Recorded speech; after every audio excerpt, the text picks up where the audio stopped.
me from my winter hell. I've got candles and candy, I can be your daddy if you only let me creep into your prison cell. Hey baby, can you tell I'm not a criminal? Your choice is seminal.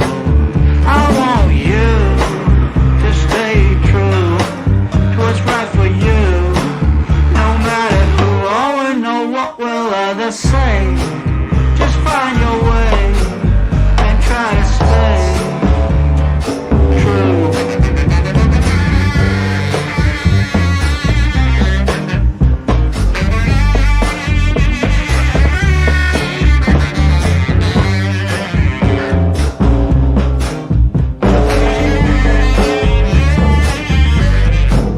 Just speak low, stand in your row, try not to show this life's a show.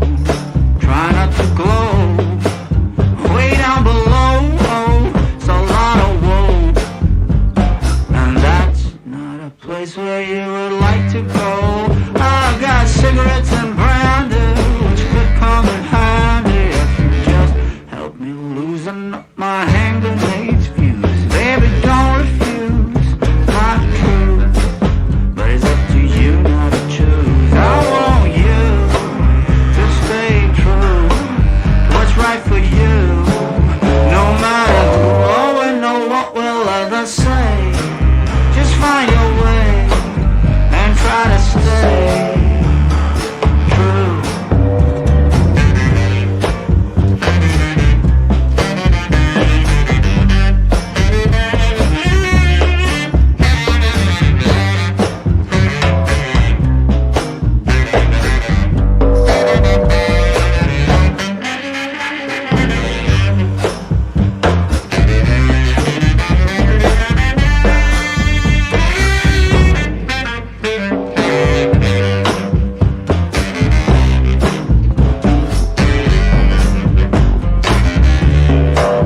I want you to stay true to what's right for you. No matter who or know what will others say, just find your way and try to stay true, true, true, true, true, true.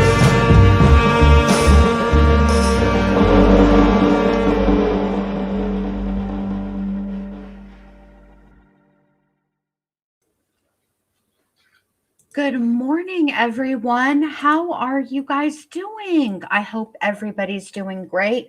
I hope the sound is good. Please let me know in the chat if the sound is okay.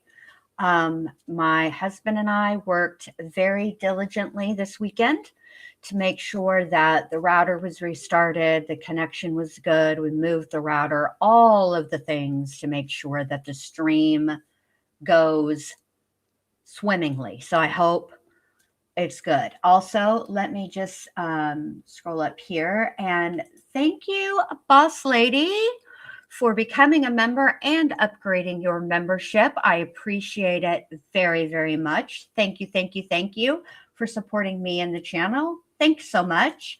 Jennifer upgraded their membership to Psychopath. Thank you very much. I appreciate it very, very, very much. Good morning, everyone. Okay, so a few things I want to tell you before we get started. They're already in session, but they're also on a break, so we're cool, okay? I apologize for no Saturday school. I went with my Nuggie and my daughter, and we went to the nail place and had a good time. So that was what we did. And on Sunday, look, there is an elephant in the true crime community right now, and we are going to talk about it. I'm going to talk about it because I promoted that person on my channel. Arctic Fox True Crime. If you missed it, evidently he had allegedly, because there's been no charges and no convictions, although the video speaks for itself, he has been caught in predator poacher by predator poachers, predator catchers in Oklahoma, and he was conversing with a he thought was a 14-year-old boy. The conversation, his explanation, it's all disgusting, it's all foul, and we will be talking about it. I just need to see when I can get all of that worked in, because let me tell you what's going on today in the courtroom. Okay. So, you know that the state is getting ready to wrap up their case in chief. All right. That being said, there are still some issues in the air, respective to some jail calls. They have not decided on those yet, and they're going to be discussing them before the detective can take the stand. So hang on just one second, okay?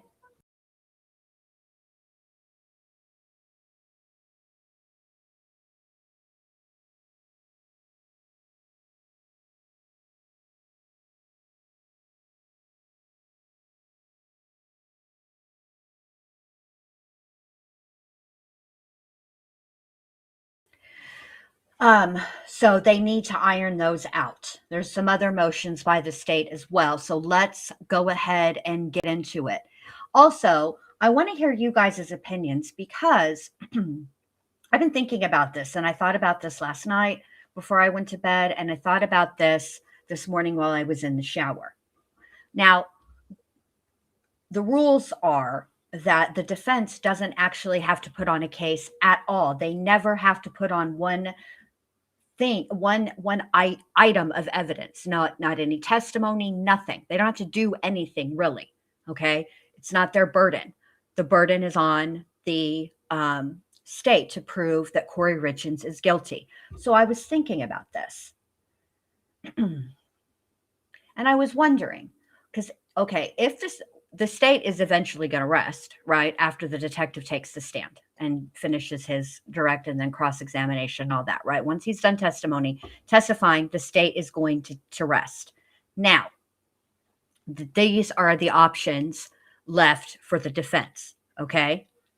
They may decide to put on a case. The drawback to them deciding to put on a case is that then the state will get a rebuttal.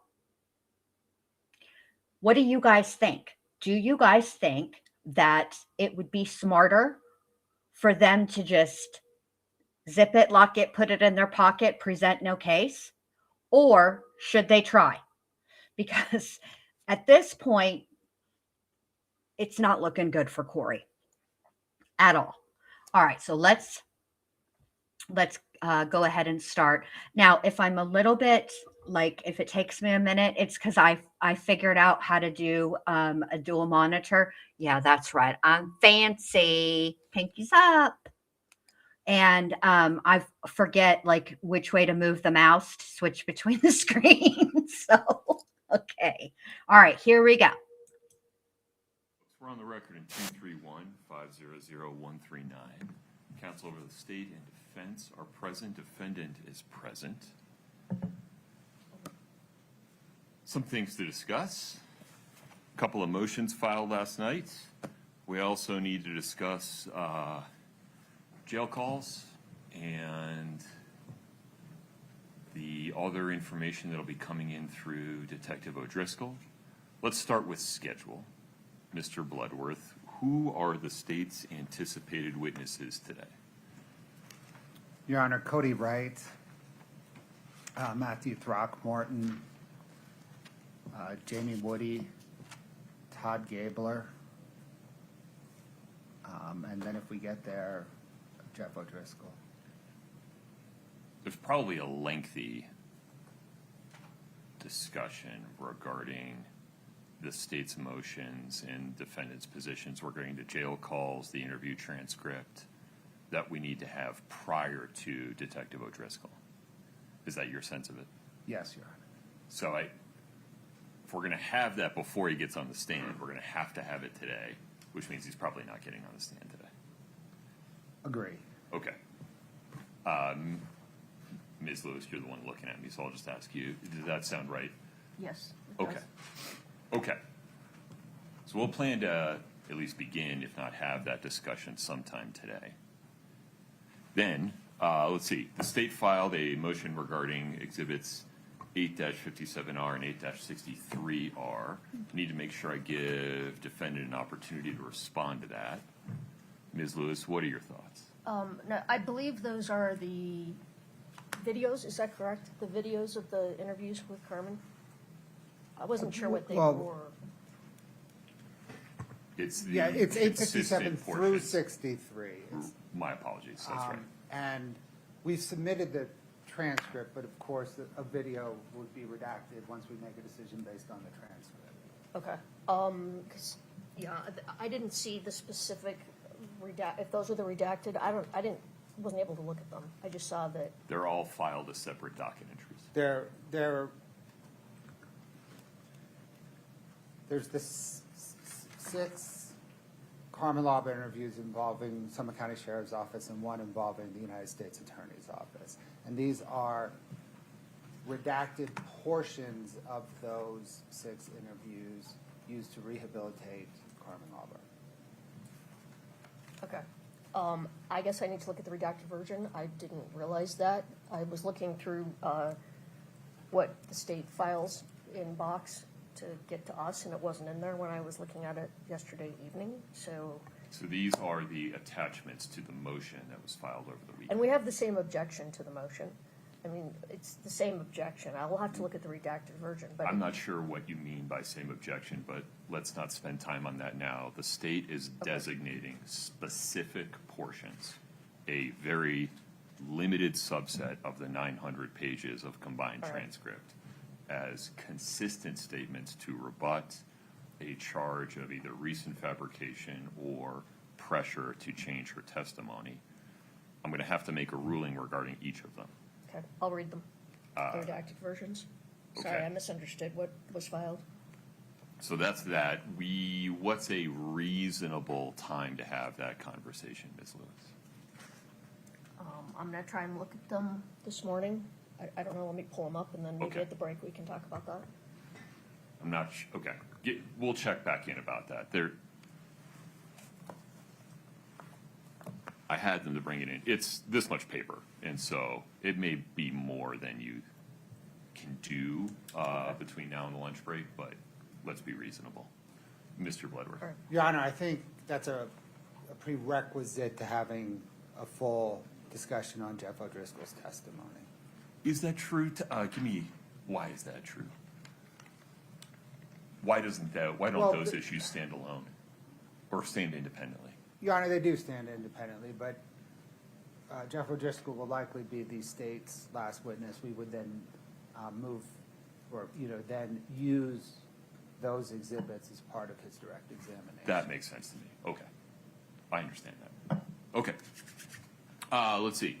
Defendant's motion for mistrial regarding the alleged Giglio violation that was mentioned on the record. I asked defendant to file that in writing. They did. It's docket 1691.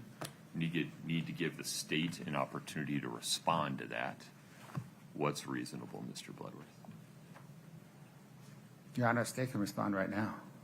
I'm gonna need some details that I'm not sure you can provide right now. Even if you can, having it in writing would help me keep it all straight, even if it's just the factual position about what was provided when.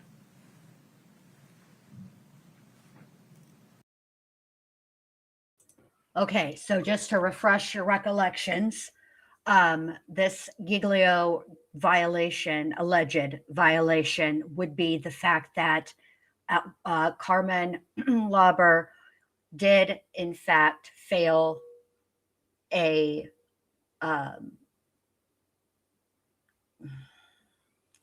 she how do I put this? She was caught with an alcoholic beverage while on probation under the care of one of the detectives whose name right now escapes me. So that's and there, and the defense is alleging that that information was asked for a long time ago, that the state did not provide it, and therefore, when Carmen was on the stand, they didn't have that information and could not properly impeach her. So that is what they're alleging. But again, I have to say, I highly doubt that that's the case, because as we saw this morning, the defense or the state did file things over the weekend, and Miss Lewis was ill prepared to discuss them this morning and misunderstood the filing in the first place. So who knows for sure at what, because we can't get into her inbox. But the state says that they did send it over in a timely fashion. So we'll find out.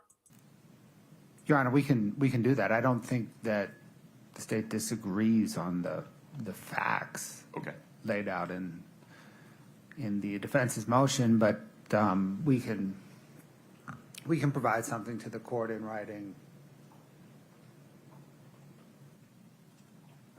tomorrow morning. That's fine.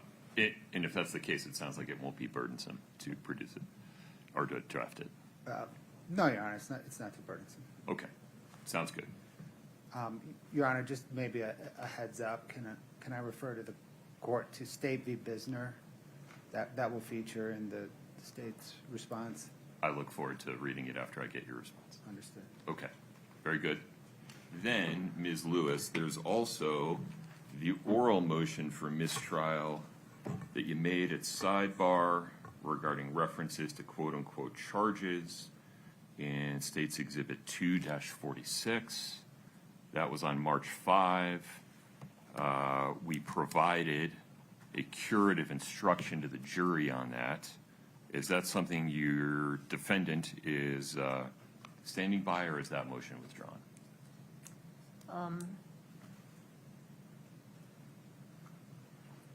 If I have a minute.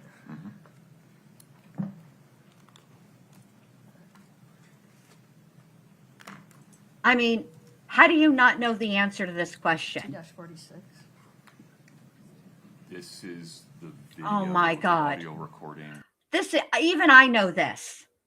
Okay. This is that audio recording where Kouri is in several parts of that audio recording speaking just one octave below only dogs can hear. And she's talking about the civil suit, but is saying that she's been charged. And the judge told the jury, they're not charges. This has to do with the civil suit. You're not to consider that for any reason. Here, and this is your motion, Dingbat Lewis. The two-part audio recording that was played. It's a recorded telephone conversation. Oh, Your client used the word charges. I instructed the jury that referred to civil That's right. litigation. that motion's withdrawn. Okay. Oh, thank Great. goodness. Can you make a note of that in the... Way to go, Lewis. All right. Okay. That's what I had on my initial to-do list. Mr. Bloodworth, anything else from the state? No, Your Honor. Ms. Nestor, Ms. Lewis? No. Okay. I've already forgotten the order of witnesses. Mr. Wright? Yes, sir. And just confirming, you've reminded Mr. Wright of the bounds of the court's prior ruling regarding his testimony? Yes, sir. Okay. Mr. Bloodworth, are we ready for the jury? Yes, sir. No. Oh, One of the jurors is missing. I forgot about that. They're not all here. we're going to take a 5-minute break and locate the juror who has not yet arrived. All right, very good. We'll be recessed for 5 minutes. Thank you. Spoiler alert. Okay, so we are at this moment 31 minutes even behind. Okay. So, wow, this juror is very late. What are they going to do? They're still not back. Oh, here we go. All right. We now have all the jurors. Mr. Bloodworth, Yay! are you ready for the jury? Yes, Your Honor, but before we call Cody Wright, the state was going to publish 8-8. That's the exhibit that we had held off on publishing to blur some faces on. Very good. Oh. Remind me what's depicted in it. This is the party. I can't quite remember. Your I Honor, remember. It's about a 35-second video from a gathering on March the 5th, 2022. This was that celebration of life that was impromptu. People just were showing up at the house. I shouldn't say party because that's not accurate, but that's that's what this is. That shows the defendant, Chelsea, Barney, Bryce Knutson, and others. Celebrating. Yes, sir. Okay. Ms. Lewis. I think I've already ruled on any objections to that, correct? Correct. Okay. So we'll start in that way. I'll have you introduce it and just offer it again. Okay. Ms. Lewis, Ms. Nestor, anything before we invite the jury in? Okay. Let's do it.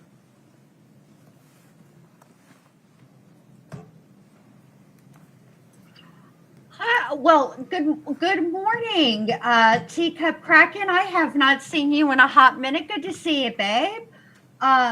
Both Teacup and Delana are here for the humor. I hope I can provide. Oh, the roast. Yes, I will do a roast. Nobody worry their pretty heads. We're going to go over that Ladies and gentlemen, phone thank call you for your patience. that we didn't Continue get to with really additional get into evidence on from the Thursday. state. Okay? Mr. Bloodworth. Thank you, Your Honor. Your Honor, on Thursday, the court took testimony from Chelsea Gibson, who referenced a celebration on March the 5th, 2022, and the state was redacting some children's faces from the video. The state now moves that exhibit 8-8 into evidence and moves to publish it. Chelsea Barney, correct? Barney, did I say Gibson again? Yes, it's all right. Chelsea Barney, March 5, 2022. Yes, Your Honor. Very good. Let me get that up.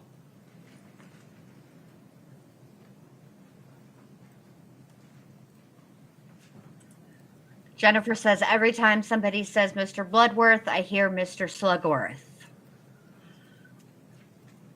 who would love the recipe for the what is it, never-ending gobstopper? Can you folks see that? Okay. Very good. Gobstoppers. I Scott, do. please proceed. All right, here we go. And it does have some audio on that, John, but it's not what it sounds like. It has some audio, but, It's not coming through, it doesn't sound like. all right. I don't know why that is. Scott, let's try again. Your Honor, I'm sorry, we admitted this through Ali staking, not Chelsea Barney. Understood. Scott, would you pause?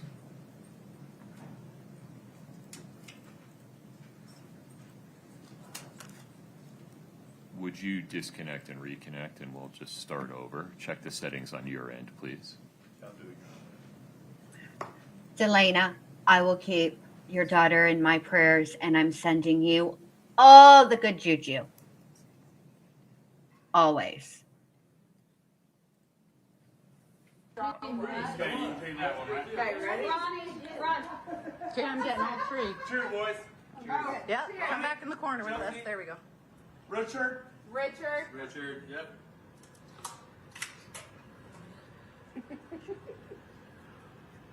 Richard. Look, Chachi's still going. Ron, take that all that sexy out of here. Oh! You were an Afghanistan warrior. You are an Afghanistan warrior.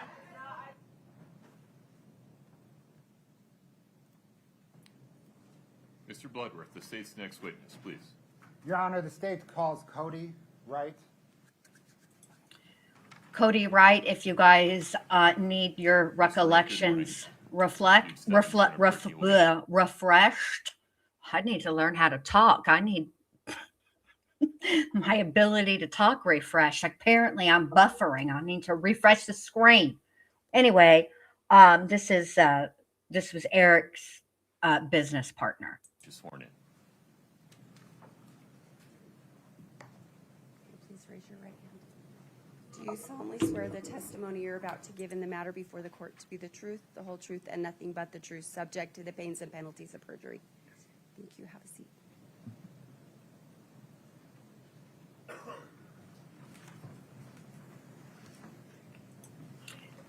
Violet asks what that video was supposed to show.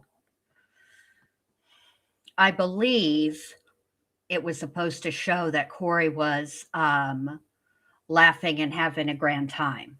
That's what I believe the state intended to show. I mean, there. That's some wild partying there. Were they shotgunning a Coca-Cola? Is that what that was? Or was it an actual beer? I'm so confused. It didn't look like any beer I've ever had, but I'm not a huge beer drinker anyway, so I mainly would recognize Coors and Bud Light. Please proceed. Good morning, sir. What, sir, is your name? Cody Wright. Spelled W-R-I-G-H-T? Yep, Did you know Eric Richins? I did. How? Eric was a really good friend of mine and also business partner. Met him in high school. He was an acquaintance of my brother. Met him through him. Became good friends through the hunting world. He was a rancher. I liked hard work. He loved hard work. And we became friends almost immediately through that. That led to a lifelong of events together and fun together and work together. We had a lot of good times. Shortly after I met him, he came to work for a family business as a hod tender. Got to teach him what hod tending is all about and hard work that way, which was fun. We both served LDS missions. Shortly after that, came home, continued to work together through that family business. In 2010, we decided that it was time to separate from that business and start our own. We started our own masonry company together, and that was another journey in and of itself. That was fun. Is that masonry company C&E? Yes, C&E Stone Masonry. Is that for Cody and Eric? Yes. And we worked in that masonry company together for almost 12 years, 11 and a half years or so. How often would you see him when running your company together? See him a couple times a week probably. We ate lunch fairly often. In the fall, I saw him a lot because we were out in the hills and doing fun stuff, whether it be on the ranch or up in the mountains. We spent a lot of time together in the fall. We spent a lot of lunches together while we worked and things like that, but talked to him pretty much every day on the phone if I didn't see him. When you talk about Well, Teacup Kraken, thank you so much. Teacup gifted 5 memberships. Birdie got one. IRC Jesse Lee got one. April did. Sylvie did. Teresa. Yay. Welcome to the ward. Thank you so much, Teacup. I appreciate that, babe. Thank you for supporting me and the channel. Very much appreciated. All right, here we go. about spending a lot of time together in the fall, is that hunting? Yeah, we spent a lot of time. About how many days each fall would the two of you hunt together? We would spend the end of August and most of September and sometimes October and sometimes November and sometimes that bled into December, January, and February. But And would you quite a few days. would you travel together to hunt? Yes. yes, we went on different trips as well. What was Eric's personality? Eric's feisty. Eric's hardworking. Eric's the life of the party. Eric's funny. Depends where he's at and what he's doing. He can be very fun to be around, very comforting at times, and also he can tell you what you've done wrong and make sure that you knew that it was wrong and that should have been done differently. And so, good personality. What was he like personality-wise in business? Business, he was serious. He took that very serious. That was one of the things that he was very passionate about. He wanted to grow CNE. He wanted to be successful. He wanted to do the best he could with that. He came from a background of hard work and business as well, and saw that and wanted to replicate that from his parents, I'm sure. But he was very serious when it came to business, wanted to make sure that things were done right, and wanted to grow that business. Were you able to interact with Eric and his boys? Yes. What are some examples of that? One that comes to mind was he asked me, I did a lot of baseball growing up. I pitched in particular, and he asked me to work with Carter with some pitching lessons. We went over and worked with Carter and helped him learn how to pitch. That was one that comes to mind. What was Eric like as a father? Competitive, dedicated. He wanted to know what my kids were up to so he could tell me what his kids were up to and how well they were doing as well. He wanted his kids to be the best on the team. He wanted them to succeed. He wanted to make sure that I knew that how well they'd done over the weekend and how good they were doing in all their sports.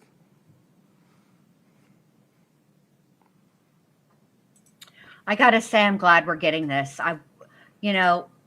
One of the things about a trial that's kind of sucky is that you don't hear about the victim very much because the trial is about the defendant. And so when these opportunities come up, it's nice to hear about the victim. What was your business relationship in CNE? We were 50-50 partners. So we were, I ran half the business, he ran half the business, although that wasn't like a perfectly straight line, right? We did paver, stone, tile work. I took care of tile and paver work. Eric took care of the stonework side.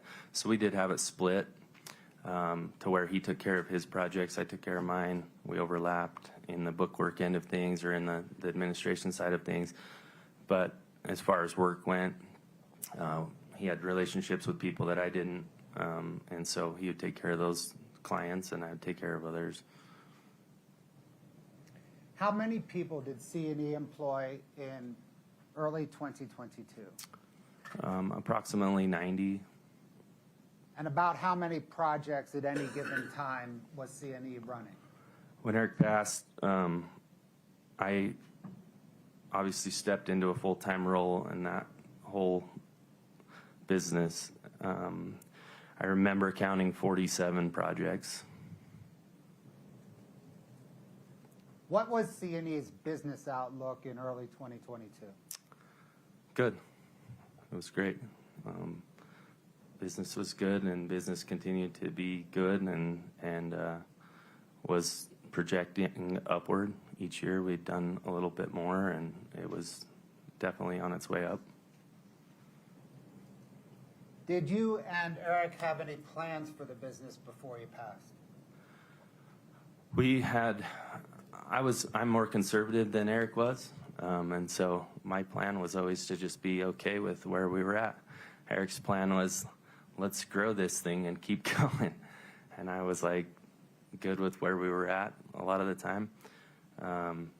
He definitely was very motivated to continue to do more and more and be better and bigger and better. Did C&E have an office? It had my house and a small office at Eric's house.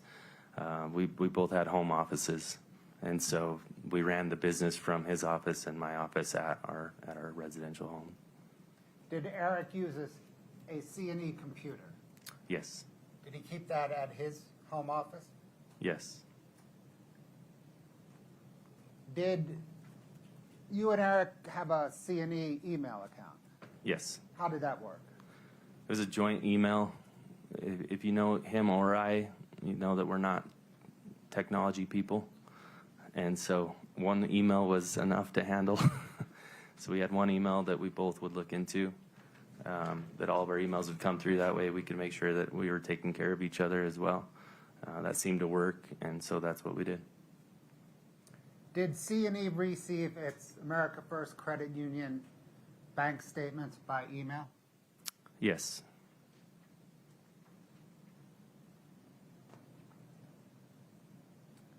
Are you generally familiar with K. Richins Realty? Generally familiar. Did there come a time when C&E assisted K. Richins Realty? Yes. How did that come about? Eric called me, was distraught. I said that some things had happened in their home that Object to hearsay.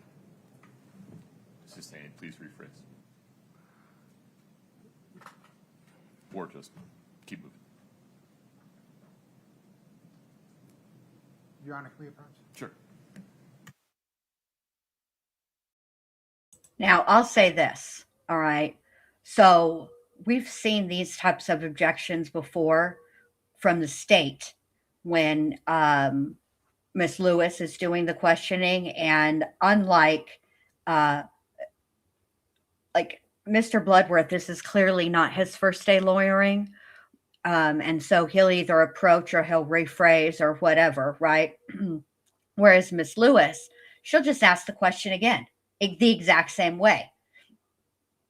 That's the kind of quality control you get over at the defense table. And I am having a real hard time trying to being able to figure out if they're actually that bad at lawyering or if Kouri is just that guilty. Like this is a pretty cut and dry case, perhaps. And that's why any little thing that the defense tries to do, I just roll my eyes so hard I can see Alice's brain. I don't know. I have yet to figure to really nail that down, and have a firm assessment and opinion on that, because there are times when the defense does, a decent job. Jonah's mom celebrates 17 months of membership. Time flies and you are having fun. My cousin asked me earlier if I was watching the trial. I told him it started, but I will only watch it with Bendy. Oh, I appreciate that, Jonah's mom. And hi, Jonah, sweet boy. I want to just, I like it, us being able to start a little late so that we can skip through lunch. That way, because lunch is an hour and I only started 30 minutes late. So that's like half lunch. And that way, like I need to, I want to make a little overlay and get some different music or whatever. The music we had on Thursday was okay, but I think we can do better. And the overlay, as adorbs as Alice is, I feel like we need an overlay that truly captures the situation at hand. So I'll be working on that. Hey, Kimberly, good to see you, babe. I'll be working on that. So did there come a time when C&E assisted Kouri Richins' business? Yes. How did C&E, without saying anything that Eric told you, how did C&E assist Kouri Richins' business? There was a loan that was needed to be had for that business that was asked for, where C&E would provide the funds to fund a project, and C&E did provide those funds. Was that a loan rather than an investment? It was a loan. Was it in Uh-oh. extraordinary Hold on. circumstances? Hold on. I'm sorry, excuse me, Mr. Bloodworth, but look at Kouri's face. This is the second time she's made this face. The first time she made the face was it not with his wife? I believe it was Cody's wife she made this face with. Look at her acting surprised. Girl, goodbye. Let's rewind it so we can hear the question and see the face again. Please, eyes up, people. Watch this. Because she's been busy over here making a list of some sort, doodling, I don't know, working on her next novel, maybe practicing the correct use of the possessive pronoun, and the contraction. Not sure, but definitely that does need some work. Here we go. And C&E did provide those funds. Was that a loan rather than an investment? It was a loan. Was it in extraordinary circumstances that caused C&E to loan Kouri Richins money? There was a need for that loan. There was a need for that money to make sure that financial things were going to happen for reimbursement. And was that related to a K. Richins Realty project on Franson Lane? Yes. And was that in October of 2020? Yes. I believe so. And was that approximately $200,000? Approximately.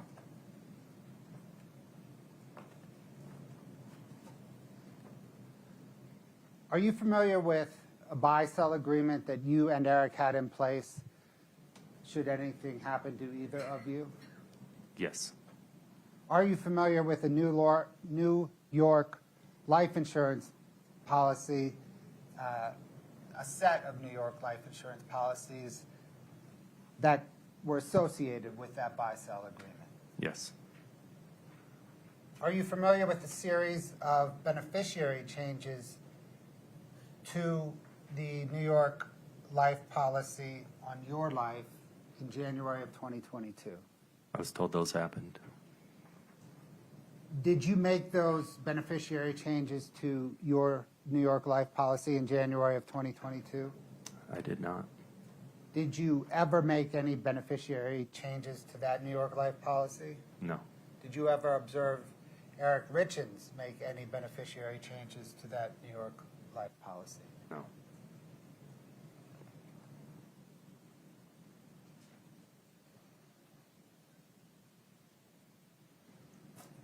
Your Honor, Of course.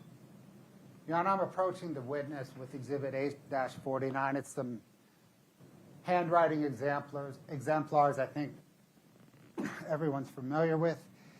Then I need to lay some foundation on. So can you please turn to tab 2?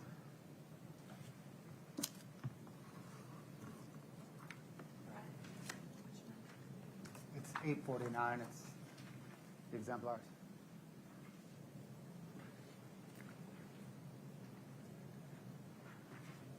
Sir, did you collect those business and haircut receipts from C&E's records? Yes. Karen Kouri is 35 years old as of March 2026. Can you turn to tab 3? You're right, Delana and Did you Sarah. recover those documents from Integrated Solutions? She is always up to no good. If this was daycare, her card would stay on orange.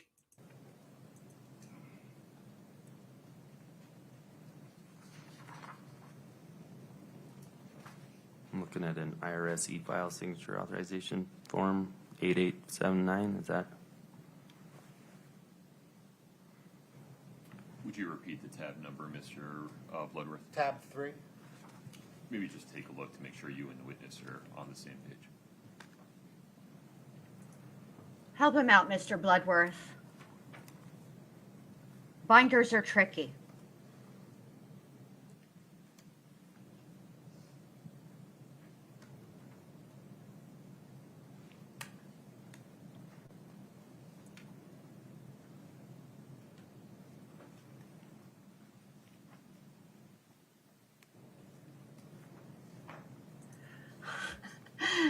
She kept cracking, says, if you zoom in on what she's writing, you'll probably see cool S symbols from the 90s all over her paper. I know how to make that S. I used to do that in the 90s.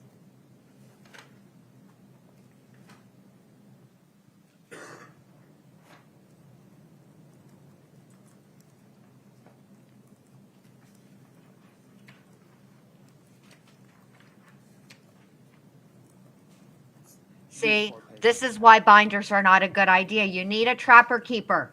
Sir, did you collect those documents from Integrated Solutions, those 4 pages in tab 3? We requested any signatures that they might have to be sent. And did they then provide those to you? Yes.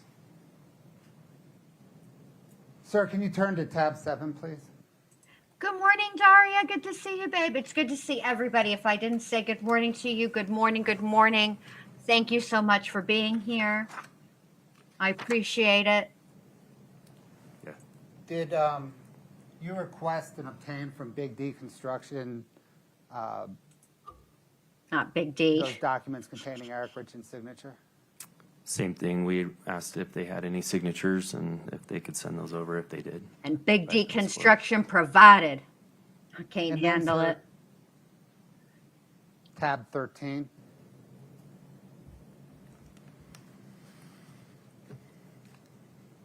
I hope I never grow up. I hope I always giggle at things like Big D. Did you request and retrieve those documents from the Ford dealership? I did not request the ones from Labrum Ford. Okay. Good morning, Jenny. Good to see you, babe. I'm sorry, The you documents no Tabs 2, 3, and notifications. 7, did you then provide those to Katie Richins? Yes. I'll get that from you, thank you. They did indeed, if I recall, IRC Jesse Lee, I should say. Binders. I remember when the defense used binders to intimidate the cleaning lady. Scott, They if you sure can bring up did. 10-89, please. Defense Exhibit 10-89. Well, you know, I do love me some Jonah. He is adorbs and he brings you so much joy, and I'm so glad. I'm sorry, we don't have it. Uh-oh. You should. Mr. Wright, can you see that photograph on your screen? So I can Okay. see it on the Ms. Nestor, can you see it on your screen? Yes, sir. Okay, we'll fix that during a break, Mr. Bloodworth. Yes, sir, thank you. Fantastic. Your Honor, can the court publish it? Defense admitted this into evidence with mistaking. Brittany, will you just confirm that that's correct? I don't recall. Yeah, defendants 1089-1089. Trust and verify. That's right, Judge. Trust, Okay, but verify. there you are. Sir, are you married to Allie Wright? Yes. Is Allie Wright in this photograph? No. Thank you.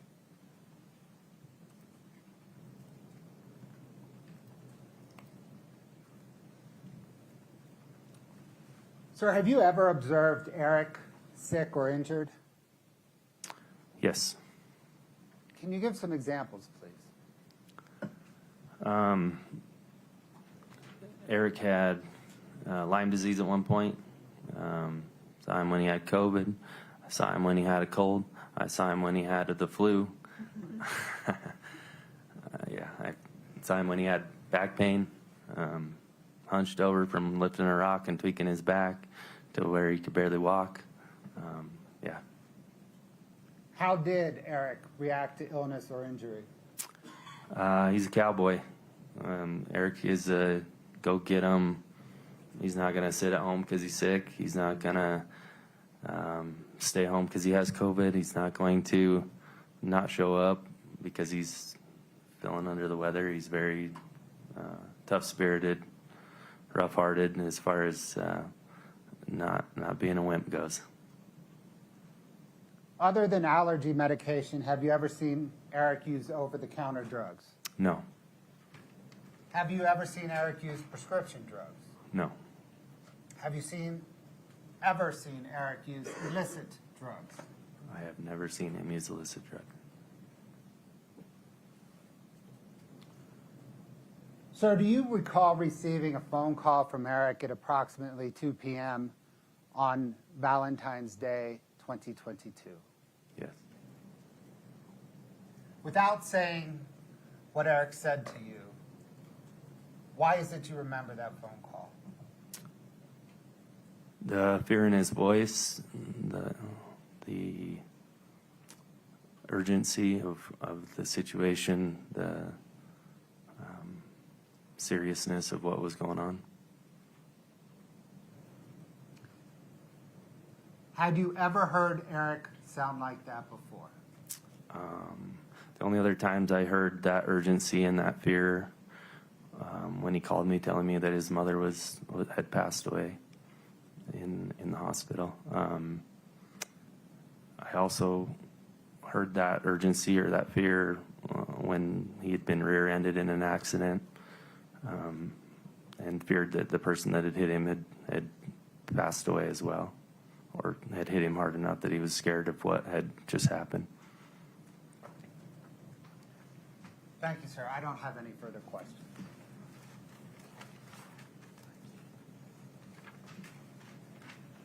There's more water in that carafe. Ms. Nestor, please proceed. Thank you, Your Honor. May it please the court. Good morning, sir. You and I have met before, but just to remind you, I'm Kathy Nestor, and I'm one of Kouri's attorneys. So I want to talk to you about C&E a little bit. You mentioned that the, excuse me, Your Honor. You mentioned that the company was growing about the time Eric passed away, right? Yeah. Yes? Yes, it was slowly growing. Yep. Okay. And you guys split everything 50-50? Financially and in the administration part of the business, yes. So whatever you made in a year, he made in a year. Yes. So in 2022, how much did you earn that year? Objection, Your Honor, relevancy. If you approach, please.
restate the same question. Yes, sir.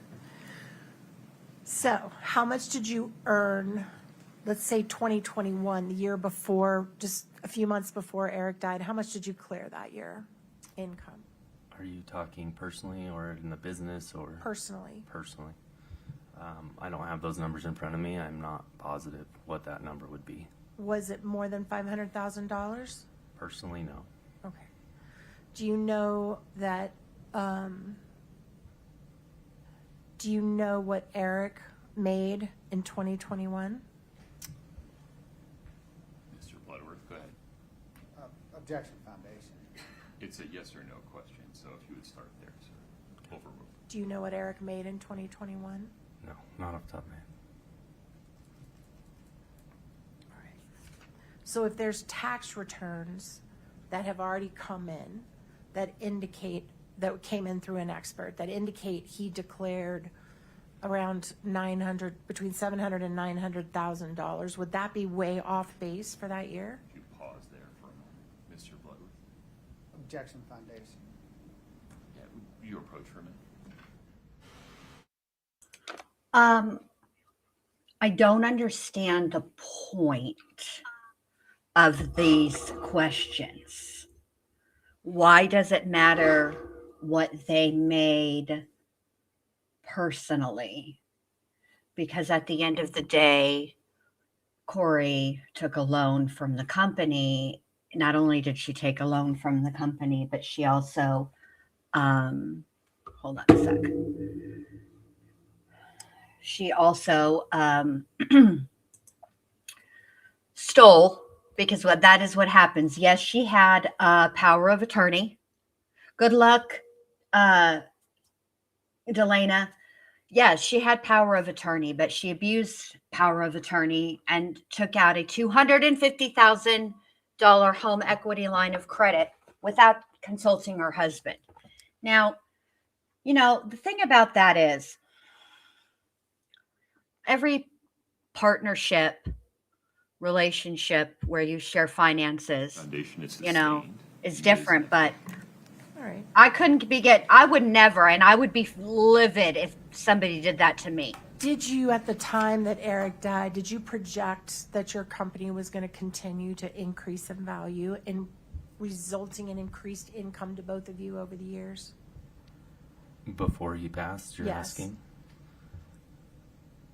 Yes, we would have projected that our company would continue to grow. And fair to say that you both would be financially secure as long as that continued to happen? As long as that continued to happen, yes. All right. At one point, before Eric passed, you actually had Kouri Richins on your payroll, is that right? Correct. And she would get monthly income from your company? Correct. And do you remember how much she would get? Ms. Nestor, I apologize for interrupting. Mr. Wright, I need you to answer just a little bit louder. You bet. Brittany's listening on the mic and we're not picking it up. Go ahead. So you had Kouri on the payroll, right? Yes. How much was she making every month? Do you remember? I don't recall. Right. And then when Eric passed, isn't it true that Kouri asked to be removed from the payroll?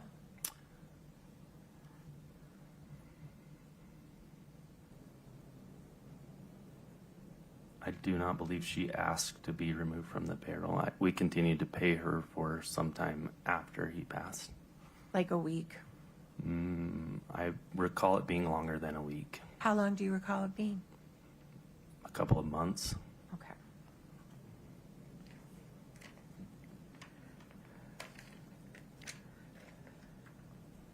You also had as part of your company a business called Fox Lake Investments, right? Correct. And Fox Lakes was separate from C&E, correct? Objection, Your Honor, scope. Sustained. Okay. Did you at one point engage in house flipping like Kouri Richins had through your C&E business? Through C&E, Not through C&E, through Fox Lake, through anything? Objection, Your Honor, scope. Sustained. Okay. All right, let's talk about the Fransom Lane property. The Fransom Lane property, you just testified that you gave a loan or invested, or whatever word you want to call it, about $200,000, right? Approximately. And do you know what that money was used for? The money was used for fixing up that home, Rehab costs, rehab costs. right? And you got all of your money back plus interest, is that correct?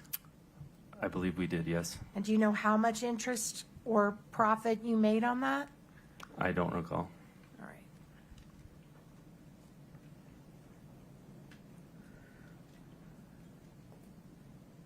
And you talked about a buy-sell agreement that you guys had, and you just discussed that with Mr. Bloodworth. The buy-sell agreement is basically when partners in a business buy an insurance policy on each other, right? Correct. So that if Eric died, you would get money. If you died, Eric would get money, right? Correct. And the idea of that policy is that you pay the family member to divest from your business and say, look, here's the $2 million. Please don't be a partner with me. I don't want to be partners with you. I just want to pay you $2 million and you go away and you're done with this business, right?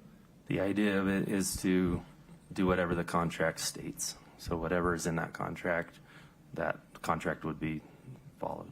And was it your understanding that your buy-sell agreement would allow whichever person survived the other partner to pay that money to the family, and then the family would not be involved in the business from there forward?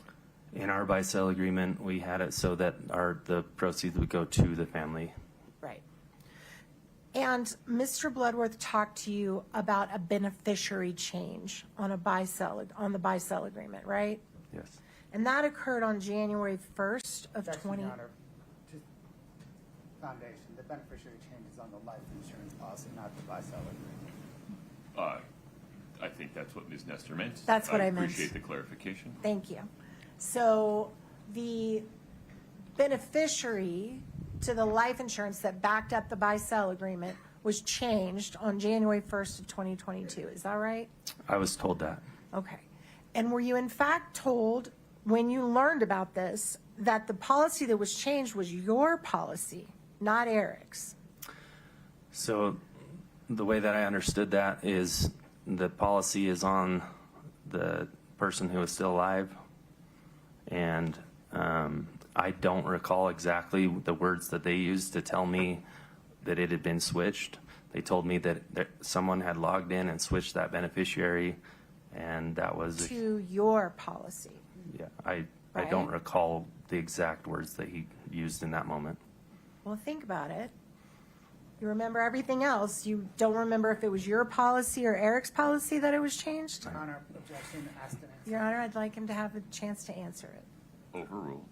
Your Honor, I'd like Miss Nestor to be admonished for being rude and disrespectful. And also, I'm curious, earlier when they were discussing how long Kouri Richins stayed on the payroll after Eric Richins' death, she spoke, not audibly, but she definitely mouthed words, and it definitely looked as if it was to the witness. And I'm pretty sure, listen, I'm not an attorney, I don't play one on TV, but I don't think that that's allowed.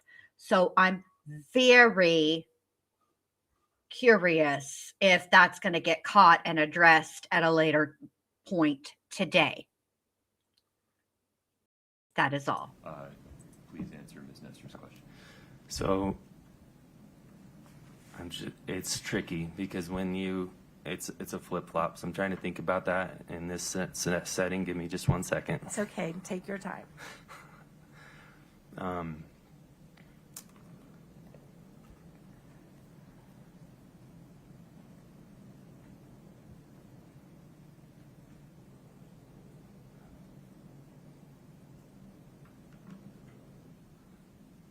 So what I was told was that there was a change made to the beneficiary, that somebody had gone in and changed that and then switched it back. I do not recall him telling me whose name was changed or anything like that. So it's possible it was your policy. There's a possibility. Okay. And if it was your policy, that means if you died, the beneficiary would be somebody different, not if Eric died, right? Correct. Okay. And then it was changed back, right? That's what I was told. So at the time that Eric passed, Kouri Richins was not a beneficiary of your policy, right? Can you say that again? At the time Eric died, Kouri Richins was not a beneficiary of your personal policy, correct? Not of my policy, no. And she was not a beneficiary of Eric's policy, correct? The policy stated that if he were to die, I would pay his family the money. And that's what you did. You paid Katie Benson and the trust I the did not money. pay Katie Benson, I paid the trust. You paid the and I had trust. put it into the court, Okay. which was instructed by attorneys. Okay. So none of that money went to Kouri, right? I have no clue where that money sits today. You didn't give it to Kouri. I gave it to the court You gave it as to I was instructed through For- my attorney. on the behalf of the trust. I believe so, yes. Okay.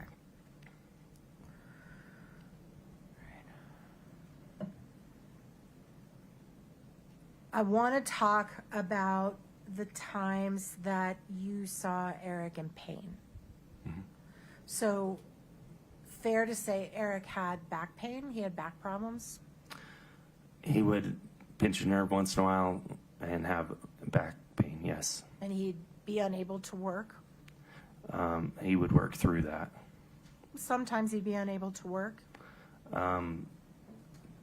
He would still probably drive around in his truck, which is considered work. I mean, Okay. he wasn't out lifting another stone, if that's what work, yeah. So it might have impacted the type of work he could do. Yeah. All right. And he also had knee pain, right? Yeah, I mean, yeah, I believe so. And he even had knee surgery at some point. I don't recall that. And then he had Lyme's disease. Yes. And did he complain to you about pain in his muscles from Lyme's disease? He would tell me how painful that was, correct. Okay. Now, Mr. Bloodworth asked you if you had ever seen Eric take drugs, right? Correct. And Eric, you mentioned you guys went on a mission together, right? Correct. So it's Different fair to times, but not together. It's fair to assume that you subscribe to the faith of the Church of the Latter-day Saints? I am LDS. Okay. And as part of that faith, you all subscribe that it is not proper to drink or take drugs, right? If you are an active following member and you believe that, then that is correct. And Eric knew that you are of this faith, correct? Correct. And he did not share with you when he drank alcohol, did he? I would hear about it. He didn't share it with you. I've never been offered a drink from Eric. And I'm sure that is a sign of respect to you and your faith, I yes? believe so. To me And- as a person. And he never shared with you that he used marijuana gummies? He himself? No, he never told me. Okay. Did you ever see him do that around you? No. Okay. And again, he knew that you would not approve of that, right? Under your faith. Eric would be okay telling me some of those things. He would tell me, but in the light that I am his good friend, that he would tell me things, right? But not be proud of that by any means. So he did share with you that he used drugs? No. Objection, Your Honor. It's not a question calls for hearsay. Sustained. Just ask your next question. Did you just testify that he did tell you about things, he just wasn't proud of it? Ms. Nestor. Yes, sir. Sustained. If you'd ask a different question, please. So when Mr. Bloodworth asked you the question if you had ever seen Eric use drugs, your answer was no, correct? You're correct. But you have knowledge that he did. People have told me that. Objection. I'll leave it. Hearsay. Well, it's out. What do you want me to do now, Mr. Bloodworth? exactly. Well, hello, True Psych Ward. What if people told you? You can follow up. Good to see you, babe. Yes, and somewhere in the world there is a Lauren getting a Botox injection. Oh, not only is it someone in the world, there's somewhere in the world a Lauren is getting a Botox injection. Somewhere in the world, there is a Lauren who was making fun of the text messages between Sancho, Josh, and Kouri until the Sancho, Josh, entered the chat, and then her tone changed entirely. Imagine that. I, for one, am shocked.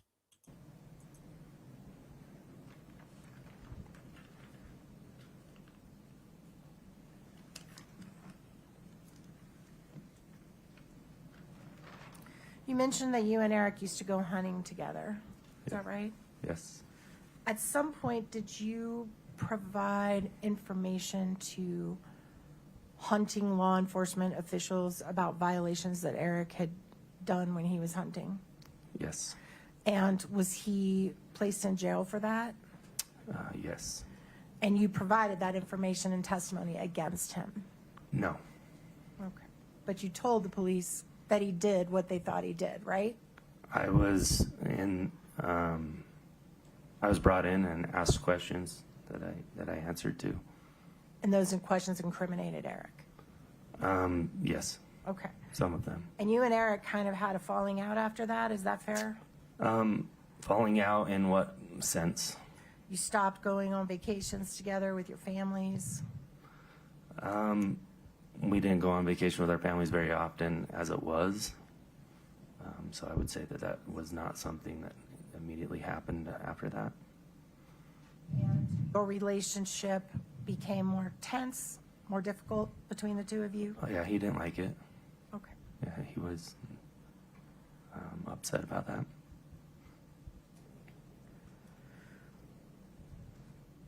So I want to talk about the Valentine's Day call that you had with Eric. To your knowledge, Hold did on. Eric work that day? I just want to tell you guys, he's already been, this is very limited about what he can and can't say, blah, blah, blah. Also, I would like to state for the record, and I would like the record to reflect that if Dr. B, True Psych Ward, and I ever had an occasion to go hunting or do, which we've never, however, we have hung out in person.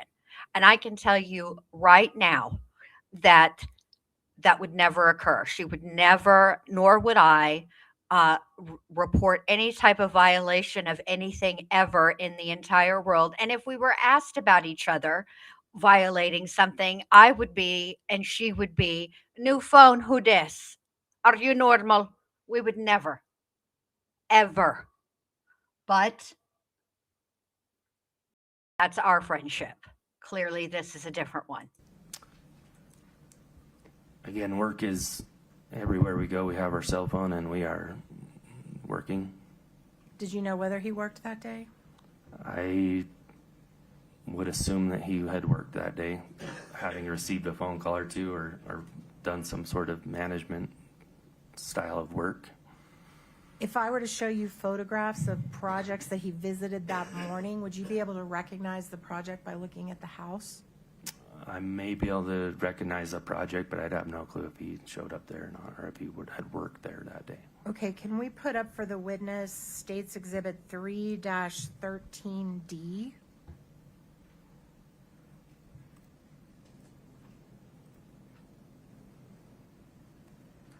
All right. Your Honor, I'm sorry, we still don't have it.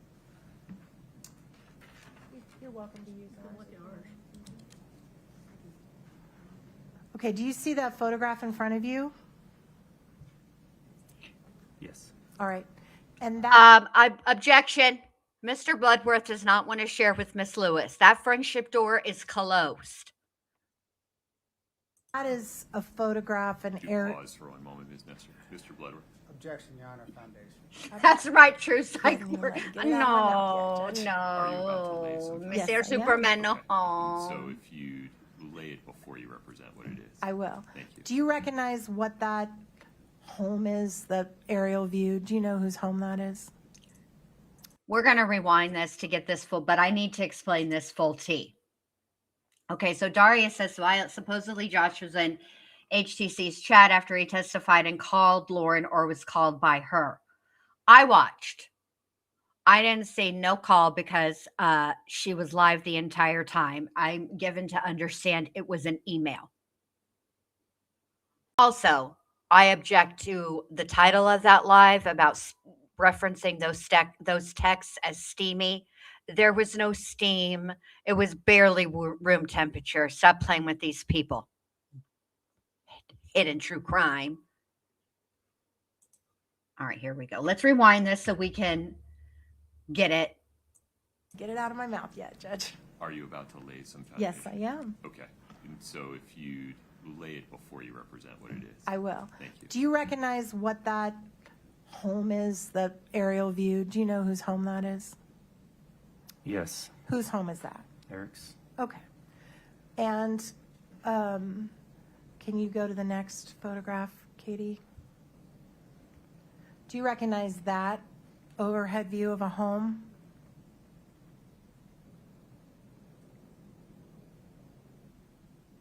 I don't. So you don't know if that's one of the homes that Eric was working on or one of his projects at the time?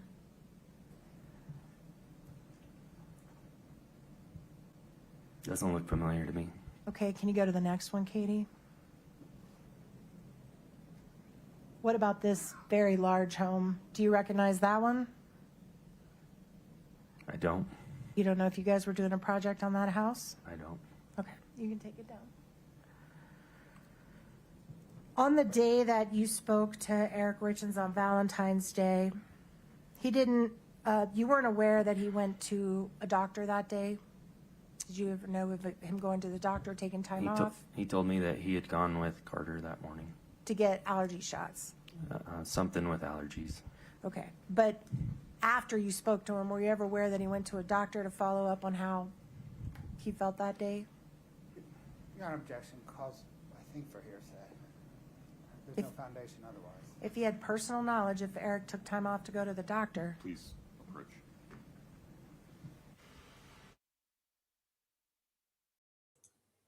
Oh, Kouri is having all manner of emotions over here. There's shaking of the head. There's eye rolling. Yikes on bikes. This is ridiculous. At the end of the day, the autopsy said what the autopsy said. The autopsy was the autopsy. The results were the results. Okay. Did she find other things? did you give Eric a ride to the doctor that Oh, day? Jesus. So rude. Did you give Eric a ride to the hospital that day? No, Did you go visit him in a hospital that day? I did not. Okay. Did he make any calls to you where you could hear in the background there was hospital noises or ambulances or anything like that? No. Did he come to work the next day? Yes. He would have been working.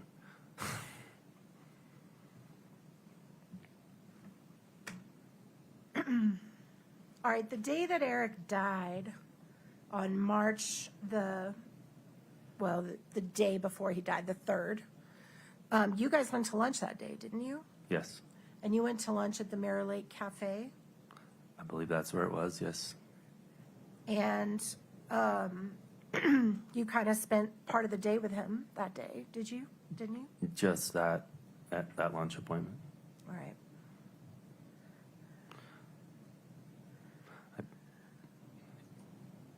And then you got notice that he had passed, correct? The next morning. And did you send Becky Lloyd to Eric's house to pick up all of his computers? At a certain point, yes. I don't remember when, but yes, she went and picked the computer up. And was that within a day or two of his death? Yes, it would have been within a couple of days. And you didn't clear that with any law enforcement?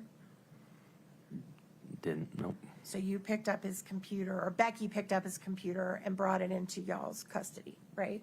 Yeah, it was C&E owned computer that we needed the company stuff from. Why would look, if it was done a couple of days, one would assume, which you should never do, that if law enforcement in the course of investigating Eric's death would have snatched up all the electronics, and they didn't. So quit trying to make something out of nothing, Miss Nestor. I know you're grasping and I know you're reaching, but girl, I hope you stretch before you that reach. Did you get into the computer? Did you open it? Did you look for documents in it? I don't know how to turn a computer on half the time. Okay.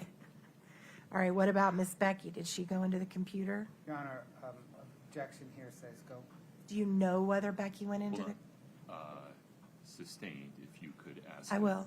non-hearsay inducing questions. How Did you about, see hold Becky on a go into minute. the How about if you let the judge finish speaking before you so rudely interrupt with your cross-examination, Miss Nestor? How about we do that? How about we show some decorum and some etiquette? How about a little couth, ma'am? Rude. I will. Non-hearsay inducing questions. Did you see Becky go into the computer at all? I did not see Becky. Okay. And then at some point, a private investigator came to talk to you about that computer, correct? Correct. And that would be Mr. Todd Gabler. Correct. And Todd worked for the Richins family or the trust. I don't know who he worked for, but I assume that's correct. And you told him that Becky had the computer? Correct. And you sent him to get it from Becky? I don't remember sending him. Did you authorize Becky to give it to him? We would have in that instance, yes. Okay. And in all that time, no law enforcement had gotten the computer first? Correct. All right. And then isn't it true that shortly after Eric died, you also sent somebody to pick up his work truck? Correct. And explain to me what the work truck looked like. Brown Ford 550 flatbed truck. And I noticed you said earlier that work a lot of times involved driving around in that truck, right? Correct. So he spent a lot of time in that truck. He did. And the truck was parked generally in the garage in the back of his house. Is that fair? I don't know where he parked it.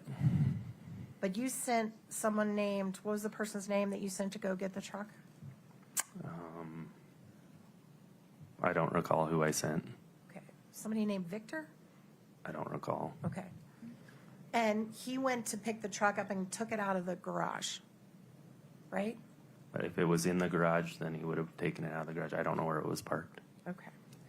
And if the police testified that that truck was not searched when Mr. Richins died, to your knowledge, had anybody sought your permission to search it at all prior to you picking it up? No.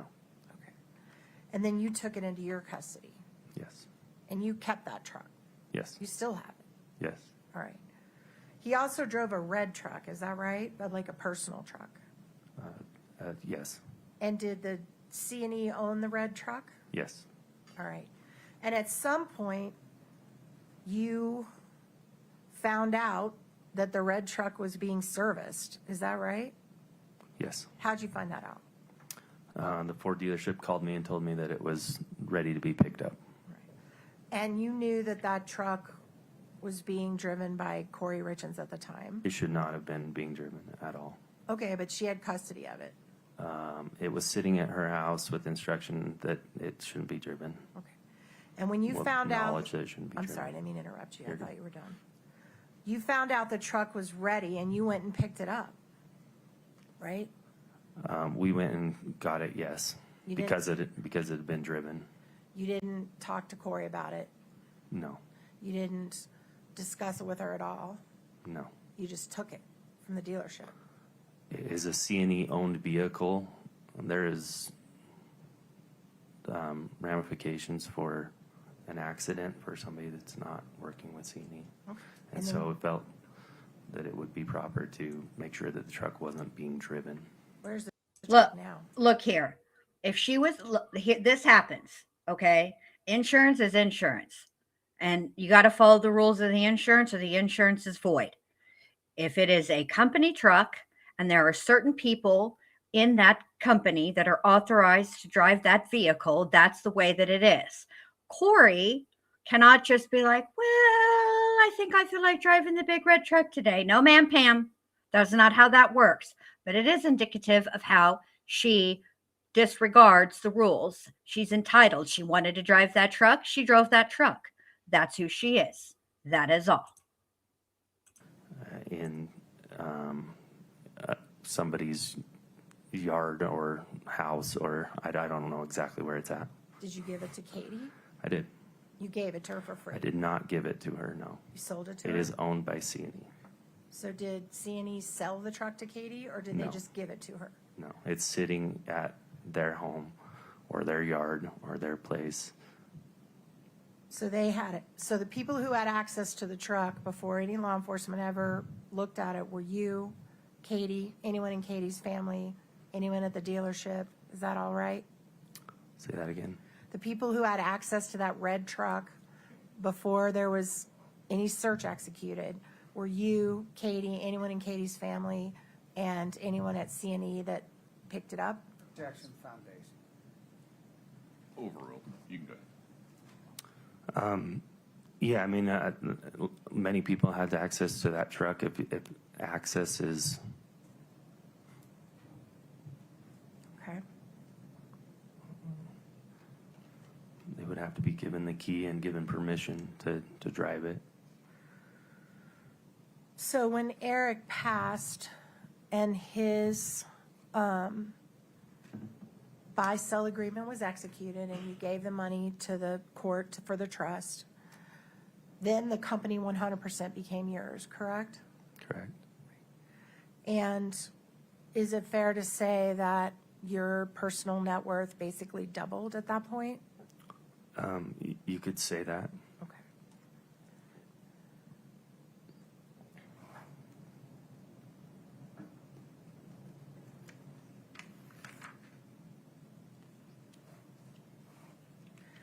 Since Eric's death, you've remained close with his family, is that fair? Yes. And you and your wife have accompanied Eric's family to court and sat with them during court hearings? We have.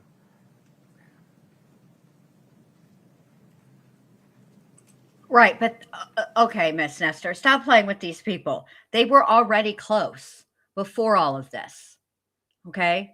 And you would be amazed at how when you think somebody has murdered your loved one, how that would unite people who were close, but now they're even closer.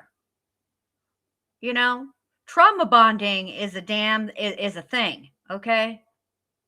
It's a doozy.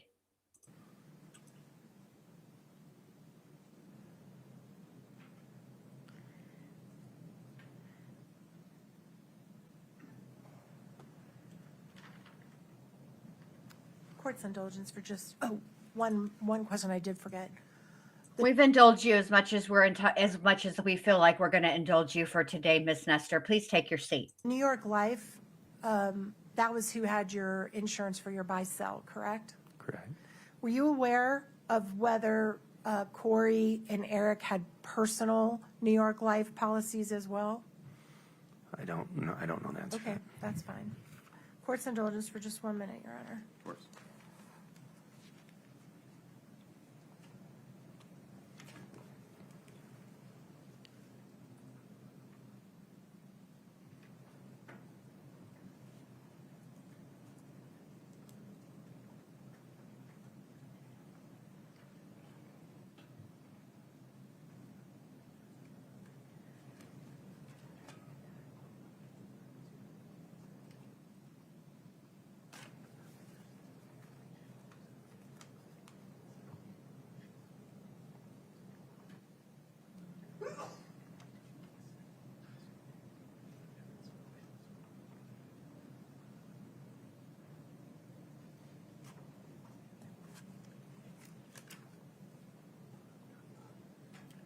This is awkward.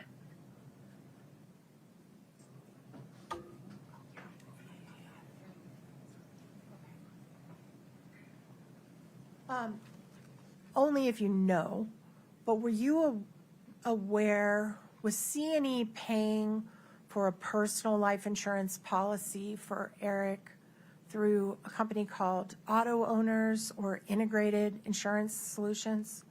I'm not aware. Okay, that's fine. You mentioned that Eric loved hunting, right? Correct. And after you gave your testimony to the Department of Wildlife and Natural Resources, Eric couldn't hunt for a while in the United States, is that right? Correct. But he still could hunt in Mexico. Correct.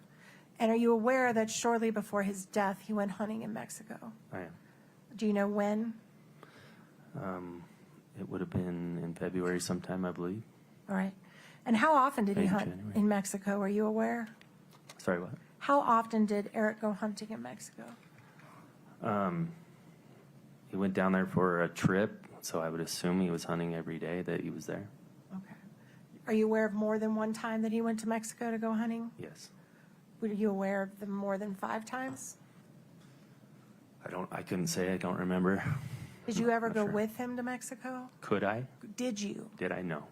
Do you know where in Mexico Eric went hunting? A general area. I don't know exactly where. The general area Typically, the hunting takes place in somewhere around Sonora, around Sonora. somewhere. Okay. I think that's all I have. Thank you, sir. I appreciate it. Mr. Bloodworth. Thank you, Your Honor. Don't be blaming Mexico, Miss Nestor. Mexico didn't do this. Stop it. The autopsy. Sir, from your perspective, was the... Hold on, Mr. Bloodworth. Excuse me. The autopsy results are clear. He did not have a long-term history of prescription drug use, whether that be he was actually given a prescription or he purchased prescription medication in Mexico. None of that happened. Stop playing with these people. It's ridiculous. Pardon me, Mr. Bloodworth. Let me rewind and so you can get your full question out. Sir, from your perspective, was the loan to K. Richins Realty in connection with the Franson Lane property out of necessity? Yes. You testified that generally people had told you that Eric did drugs. I want to be specific. Did people generally tell you that Eric would use THC edibles? Object to hearsay. You opened the door, overruled. Repeat that. Did people tell you that Eric would use THC edibles? People would tell me that, yes. Did anyone ever tell you that Eric Richins used illicit street drugs? No.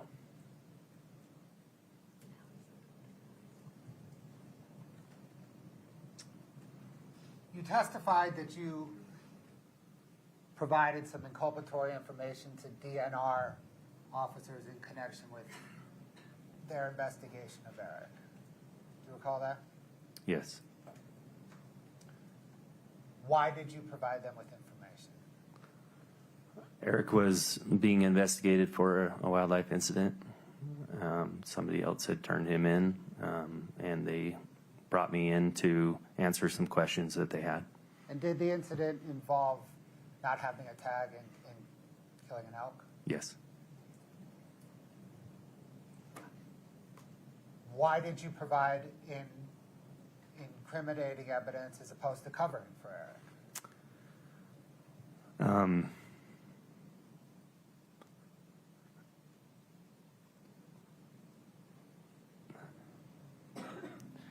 Eric knew what he had done wasn't right, and he was okay to be a big boy and take care of his own stuff. And I was okay to be honest and tell them the truth and allow him to do what he needed to do on his end. Is that hard for you to do? It was extremely hard. I knew what those ramifications were going to be. But did you do it because it was the right thing to do? I did.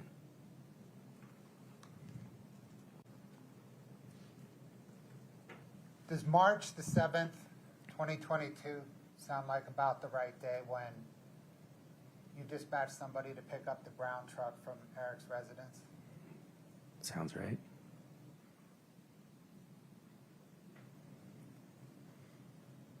Why have you sat with Eric Richins' family at various court proceedings? Object to relevance, Your Honor. It's within the scope of your cross. Overruled. I love the Richins. I love I loved Eric. He was one of my best friends. And I want to be a support where I can. Thank you. Can we approach, Your Honor? Of course.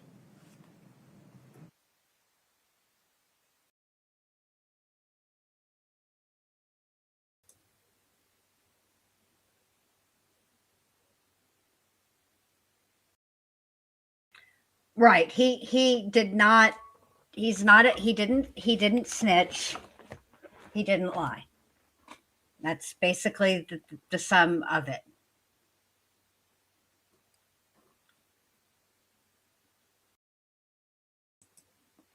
That is a very that's like a loaded question. Jonah's mom, like Cody did a few things. I don't. Can you be more specific? Are you talking about the hunting thing? Is that what you're talking about? Folks, this would be an opportune time for a restroom break. I was about to take Uh-oh. that anyways. Please rise for the jury. Yes, let's rise for the jury. Let's see what happens. Like, if you're talking about the hunting thing, Jonah's mom, basically what had happened was Eric did something while hunting, and somebody else turned him in, and because Cody was with him, of course, they came and questioned Cody, and Cody told the truth. Give me just 1 second. No problem. Brittany, would you see if we can fix the screen at table 2? Okay. Your Honor, can I step to the prior room for a minute? Of course.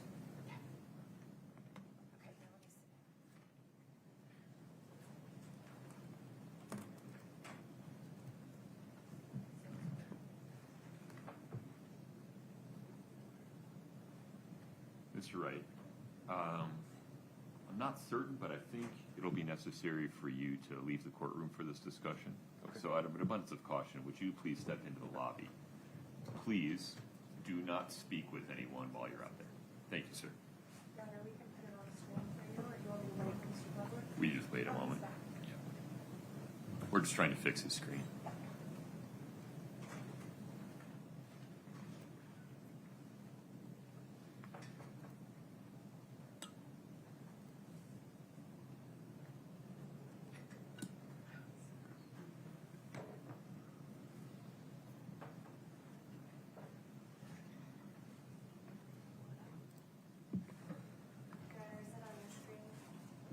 Page 60 is. Is there a page and line number you want me to go to? If you start at line 15 and go through the beginning of the next page.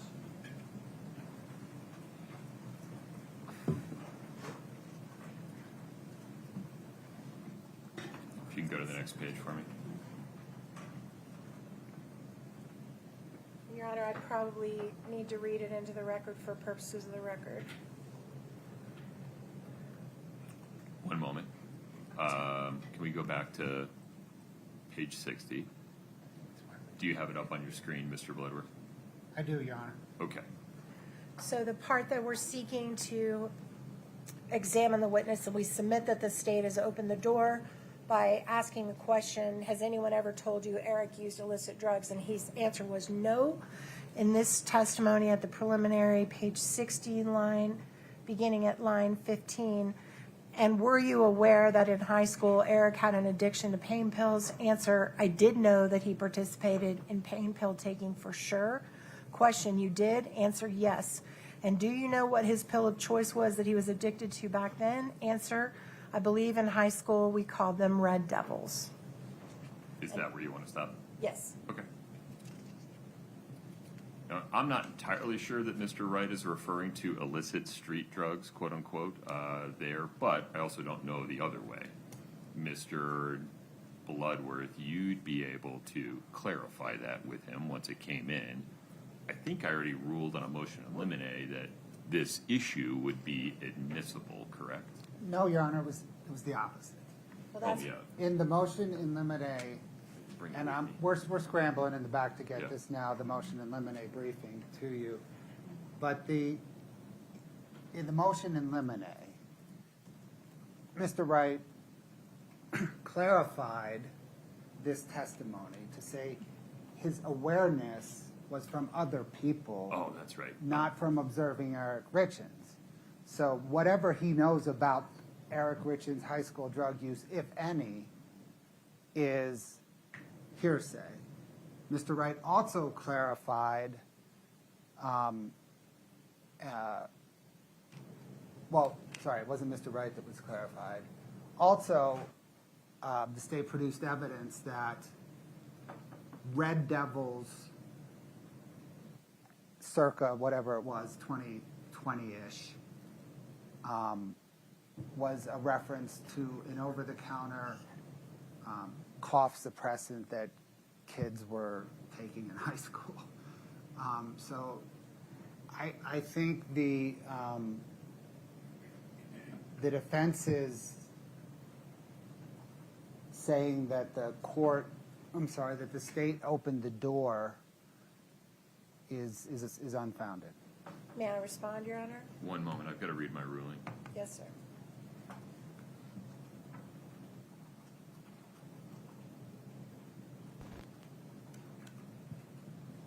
So the ruling was that I deferred ruling on the motion in limine until after the parties have an opportunity to voir dire witness Kouri Wright or provide other evidence outside the presence of the jury to determine whether there is any non-hearsay route to the admissibility of the proposed evidence. Thank you, Your Honor. So here's what just happened. Mr. Bloodworth asked the question, has anyone ever told you that Eric used illicit drugs? Street drugs. I objected to hearsay. The court ruled that I had opened the door and allowed him to elicit that hearsay evidence. In Once fairness, you're skipping the first step. You opened the door and crossed I to just this said topic. that. I just said that. Right, that but you, I want to be clear. Okay. It's not just an allegation that you did. You did. Okay. Then Mr. Bloodworth went into it. Okay, absolutely. I was trying to convey that. I'm sorry if I didn't do it correctly. I was not trying to skip any step. You ruled that I had opened the door. You allowed him to elicit what would typically be hearsay evidence because I had opened the door. Now it's in. Now this witness is sat on the stand. No one's ever told him that Eric used illicit drugs, and that is not true. Illicit street drugs. Please be precise. That's what these are. He's Well, claiming. we don't know one way or the other. Would you like an opportunity to voir dire Kouri Wright about that, consistent with the court's motion in limine ruling from January? I'm happy to voir dire him if it helps the court with your ruling. It is my position that at this point, I'm entitled to impeach him for making a statement in response to the state, elicited by the state, that no one's ever told him Eric used illicit street drugs. Here I have testimony that is contrary to that. I have a right to impeach him on that. I'll voir dire him on whatever you want, but it is my motion now that I be allowed to go into this because the state has put it there. They've put it out there. I have a right to impeach that he just testified falsely and inconsistently with what he said at the prelim. And it's very important, Your Honor.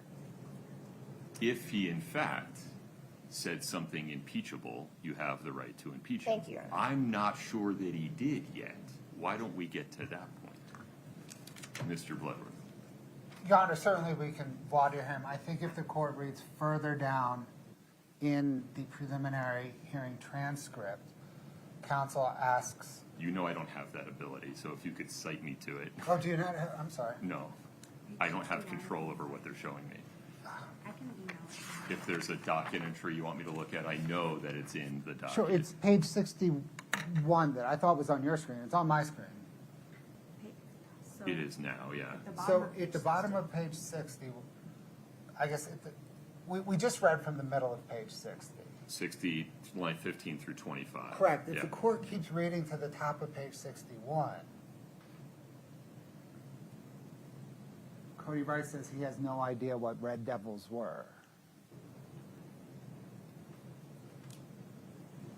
He says prior to that, that he's very aware that Eric took pain pills in high school. He says that clear as day. Why don't we just ask him what he knows?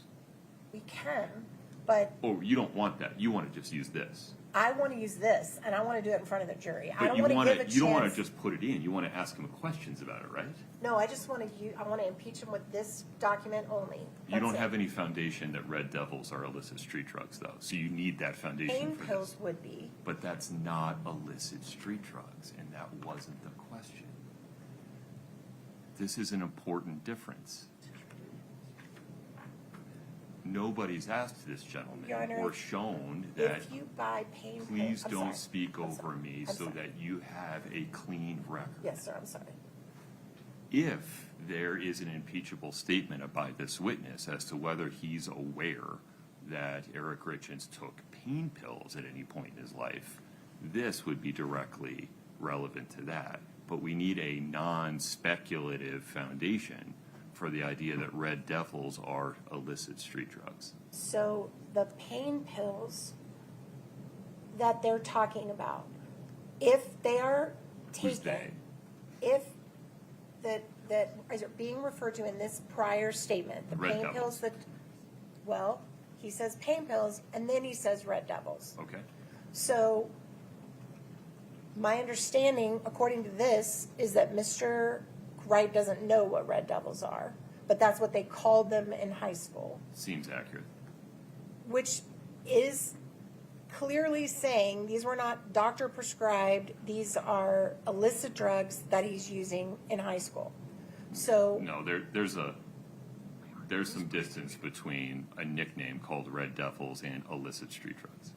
And I don't know what the Red Devils he's referring to are, but it doesn't automatically mean they're illicit street drugs. if you use pain pills without a prescription, that is illicit street drugs. It is not, and you know that to be true.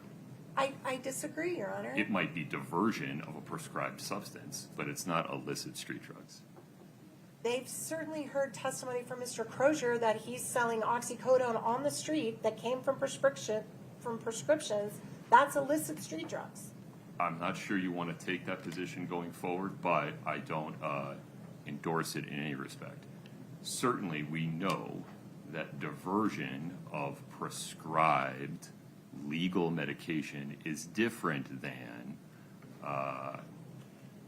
purchasing on the street prescription medication is different than purchasing non-FDA approved substances on the street. There is a range of conduct here, and the question asked by Mr. Bloodworth was specific.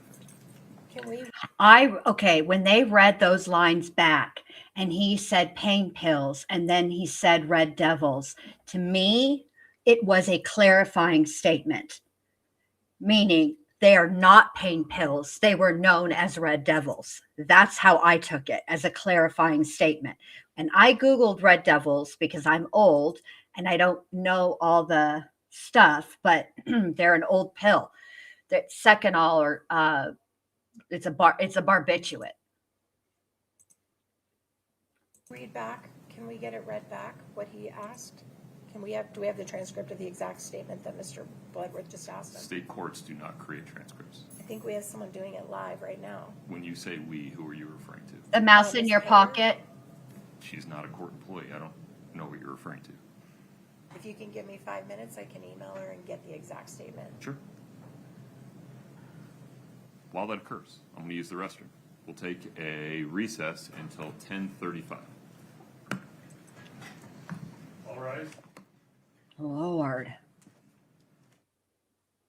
All right. Let's get forward here. All right, here we go. All right. She's so rude. Look, I get advocating passionately for your client. That is a defense attorney's job, and that's acceptable. But when you have the rudes and you're speaking over the judge multiple times and he only called you out on it the one time, that is a problem. All right, counsel, thank you for that break. A little bit more context here for this discussion. As we discussed on the record during the hearing on the parties' various motions in limine, the topic or the concept of whether Eric Richins used pain pills during his lifetime, prescription or non-prescription, illicit, that is relevant.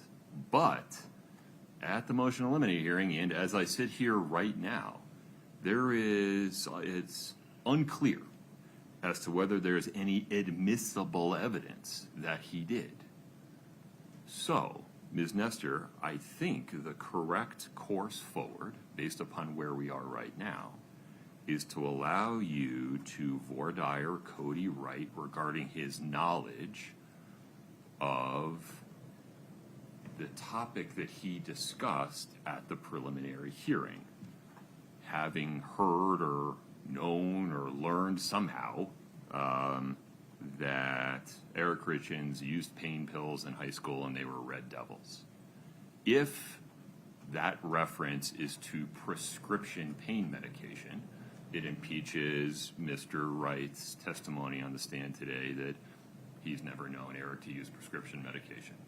If it's illicit street drugs, it impeaches his testimony that he's never known or heard about Eric using illicit street drugs. If he doesn't know what Red Devils are, we're all just speculating, including the jury, and that's not permissible. Mr. Bloodworth, any comment there?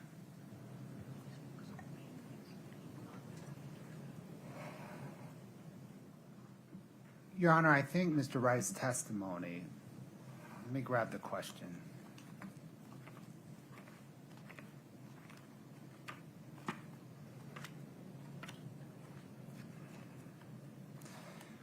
Was that he had never seen Eric Richins use prescription drugs or illicit drugs. Okay. So let's see what he says on voir dire to see if it actually impeaches that or not. Correct. Yeah. I'm sensitive to the precision of the questions you were asking at various points. Thank you. Okay. Anything further, sir? No, sir. All right. Ms. Nestor, anything before we invite Mr. Wright back in for that purpose? No, sir. I'm going to wait for Mr. Bertram to whisper in your ear.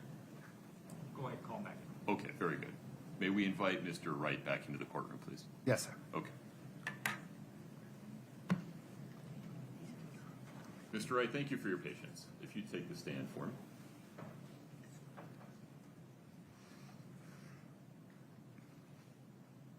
If you'd like a glass of water, you can pour yourself one.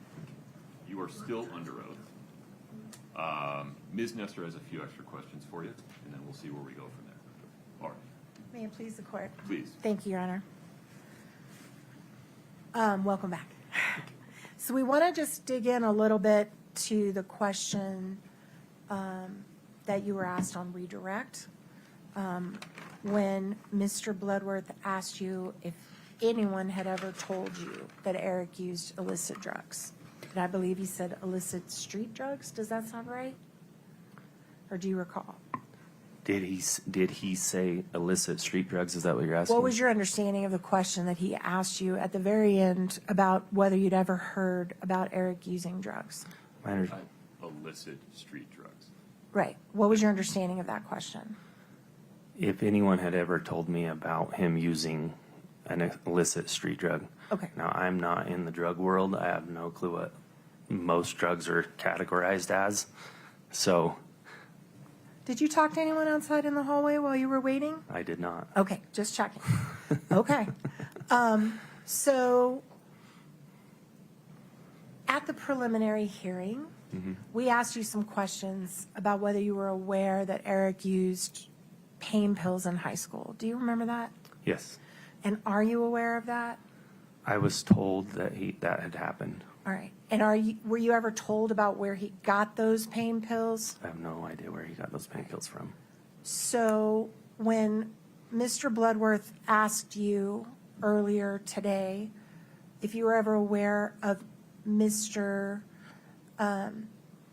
Richins using prescription drugs, you said no. Your Honor, that's not the question I asked. Pause, Mr. Wright. If you would just object to foundation and restate the question for me. Your Honor, objection, foundation. Let me ask you this way. Sustained. Go ahead, Do Ms. Nestor. you Was it your understanding in high school when you had this knowledge that Mr. Richins was using these drugs illicitly? In other words, not with the prescription of a pharmacist? I need you to be more precise in that question. Which drugs are you referring to? The pain pills, sorry. And if you would re-ask it, please. Was it your understanding in high school when you knew about this that Mr. Richins was using his own prescription for pain pills or someone else's? I learned about this later on in life, not in high school. Okay, and what did you learn? And I learned that he had taken pain pills in high school. That's what I had been told. Without a prescription? I didn't get asked whether it was a prescription or not. I don't know. All right, and then I think you said in the prelim that you thought they were called Red Devils, is that right? That's what I was told. And was it your understanding that Red Devils were an illicit street drug? I don't know what an illicit street drug entails, but I assumed that the Red Devils were being abused, as that's what high school kids were doing. So people were doing that in your school? I heard that, yes. And did you know what Red Devils? Later on in life. What, did you know what Red Devils were? I learned later on what those were, yes. What are those? I believe it's Sudafed. Oh, it's Sudafed? I think. I'm not a drug person. I'm sorry. Okay. Could be pseudoephedrine, maybe. I have no idea. Okay. But that's what I think it is Sudafed being abused. Okay. So when you testified at the preliminary hearing that you were aware in high school that Eric, or you became aware later that in high school Eric abused Red Devils and pain pills, do you still stand by that today? Yes. Okay. All right. Your Honor, do you need more than that? I understand Mr. Wright's testimony on the record. Okay. Okay. Let me just think for 1 second if there's anything else.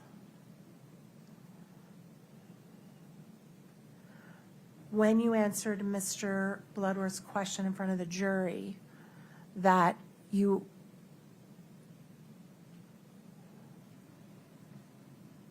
had not heard from anyone that Eric used illicit street drugs, that's except for what you heard about in high school? Objection, Your Honor. The foundation. I can ask him what his intention of his answer was, Your Honor. Did you intend to carve that out? That's a fair question. Can you restate that? I'm sorry. You intend to carve out from that answer what you knew about high school? What answer? Sorry. From the answer that Mr. Bloodworth asked you in front of the jury, if anyone had ever told you or if you had ever heard that Eric used illicit street drugs, did you intend to not include what you knew in high school? Are you carving that out? If I said it that I was in high school,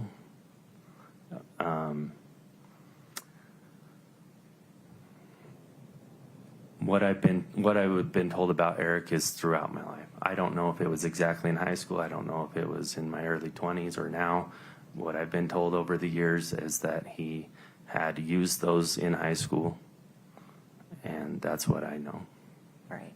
And so if I were to ask you the question again that Mr. Bloodworth asked you, has anyone ever told you that Eric used illicit street drugs? And you included all the knowledge you have all the way back through what he did in high school, what would your answer be now? I don't know what illicit street drugs entail. Okay. I've been told of some drugs that he used, and that's what I would testify to, is that I know that he used some drugs, form of drugs. I don't know what they are exactly. I don't know if they're illicit street drugs or not, but that he had used drugs at some point. That's it, Your Honor. Okay. Mr. Bloodworth, anything else for Mr. Wright at this point? In terms of word of.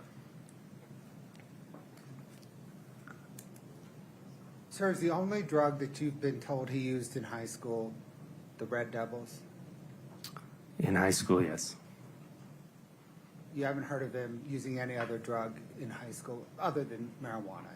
Let's just accept marijuana from this whole discussion, okay? Yeah. So In high school, I was told that people were using Red Devils. I had heard that Eric had popped pills. Okay. And is your understanding was the pills that he popped were the Red Devils, or was it Red Devils and something else?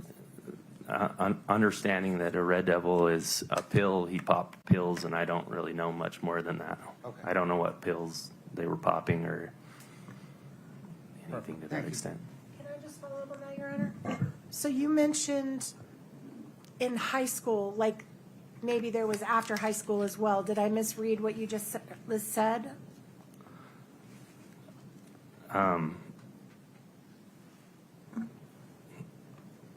I have learned of these things through people over the years. I don't know this exact times and days that people have told me this knowledge. Eric popped pills in high school is what I've been told. Beyond high school, do you have any knowledge if he popped pills? I don't have any sure knowledge that he popped pills after high school. Not sure knowledge, but if people told you that? I have knowledge that he took THC gummies. Okay. Anything else? No. Okay. Thank you. I just want to make sure because I heard that clarification, and I wanted to make sure we followed all the way through with it. Great. As far as you sit here today, other than what you heard about what he did in high school, and other than knowing about the THC gummies, have you heard from any other person that Eric used drugs in his lifetime? No. Okay, thank you. I just wanted to clarify that. I need to make you take a walk again. Okay. Please don't speak to anybody in the lobby.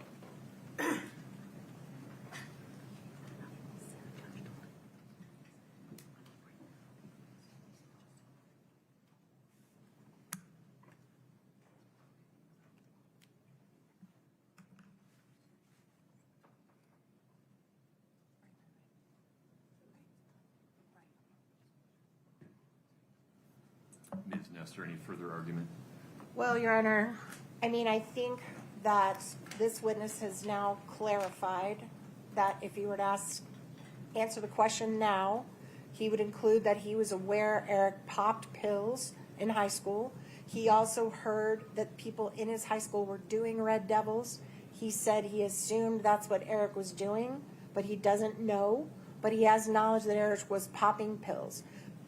This whole case is about a pill addiction. This whole case is about whether or not Eric Richins voluntarily ingested that or if he was given it by his wife. This is a critical piece of the defense. He's been allowed to make a statement in front of the jury that we have now found out through voir dire is not 100% accurate on one of the core issues in this case. I am only asking to impeach him. I can limit it to what he said in the prelim. We can go farther if you want us to, or we can limit it to what he said in the prelim. I'll do it either way. But I think to deny Ms. Richins the right to impeach him on something this critical to the defense and the prosecution, when the door was absolutely opened by the prosecution, would be reversible error, and we're asking that the court allow us to do that now. Mr. Glover.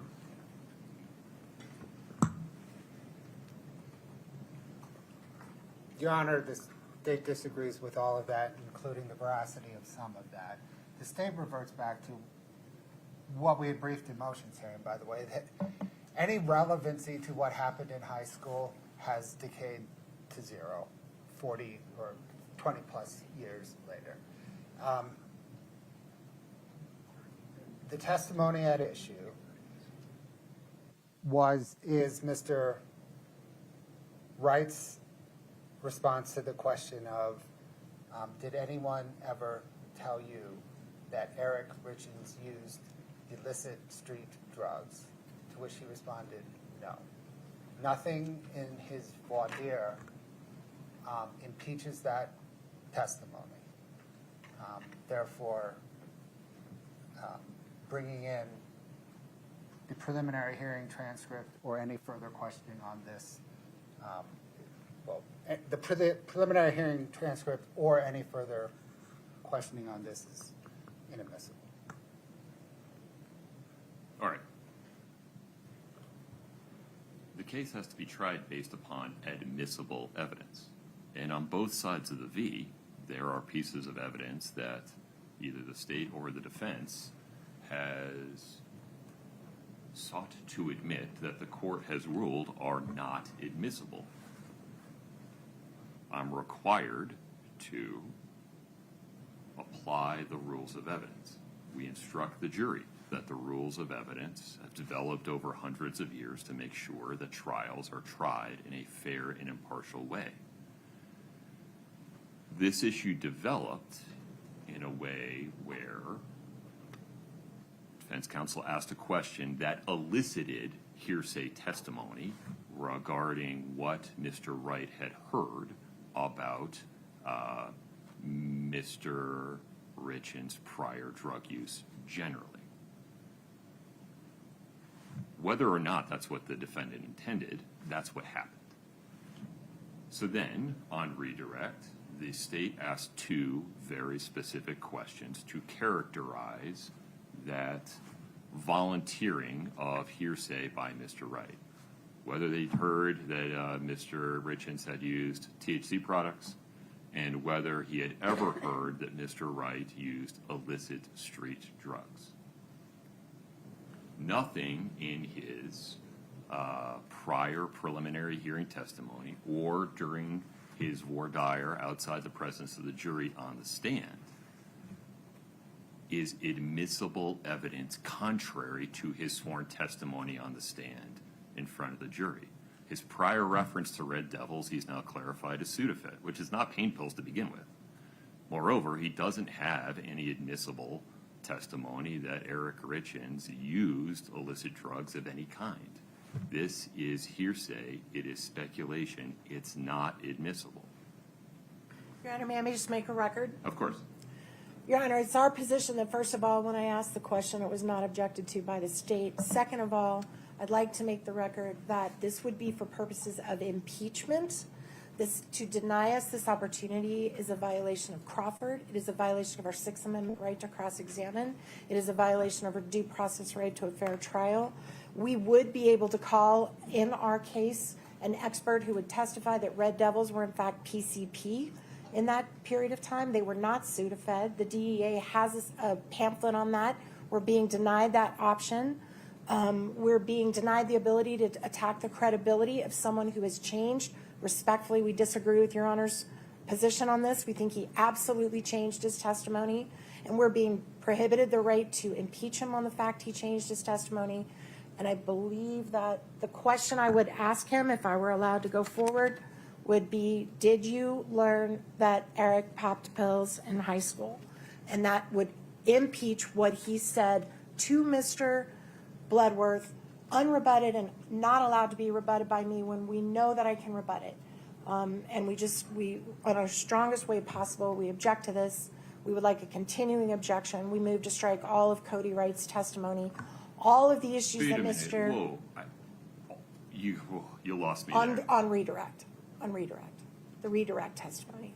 Which Where, piece? where he answered the question that I'm not now being allowed to impeach him on. We're asking to strike it at the very minimum.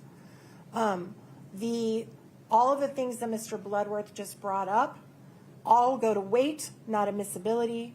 And What is the non-hearsay route for this witness to testify regarding what he heard, if it's coming in for the truth of the matter asserted? it's not. It's coming in to impeach that once the court allowed him to answer that question with hearsay, to rebut the hearsay that we elicited unintentionally. What's the evidence that he heard prior to today, testifying today, that Eric Richins used illicit street drugs?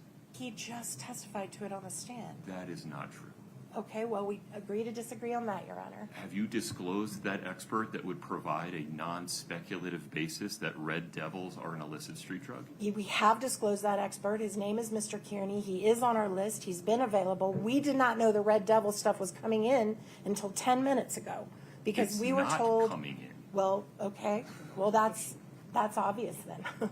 I mean, we did the best we could. We gave him our drug expert that as soon as the Red Devils comes in, we can let them talk to him about that because we sure would go into that with our expert, that we're now being denied the ability to do that.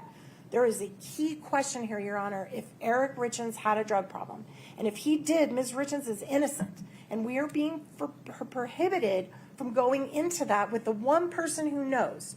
And I just think that the veracity of this witness on this topic cannot be underestimated for purposes of the defense. I know you disagree with us. I believe I've made my record. Yes. He's changed his story. He's now saying he's never heard that Eric used drugs when he knows in the prelim that he did. And I just think this is just a huge, huge impediment to us to put on a fair trial in this case. And I believe I've made my record. I can't think of anything else I need to say on the record. Thank you for letting me make a proffer. Okay. Are you asking me to strike Mr. Wright's answer that he's never heard that Eric used illicit street drugs? Yes. On which basis? On what basis? On the fact I'm not allowed to impeach him on it, and we all know it's not a correct answer. You certainly can impeach him on it if you have any evidence that it's impeachable. No any other way to show it to the court other than what we've already done. Okay. Can I want to be clear. There's just no evidence that Cody Wright believes that Red Devils are illicit street drugs. But he separated the Red Devils from the popping pills. He separated that. No, He with did. respect, he didn't. But okay. Well, I think the transcript will reflect it. All right. Let me pause. Anything further?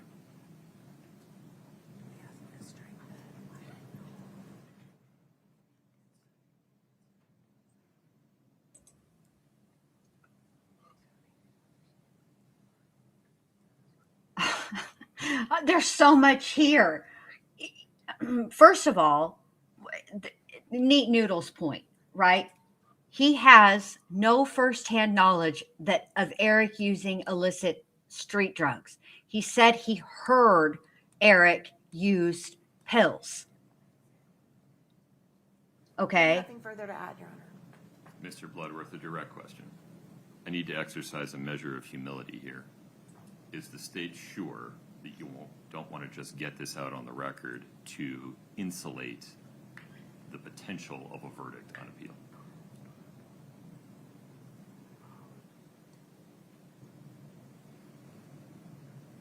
You now know what Mr. Wright's going to say.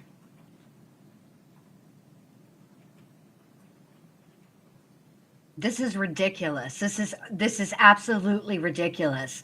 Even and you guys are saying it in the chat. Even if he did Confer with your team. have a pill problem in high school, Yes, Your Honor, let me take a moment to confer. Can I make a record on one? even if he did have a problem in high school, that was 20 plus years ago. That doesn't a problem today make, number one. And number two, it doesn't negate that Kouri could have still poisoned him. Period. That doesn't make her innocent. This is ridiculous. Bingo. Sure. Let me read to the court the expert disclosures it relates to. I don't know that we need to get into that at this moment. I won't be basing anything I do on that. Okay, then. Thank you. Can I step back? Of course.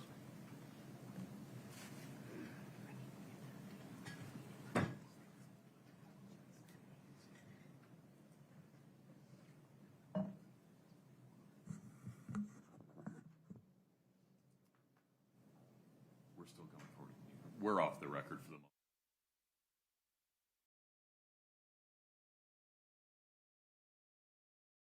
moment. Can't remember. Did we? We invite Mr. Wright back in.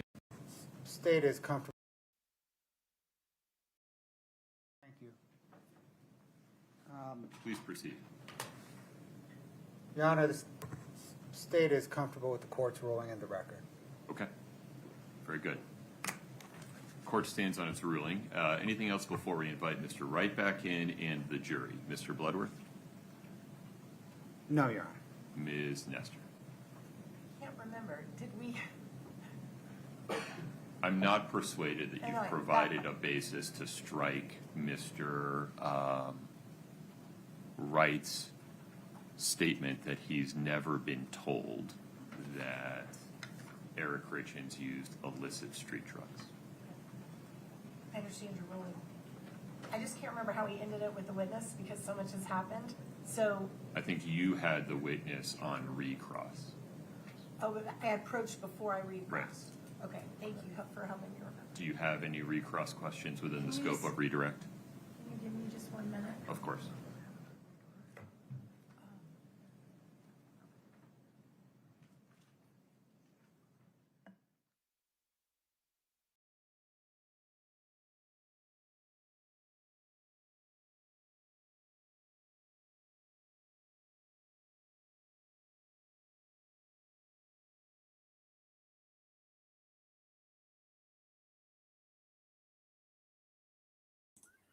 Oh my God. How many moments do you need, lady? You're taking too long.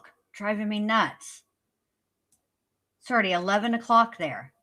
Shoot.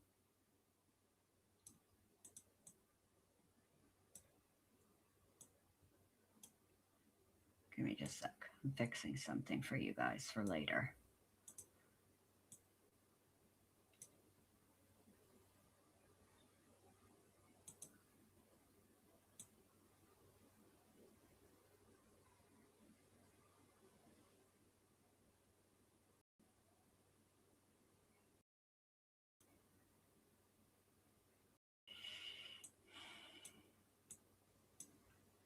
I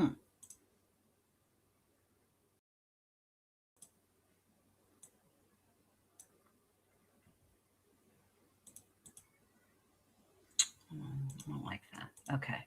Sorry. Refresh my recollection, because a lot has Oh gone under the my radar. God. Trying to get back to where we were. I think I do have a quick recross on within the scope of his redirect. Very good. If we could invite the jury back in, please. Bruh.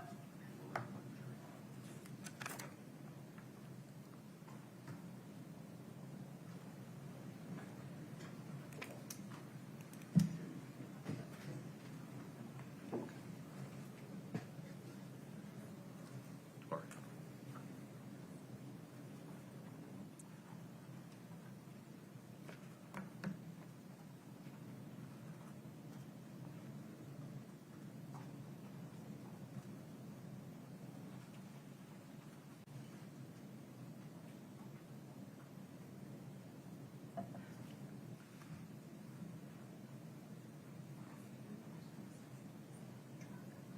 Oh, well, we'll invite him back in. Yeah. If you can get him. Thanks, Mr. Detective.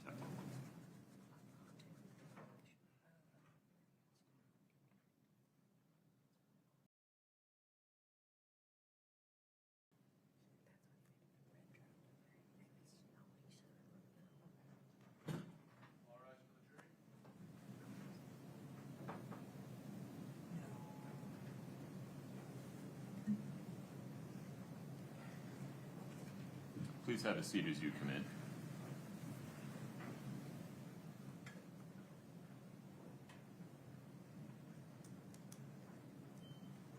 All right, folks, have a seat. Mr. Wright, if you would take the stand again, I'd appreciate it.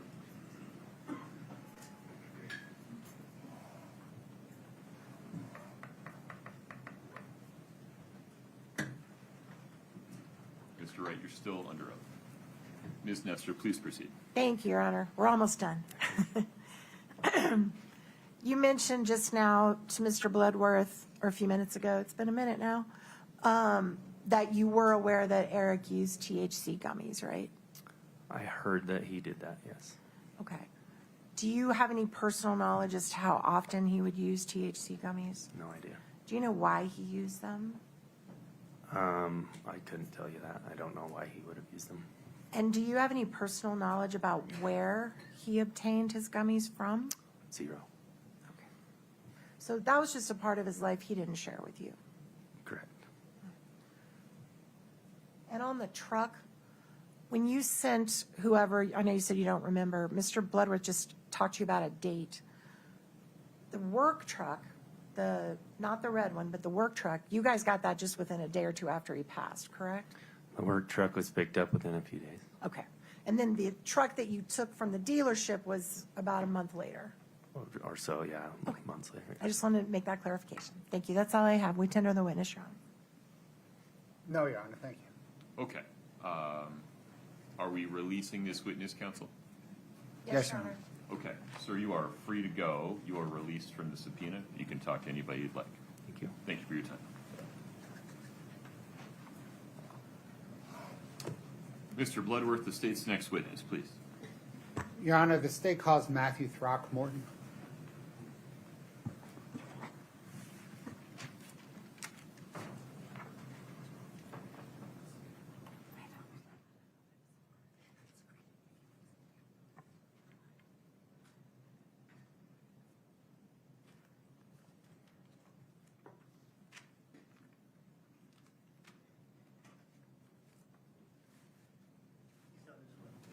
Very good.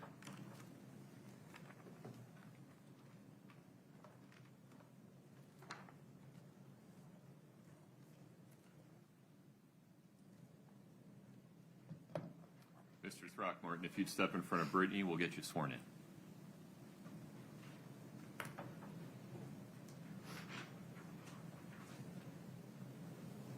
If you'll please raise your right hand.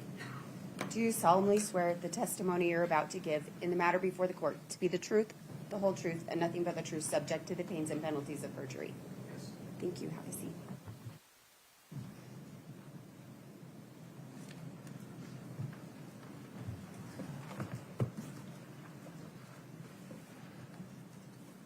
Please proceed. Thank you, Your Honor. Please state your full name and spell your last name for the record. My name is George Matthew Throckmorton. That's Throckmorton. Sir, are you employed? Yes. I How? work full-time for the Salt Lake City Police Department in the crime lab as a crime scene investigator with a specialty in forensic document examination. Okay. How long have you been with Salt Lake City as a crime scene? 27 years. And what is a forensic document examiner? Forensic document examiner is an individual who examines and compares writing in an attempt to determine identity, authorship, or authenticity. This includes the examination of handwriting, erasures, inks, papers, basically anything related to documents. So how long have you been doing that, forensic document examination? 30 years. Okay. Did you have any special training that you've done just specifically for FDE? Yes. I apprenticed with my father, George Throckmorton. It's about 4,000 hours of training in casework and study over a 2-year time period. I also trained with other document examiners at the Southwestern Association of Forensic Document Examiners. I completed courses through the Institute of Applied Science in Chicago.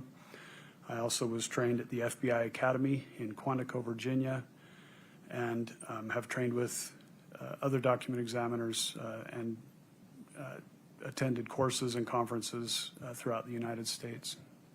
Have you practiced this FDE or forensic document examination with other labs? No, just pretty much my own. So did you do something with the state lab in Montrose, Colorado? I did train with other document examiners at the state lab in Montrose. Okay. So you didn't practice, you were in training? It was part of my apprenticeship. I see. Okay. Have you had to maintain continuing training Yes. in the intervening years? Yes, I've attended various courses and conferences put on throughout the United States. Have you given presentations yourself at such conferences? Yes, I've actually been a guest instructor at the Salt Lake Community College as well as the University of Utah at the Law Department. I've trained at the Utah Post Academy helping police officers understand what a forensic document examiner is and how they can help them with their cases. I've also trained employees at American Express to detect potential forgeries, and I've also taught classes at the IAI, which is the International Association for Identification. That's the largest and oldest forensic organization in the world. Are you a member of that organization? Yes, I am. Do you belong to a particular section of the IAI? Yes, I belong to the question document section. So over the last 30 years, this may seem like kind of a dopey question, but have you ever had the opportunity to examine question documents? Yes, I've worked on over 1,500 individual cases over 30 years. And have you ever testified in court as a forensic document examiner? I've testified 61 times, 48 times as a question document examiner. In the world of forensic document examination, are there some basic underlying principles upon which the science rests? Yes, that no two people write exactly the same way. That's to say that no two individuals share all the same characteristics and habits, given the proper quantity and quality of documents to compare to show that their writing is different. Okay. Before we move on to the second one, I wanted to just very briefly go into this idea of habits. When you're talking about, what do you mean by habits of writing? I guess just have you explain it. Habits are part of an individual's writing where they, most of the time, they really don't even know what those habits are. They're just writing, trying to create either a letter or they're signing their name. And as they have learned to write over the years, they pick up different characteristics and habits within that writing. That could be how they cross the T as the crown at the top of the staff, medium part of the staff, or down closer to the baseline. When they write an ER combination, for example, is the E bigger than the R or vice versa? Are those two letters connected, or is there a pen lift between those two letters? Is the U more rounded or a little more pointed? So they just develop and use these habits as they write different types of things or sign their name. So when we first learn to write, we're writing careful what our teacher is teaching us, and then as we go on later in life, we become more concerned with the content and not the formation of the letters. Those are just subject to habit. That is correct. We learn a textbook style of writing in school. We're just trying to duplicate what we see. Again, more concerned with making it look like how we see it. And again, concentrating, like you said, more on what it looks like. As our skill level increases, we're more concerned with the content of what we're writing, whether it's assigning our name or whether it's the letter that we're trying to write to somebody. And the longer we write, those characteristics and habits just become muscle memory to us, and we don't necessarily think about how we're writing letters and formations. We're more concerned with what we're writing. Okay, we've talked about individuality. What's the other principle upon which your science rests? That an individual can't make all of the variables the same to make two pieces of writing the same as one another. There's always going to be a natural variation that occurs as we write our name. You're not going to find two signatures that are an overlay. There's always going to be a little bit of difference in how those look or in a body of writing. Okay, so are there studies out there where researchers have looked at these principles? Yes. Okay. Could you very briefly go into this idea of individuality? Absolutely.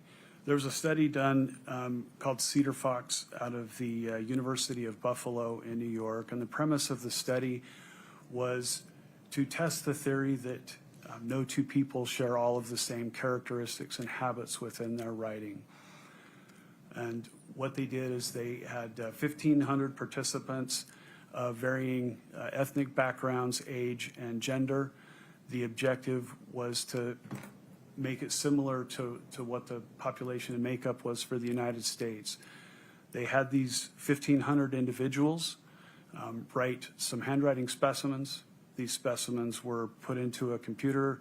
They picked 8 characteristics out of the writing and had the computer analyze those 8 characteristics. It was determined with a 98% confidence level that no 2 individuals wrote those 8 characteristics exactly the same way. Okay. Are there studies that have looked at the ability of a trained document examiner versus lay people on their abilities? Yes. There's been a number of studies over the years. Cedar Fox also did a study of twins, again, to differentiate if the writing of twins could be seen as it was different one from another. In that particular study, they hired lay people to do the examination. The computer did an examination, and they also had intern document examiners look and do those comparisons. In that particular study, it was determined that the computer had about a 9% error rate in differentiating writing one twin from another. It was determined that the lay people had a larger percentage of an error rate, and that the intern document examiners had about a 5% error rate in differentiating writing one from another. Those are interns, not fully trained. Okay. Correct. Now, were there some studies known as CAM being one of the authors of these studies that also looked into the abilities of a trained examiner versus layperson? Yes, Professor Moshe Kam out of Drexel University did a number of studies, and in his studies, he had lay people do examinations as well as document examiners, from intern to those that had completed the 4,000 hours of training. Throughout his studies, he determined that that lay people made larger mistakes in doing their examinations, and that document examiners, starting as interns, going to the fully trained, that their error rates were less than the lay people, and that the fully trained document examiners had about a 4% error rate. Okay. Now, how could you explain to the jury what you do in this comparison process? Yes. In this particular case, I was given... Just very briefly, generally, you receive question documents and known documents? Correct. I receive a stack of documents. First of all, I separate the question from the known. I go over each page individually, looking for comparison between whatever has been questioned versus the undisputed known samples that I receive. I compare my findings one from another. Then I evaluate those findings in order to render an opinion.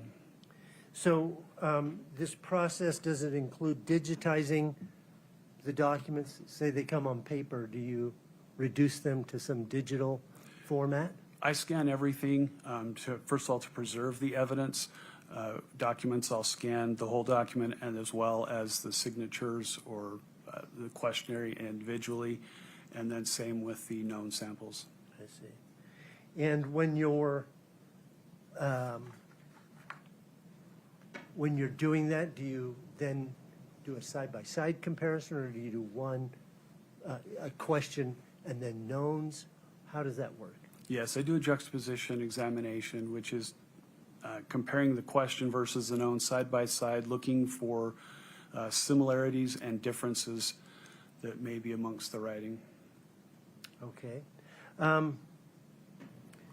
What are you looking for?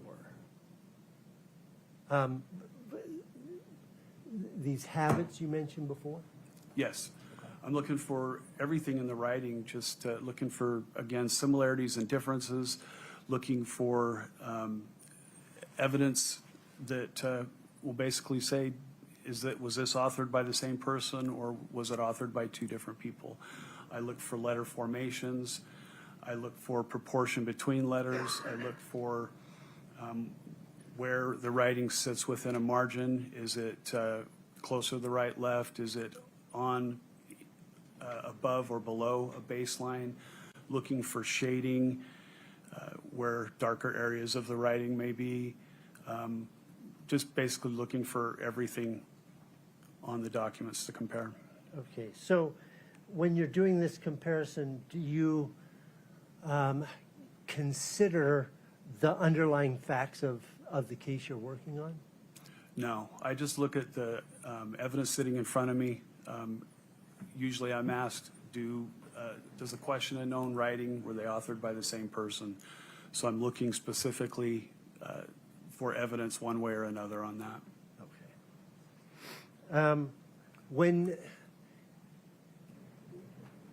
IAI, or I think you've mentioned earlier, you talked about the Southwest Association of Forensic Document Examiners, SWIGDoc, or somebody, does somebody give you a set of standards for your conclusions? Yes, there's a set of standardized opinions that initially was put together in 1977 by the ABFDE, the American Board of Forensic Document Examiners. In 2016, SWIGDoc, which is the Scientific Working Group for Forensic Documents, took that standardized group of opinions and made it their own. Okay. And that's the scale that I use today. Okay. Can we briefly review what that scale is? Sure. The first one is an identification. Identification means that the questioned and known signatures agree in every observable detail and that there's no unexplainable differences or variations present. The opinion below that is highly probable or strong probability. That it was authored by that person? By the same person, correct. Okay. And that means that there was either something that was different between the question on it, might be a feature was missing, the way a letter was connected. It also might be the difference looking from an original document to a copy of a document. That I didn't have the original, I was only looking at a copy, I didn't have best evidence. So because I can't tell the origin of the document, I'll drop that down from an identification to a highly probable or strong probability. The opinion below that is a probable, and a probable means that a majority of the evidence says that the question and known document was authored by the same person, but the reason that it would be dropped to a probable could be, again, that it's a copy, could be that there were signatures that were out of the timeline than the question document was, so I don't have maybe current documents to look at. The opinion under that is an indication, and an indication means that most of the evidence says that the question and known were authored by the same person, but again, might be dealing with a copy, might not have as many signatures as I would like to have in doing that comparison, so it drops it to an indications. The next opinion is a no conclusion, and this is basically, I couldn't tell one way or the other whether it was authored or not authored by who it purports to be. Then it continues towards exclusion in a reverse sequence. So indications it was not authored by, followed by probable not authored by, highly probable not authored by, and then an exclusion? An elimination. Elimination, that's the word, okay. In your process, then do you somehow try to verify what your opinion is? Yes. How do you do that? Usually I'll contact a peer, another forensic document examiner, and have them review a blind examination of the same evidence that I looked at. What is a blind view? That means that they don't know what my opinion is, that they're going to do their own examination and come up with their own conclusion. Okay. Now, are these the principles and methods accepted in your field? Yes. And are those the methods and principles that you applied in this case? Yes. Okay. So did you receive a question writing in this case? I did. Okay. Can we, I think it's been offered and accepted, 7-21. One moment, please.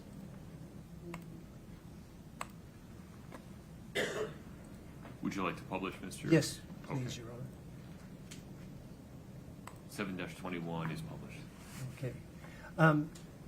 Let's just scroll through it from top to bottom just to refresh the jury. Okay. So that's page 2. Let's go return then to page 1. Do you recognize this, sir? Yes, I do. Is this the question document? Yes. Okay. Now, what did you receive? A copy or an original? And if a copy, what type of copy? I believe on this one I had a PDF copy. Okay. Is that a good thing or a bad thing for your purposes? PDF is not the best quality of document.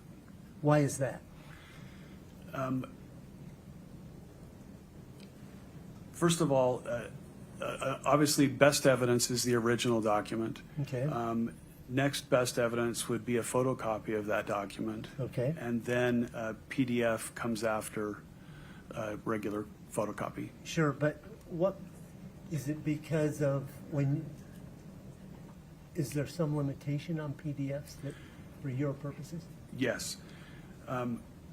If I could talk about photocopies first. Sure. A photocopy is a distorted picture of an original document. The problem with a photocopy is it's a picture that is slightly smaller than the original document. There is, the colors are not as vivid or clear. The tones may be less vivid as well. In some cases, in photocopies, writing pen strokes can diminish and in some cases disappear. There's also marks that can appear on the photocopy that weren't on the original document. These are called trash marks. Trash marks can occur from damage or dirt on the scanner glass, as well as wear and tear on the inner workings of a photocopy machine. So it's going to change or alter the evidence a little bit. The PDF has a lot of the same problems with it. The problem with the PDF is there's no default setting. So depending on the software or where it was made, if it was made on a computer with a scanner, or if it was made on a copy machine, or in some cases a cell phone, it changes and alters the document, makes it so that kind of the overall appearance looks good, but if you were to try and enlarge or zoom in to a particular area, it will pixelize and get rid of some of the finer details that you would have in the original or in a copy. Okay. So, in this case, did you receive some known documents? Yes, I did. Okay. May I approach the witness? Yes. I'm handing the witness what has been marked as State's Exhibit 8-49. Can you take a look at that and review it for a moment? Yes. Counsel, my apologies for interrupting your question. Make a note of this one. We'll come back to it. I need to take a quick break. Yes. Please rise for the jury.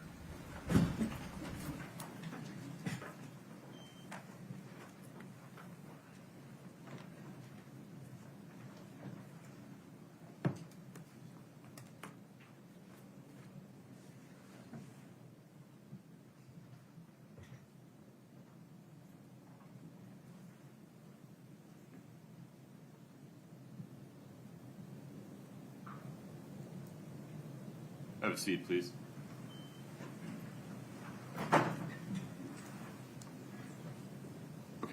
Mr. Throckmorton, I need to take a 5-minute break. We'll just say until 11:40, all right? Please do not speak to anyone during the break. Yes, sir. I know you've done this before. Yes. Very good, sir. Thank you. We'll be in recess until 11:40. Thank you. Court's off the record.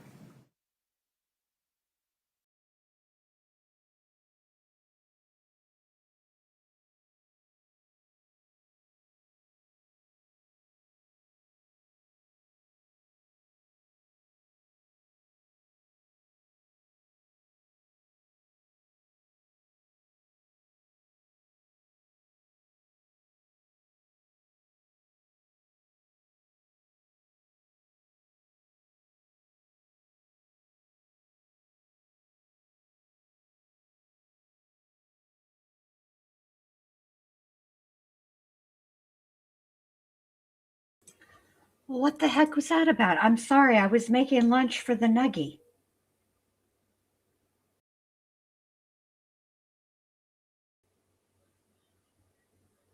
We're going to be all out of skips at this rate.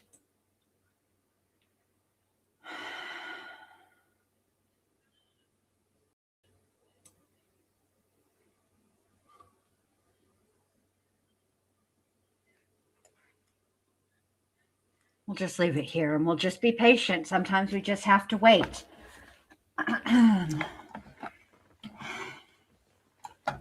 Does anybody know, like why I don't, does anybody know?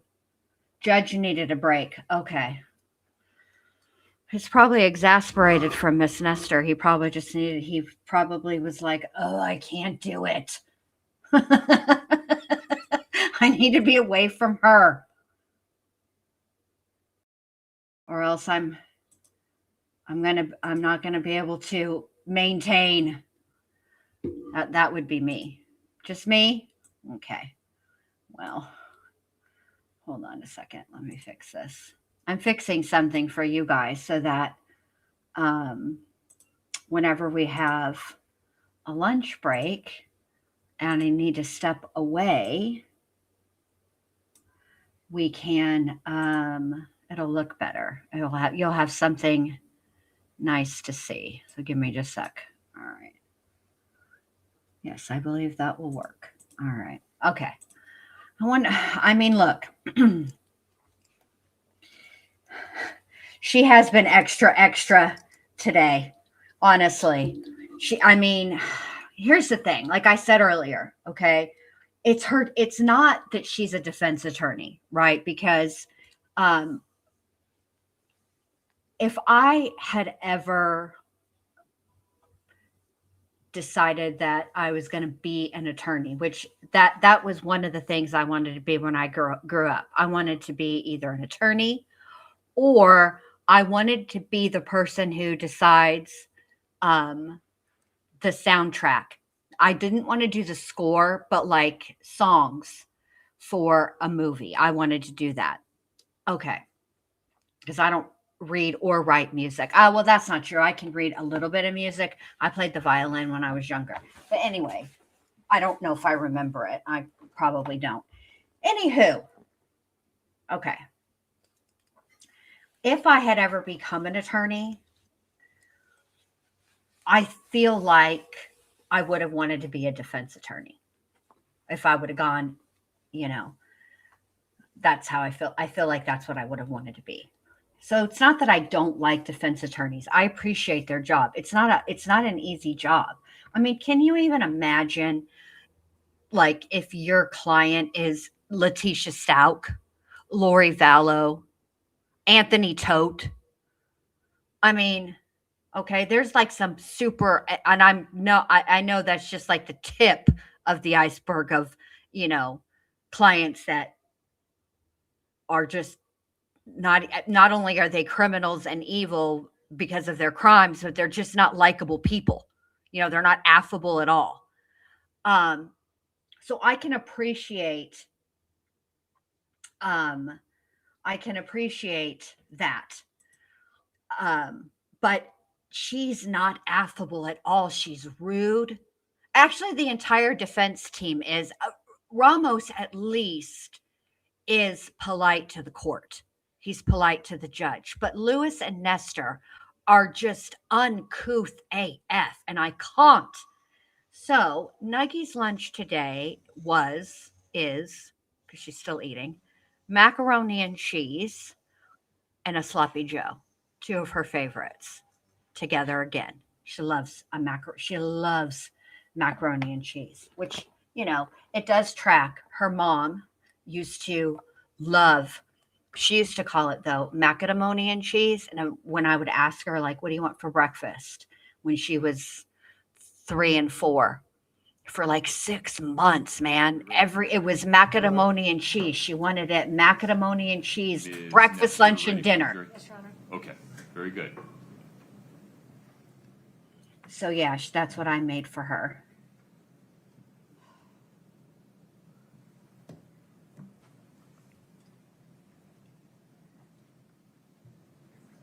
That's funny that you brought up Kung Fu Panda, Neat, because on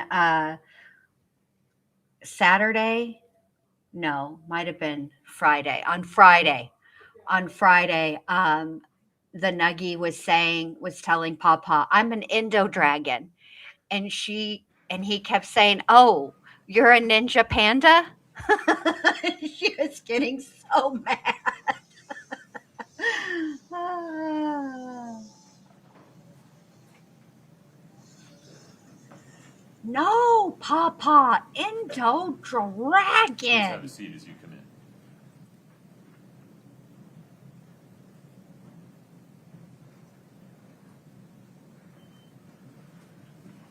I love and Have a listen, seat, I thank you. love macaroni I and promise cheese, I'm and paying I like. attention to the temperature. We're trying. Hold on, and I like the cheap stuff, bro. I like Kraft macaroni and cheese. I don't care. I don't care if it's not real cheese. I don't care. I don't care how it's made. I don't want to know how it's made. That shit's delicious, and I love it. To adjust as we go. Mr. Throckmorton, you're still under oath. Mr. Burmester, please proceed. Sir, this State's Exhibit 849, have you had a chance to look through the various documents that are in 849? Not yet.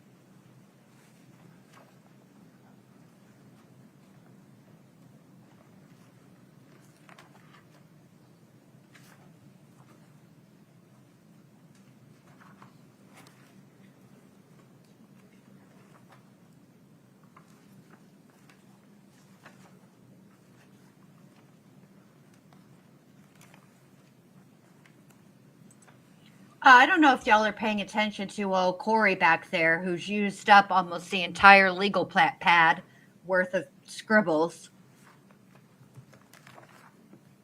I would love to know what she's writing back there. I noticed that the defense attorneys have switched chairs this week. Usually, Miss Lewis is where Miss Nestor is, and there's a little bit more Do talkity those talk. look familiar to you, sir? Yes. There's a little more talkity talk between Miss Nestor and Miss and Kouri, but Miss Lewis is over there like, I gotta write a brief. I have to file a response. Don't talk to me. Don't talk to me, criminal. How are they familiar? These were the undisputed known samples that I received in preparation to compare the signature on the true stage to the signatures and initials found in these known documents. And signatures? Correct. Okay. And where did you get them from? A majority of these documents were received from Katie's attorneys, and Is that the law firm Bennett Tuller? yes, And so initially, were you hired by the trust or the Tuller or I was Or hired by Katie? the attorneys at Bennett Tuller, Okay. who were working for Katie, Eric's sister. okay. And how much were you paid by the I received Bennett Tuller? a $900 retainer to help with that. Since that time, have you been hired by Summit County? Yes, I have. Can you briefly describe what is this collection of documents that are contained in 849? There was canceled checks, driver's licenses, just various documents that Eric had authored and signed over the course of his regular daily activities. Was there a trust and a will? There might be amongst the documents. Okay, There's also tax documents and I see. receipts. I see. Okay. I agree with you, YouTubing. The fake cheese kind is the best. And here's where I object to Velveeta. I'm not a fan of Velveeta because it usually comes with shells and, it's the shells and cheese. And there's something about those shells that they don't cook right. No matter what you do, no matter how carefully you follow the directions, they're either undercooked or overcooked. There's no middle ground with them. And that is why I object to Velveeta shells and cheese. That is all. Now, there were some other documents, like that appear to be like photographs maybe of a journal, a mission journal, Yes, and a photograph of some appear to be written coupons. yes. Those documents, where did you get them? I received them from your office. Chelsea Gibson? to be That's precise? correct. Okay. How did that delivery take place? She met me at the Salt Lake City Police Department in the parking lot and gave me a thumb drive that contained all of those photographs. Okay. The other documents, the ones from Bennett Tueller, were they paper or were they electronic? There were some hard copies, and there were also some digital PDFs that were sent to me. Okay. Did you go, well, let me ask this. How many actual signatures of Eric Richins did you receive in all those documents contained in 849? I found that there were 86 signatures and 24 sets of initials.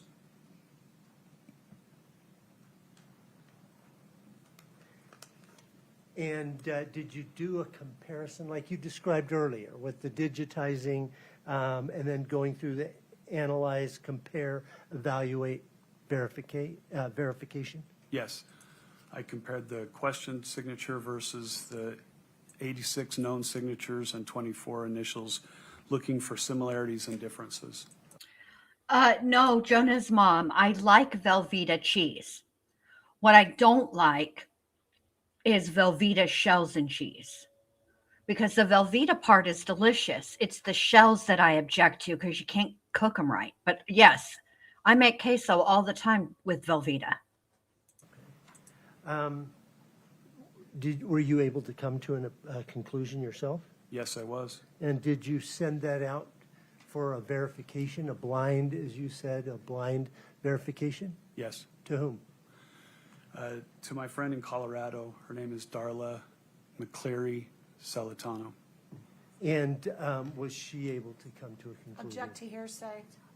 Yeah, would you approach for a moment, Mr. Burmester?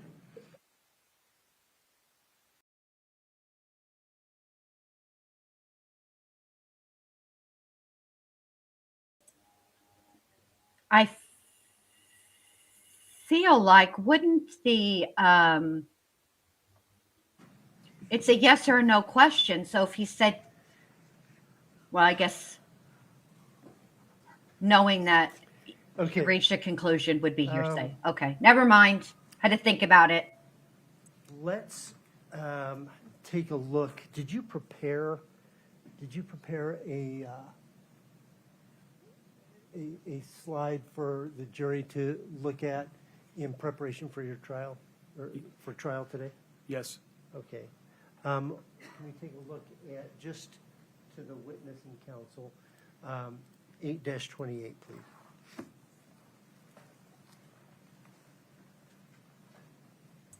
The witness has it. I too enjoy pancakes. Do you recognize that, sir? I would Yes, also I do. like to Would that have be a helpful birthday in party with communicating pancakes from around your the world. Testimony today. Yes. State would offer State's Exhibit 8-28 and ask for permission to be published. No objection. 828 is admitted and published. Okay. Let's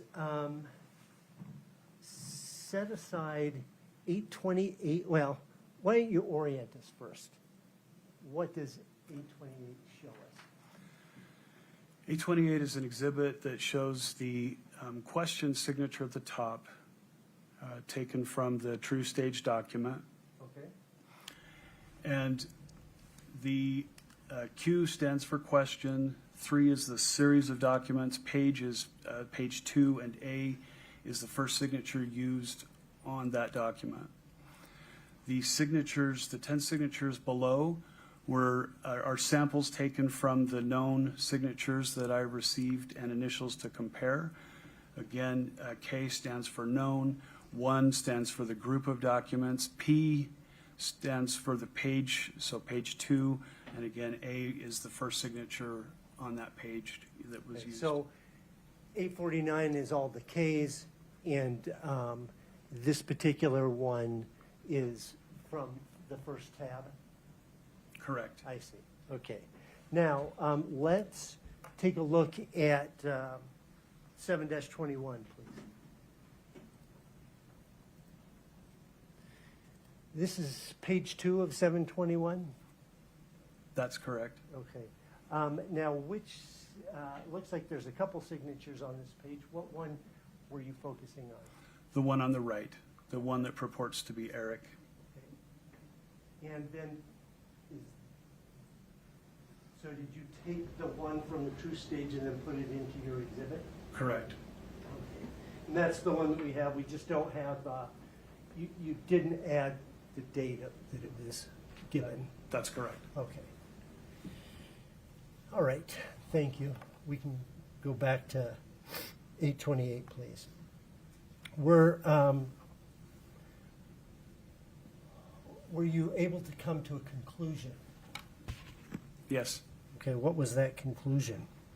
My conclusion was that there was no evidence that Eric authored this signature, Okay, and that he probably did not, and that it appeared to be a simulated forgery written by somebody who was familiar, had access to his writing in an attempt to copy, draw, or duplicate his signature and try and pass it off as a genuine signature of Eric.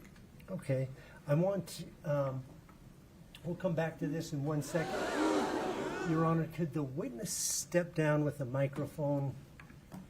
And let's just look at 828 for a moment.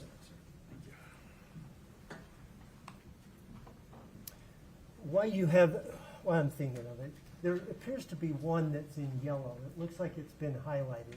Has it been highlighted? No. Can you hear me? Yes, sir. Okay. No, that one came from an NCR copy. It was a yellow piece of paper. All I did was crop the signature off that paper to put it on this document. All right. Could you explain to the jury how your analysis went? Sure. First thing, in looking at the question signature on this, it's basically EER, and the way that the E is formed starts at the top, comes down, creates the first semicircle, comes to a point, and then comes back down towards the baseline. When it gets to the baseline, it shoots off to the right.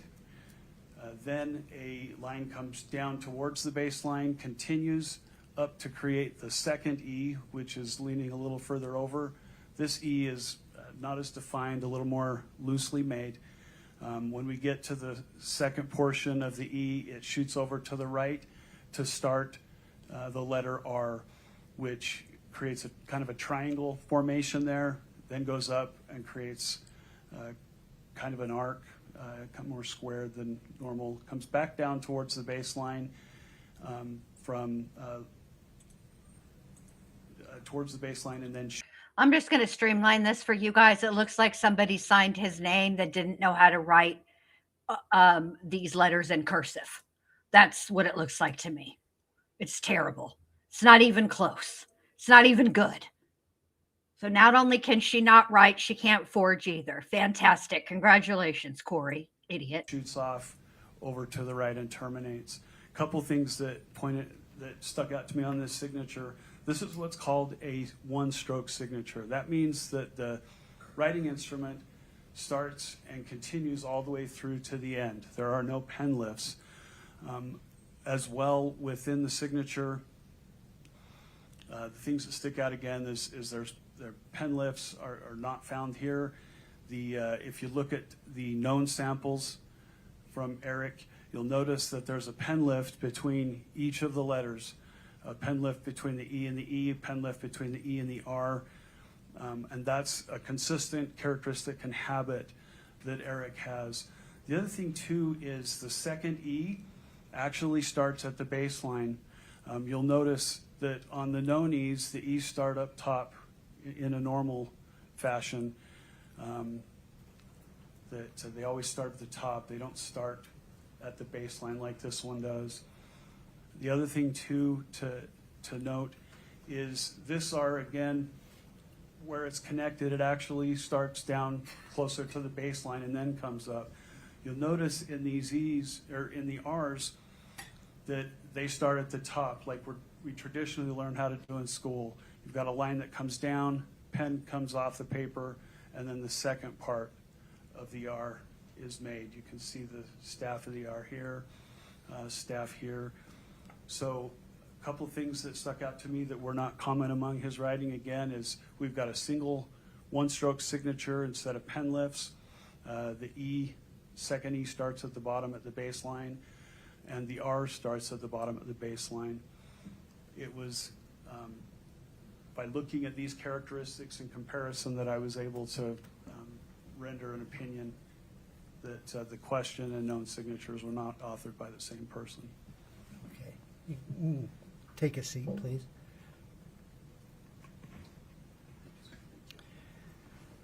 Now, your opinion was that it was probably not signed by Eric Richins.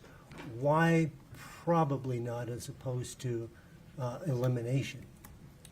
Because I was dealing with a photocopy, the true stage was a photocopy of a document. Basically, I'm missing evidence. So as a conservative opinion, instead of an absolute elimination, it's closer to a little weaker than that. So it was a probable as well. I couldn't identify who the author of that signature was. In the case of a simulated forgery, the author gives up their own habits and characteristics to try and copy, draw, or duplicate somebody else's. So because I was not able to determine who was authoring this, basically I came back to that there was no evidence that Eric did it, but I couldn't determine who actually authored it. Okay, so your final conclusion then is also that there is no evidence, that you could find nothing in the knowns that would support the question document was signed by Eric. That's correct. Okay. That's all the questions that I have for this witness. I have off. It's in front of the Ms. jury, Jester. of course it's accepted. May it please the court. Almost good afternoon, good morning still, sir. Good morning. My name's Kathy Nestor. I'm one of the attorneys representing Kouri Richins. Okay. So I want to first talk about your, I guess we call it your curriculum vitae, which is a fancy way of saying your resume, right? Correct. And I reviewed that, that you gave to us.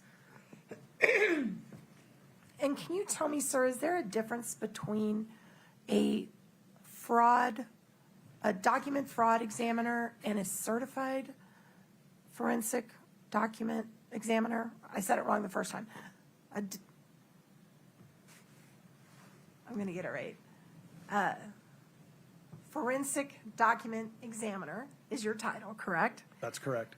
And is there a difference between a forensic document examiner and a certified forensic document examiner? Certified examiner is somebody that belongs to an organization that they pay and that they recognize him or them or her as part of their group. It's not just payment, they also take a test, right? Depends on the organization. And in fact, there was an organization, there's an organization that accredits these organizations, and it's called the Forensic Specialties Accreditation Board. Is that right? Do you know what that is? That's one of them. And they are people who accredit these organizations to certify people, right? Yes. And if you go to one of these accredited organizations, and I'm going to just read some examples and see if you're familiar with them. The Board of Forensic Document Examiners, is that one of them? There's an American Board of Forensic Document Examiners. Okay. And are you also aware there's just a Board of Forensic Document Examiners? I haven't looked into that one. And Scientific Association of Forensic Examiners, SAFE?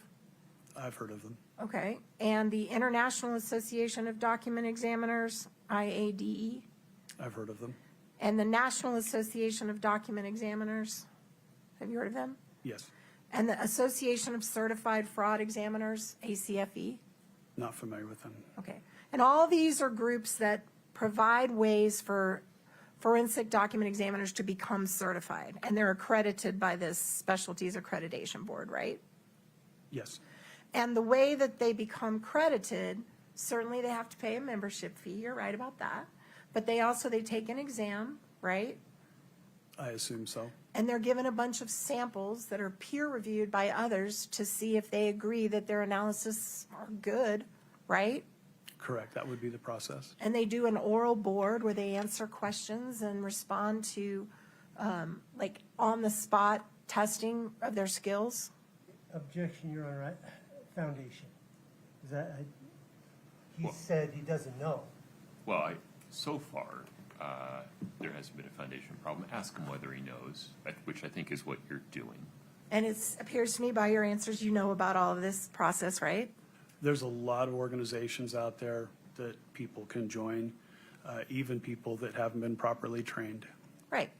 And by being certified by any of these organizations that are accredited, that's an extra security and assurance to your customers and your clients that you've been screened, you've been vetted, and you've been certified that you're good at what you do, right?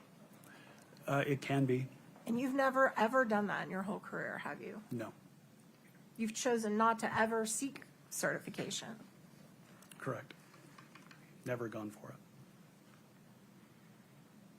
And you do agree that the forensic science that you're involved in of handwriting analysis involves a lot of using your own best judgment, right? Judgment based on experience and training, absolutely. But your judgment, your analysis. Yes, and I've been properly trained in order to know how to use that judgment. Okay. And certainly you agree that not every single forensic evaluator is going to come to the exact same conclusion by looking at the exact same writing. Is that fair? I don't know that I agree with that. It would, again, depend on how much training they've had. It depends on who they were trained by. It is possible that individuals aren't going to have the exact same opinion as me. Sure. And it also depends on the quality of the sample you're given, right? Correct. And original is best, right? Yes. One copy later after the original is a little worse, right? There's about a 1 to 3% distortion rate from an original to a first generation photocopy. And do you know which generation photocopy you were given? I have no idea. You know how many times it was photocopied? No. Do you know how many times it was faxed? It didn't appear to be faxed, but no. Okay. Do you know, and you never got a paper, you got a PDF sent to Objection, you. foundation. Well, these are yes or no questions, overruled. Go ahead. Thank you, Your Honor. You got a PDF sent to you on email, right? You didn't even get a document. For this document, that's correct. Right. And if we could please bring back up 8-4 and go to the page ending in 781. I believe this has been admitted, Your Honor. One moment, please. Can you make sure? Not yet. 8-4? His report, did you put it in? No. Oh, sorry, Not- just for Seriously. his review only, Your Honor. The witness has 8-4. 781, I think it's like maybe the fourth or fifth page. Let's just kind of scroll. That one right there. So this page that you're looking at, is this a page that you included in your report that you submitted to the prosecution in this case? Yes. All right, and can we blow it up just to the extent you can a little bit, please, so he can see the body of it? Okay. And these are the levels of certainty that you talked about with Mr. Burmister, right? From the strongest opinion to the weakest opinion. Yeah, it's not a scale based on pass or fail, but it helps the examiner to express his opinion as Okay. a whole. So it's the standards that you typically use in your reports. Yes. And the best report you can give somebody is elimination. I can say 100% this person did not write this, right? Or identification, depending on, Which one you're doing. correct. In or out, 100%, it's definitely not them. I don't use percentages. Okay, but that's your strongest. Correct. Elimination or identification are your two strongest opinions you can give, right? That's correct. Okay, and then you can also give an opinion of strong probability did not, right? Correct. And that's not quite as good as I'm sure, but a little less than I'm sure, right? It means all of the evidence says, in the one you're using, that the question unknown were not authored by the same person, and that there's some feature that's missing. In this case, it's that it's a copy and not an original. But you didn't use that, you didn't reach that conclusion in this case, right? Correct. So let's go to the next one. The next level of certainty is probably did not. Correct. Probably did not. And that is what you decided in this case, right? That That's correct. Eric probably did not sign that true stage, right? Correct. And can you read to me, or it's not in, but is it fair to say that probably did not means it's not quite up to virtually certain, right? Isn't that fair? Correct. Okay. And that is what you have reported with your training and your opinions, your expert opinions, that Eric probably did not sign that true stage document. There was no evidence he signed it. And you cannot say that Kouri did sign it, right? That's correct. Okay. Yes, cluckety cluck, to quote Eddie Munson. It's her tone, Now, by right? saying that, you have no personal knowledge whether Kouri Richins was given permission by Eric to sign his name. Objection. Do you? May we approach? Sure.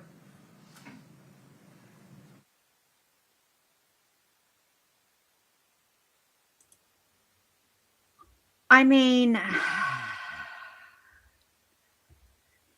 given that it was,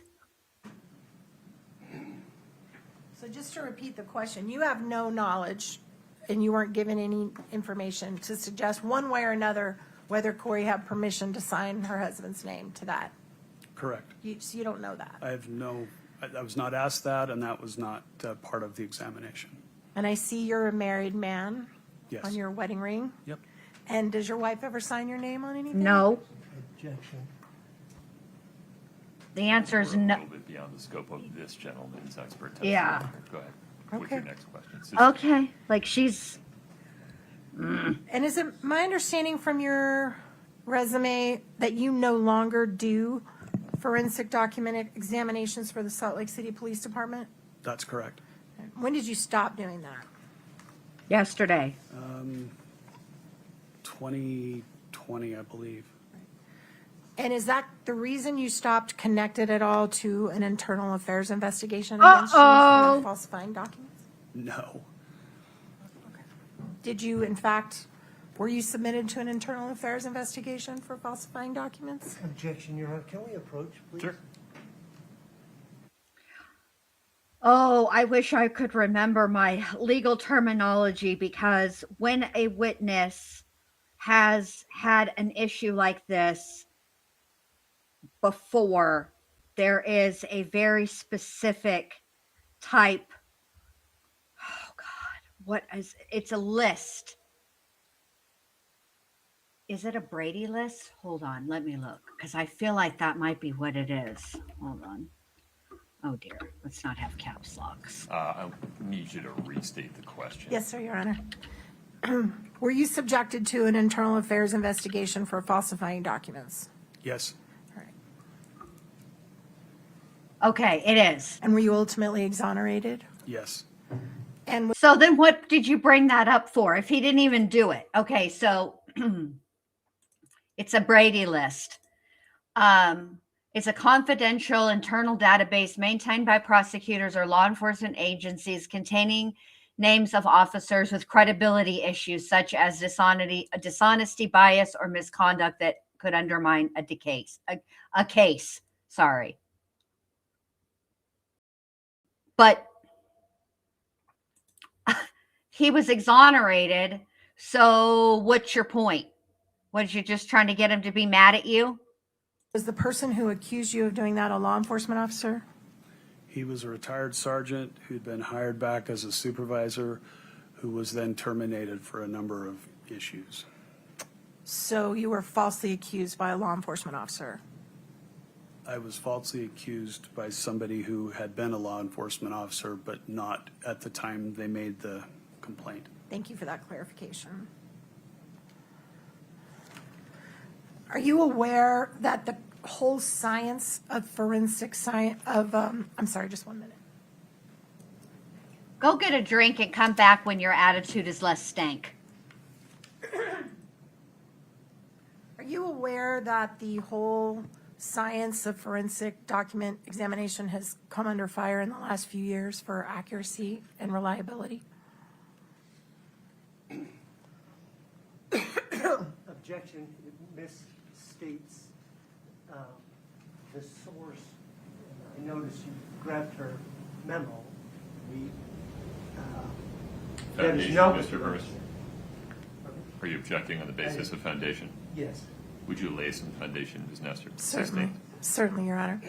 Are you familiar with the national, I'm sorry, I need to make a little bit of water. That whole time you walked away, you still didn't get a sip of water? What are you doing, lady? Sounds Are you like familiar with the hold on a National minute. Resource? Sounds like the demon's trying to escape. You better get that under wraps. It's also very difficult for those of us who are listening with headphones. Get it together. Council report titled Strengthening Forensic Science in the United States, A Path Forward. I've read it at some point. And are you aware in that report that they concluded the scientific basis for handwriting comparison needs to be strengthened? Yes. Are you aware that they found there's only been limited research to quantify the reliability and replicability of the practices used by trained document examiners? I read that in there. Are you also aware of something called the President's Council of Advisors on Science and Technology report, the PCAST report? I'm familiar with it. I probably read it a long time ago. Do you remember that they expressed concerns regarding the validity and reliability of conclusions made by forensic examiners and called for more empirical testing in the area? Vaguely.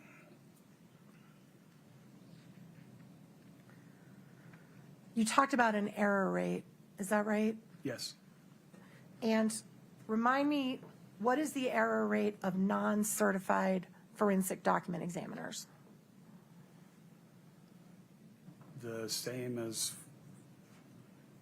document examiners that have been properly trained. Do you know that for a fact, or are you assuming that?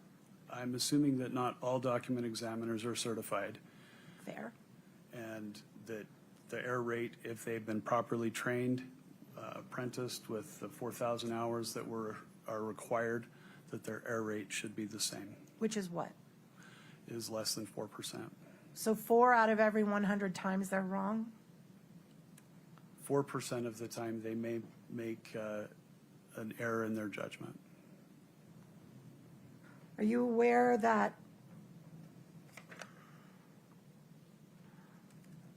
the National Institute of Standards and Technology issued a report from an expert working group for human factors and handwriting examination, which found multiple problems with the reliability of handwriting analysis? I haven't read that.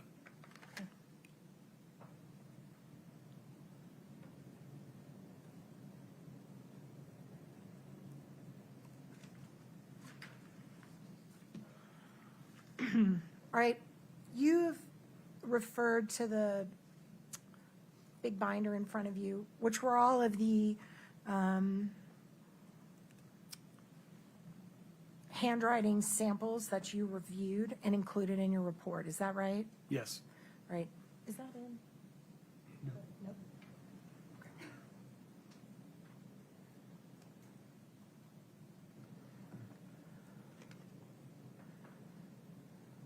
And you relied on all of those documents concluding whether or not, making your decisions about whether Eric's probably did not sign that document? Yes, I reviewed all 200 pages. Okay. Can you turn to, let me see. Court's indulgence, can I talk to Mr. Burmeister for just a minute? Of course.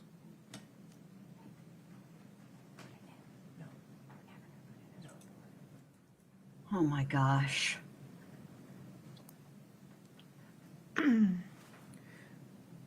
Looking over the documents, did you include a document? I am so sorry, my throat is fried. I know it's annoying to listen to. Give me just a second.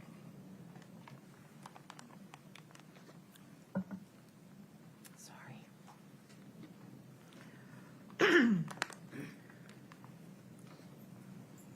Looking at the documents that you relied upon, was one of the documents titled the My Princess letter?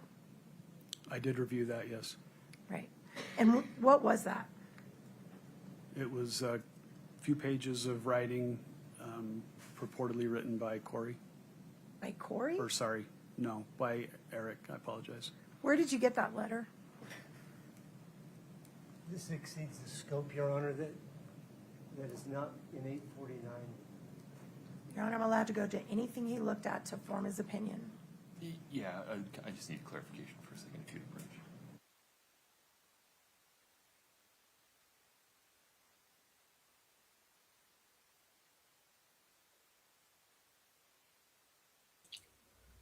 Give this lady a lozenge and some tea and honey. This is ridiculous. Get it together. Now you need to talk to this one. You now we have to approach. It's taking too long. I mean, look, okay, maybe I shouldn't be like this. We do want to make sure that she gets a fair trial. We definitely don't want it overturned on appeal, and we do also want to make sure that the right person is in prison for the right crime. So, okay, let me be patient. This is just, I don't like the way this is going. It just, I don't know, seems tedious for tedious sake. Okay. Oh, my voice came back.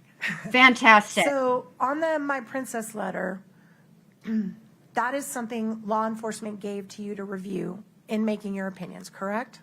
It was given to me as a question document, not a known sample. And you were to review it to see who you think wrote it? That's correct. And can we pull up for the witness only MT4? Your Honor, this is now outside the scope, clearly, because the foundation is, Yeah, was not part I of it. misunderstood your position, Ms. Nestor. Would you approach for a minute? My apologies.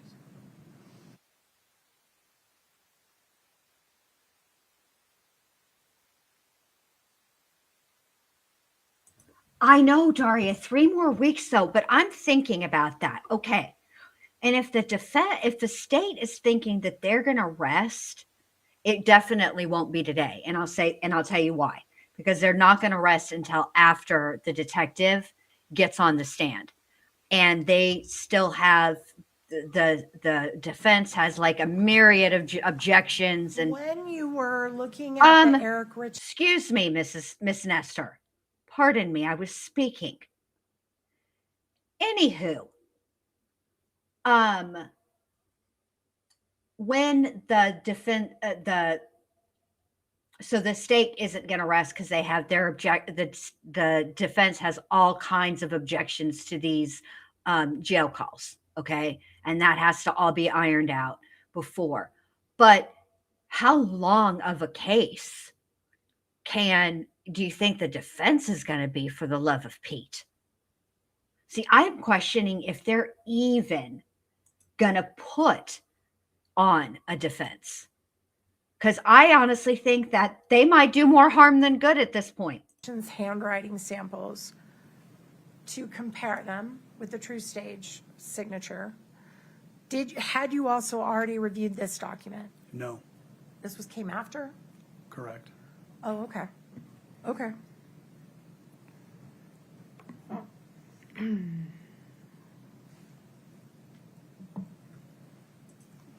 Once again, asking a question you Were don't you know the answer asked to to. look at any other insurance documents to determine whether or not they had forged signatures on them?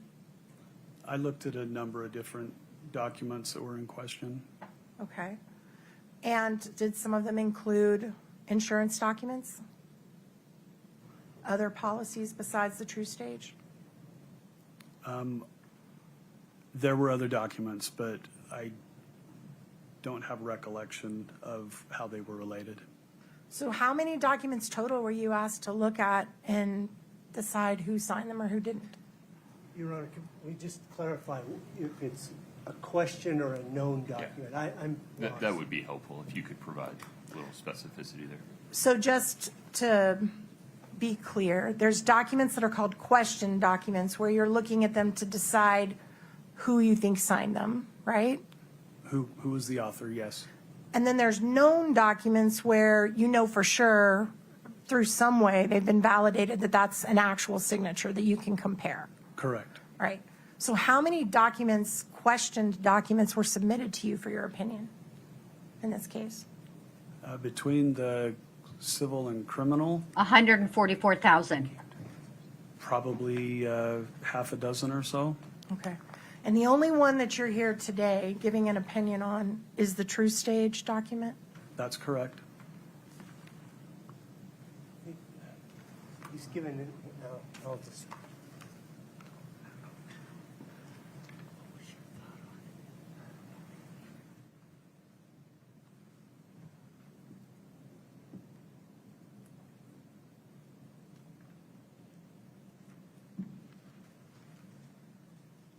Court's indulgence for just a moment, Your Honor. I think Of I'm course. almost done. Just one moment, sir. I'm sorry. Listen, normally you guys know that I go with my 11 billion, but for whatever reason, my brain was like, just say it. Say it, Bindi. Say 144,000. Okay, last one.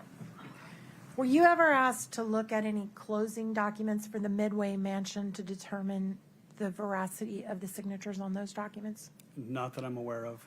Thank you. That's all I have, Your Honor. Within the scope of cross, Mr. Berman. I mean, are the Midway documents in question? Defense counsel asked if you're certified. Have you testified in a court of law regarding your forensic document examination? Yes. How many times? 48 times. And if you, hypothetically, well, let me back up. Hypothetically, if you send your known and questioned documents out for verification, is your action different if you receive back information that their opinion differs from yours? Or do you just submit it? Objection. Sustained.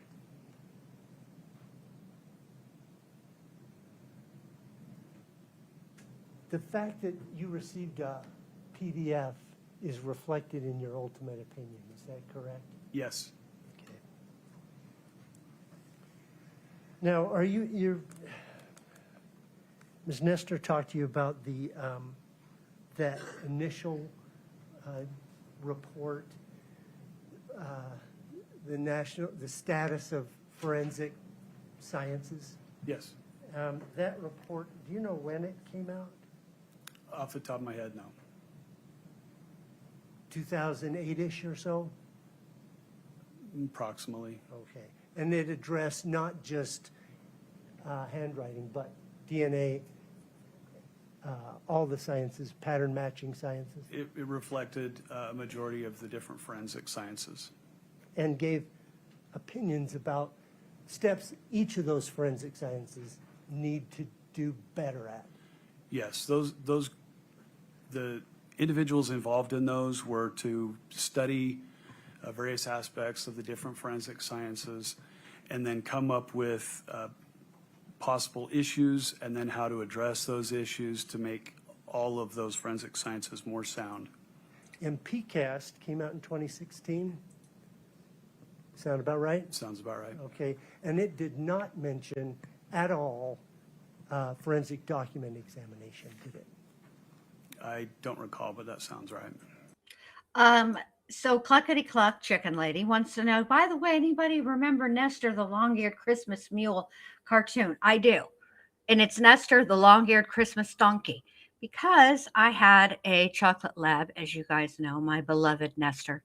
And I used to tell him at Christmas time that he could be my Nestor the long-eared Christmas donkey. And he just used to look up at me like, you're crazy, lady, but whatever. Call me what you would. Just keep the snacks a coming. All right, here we go.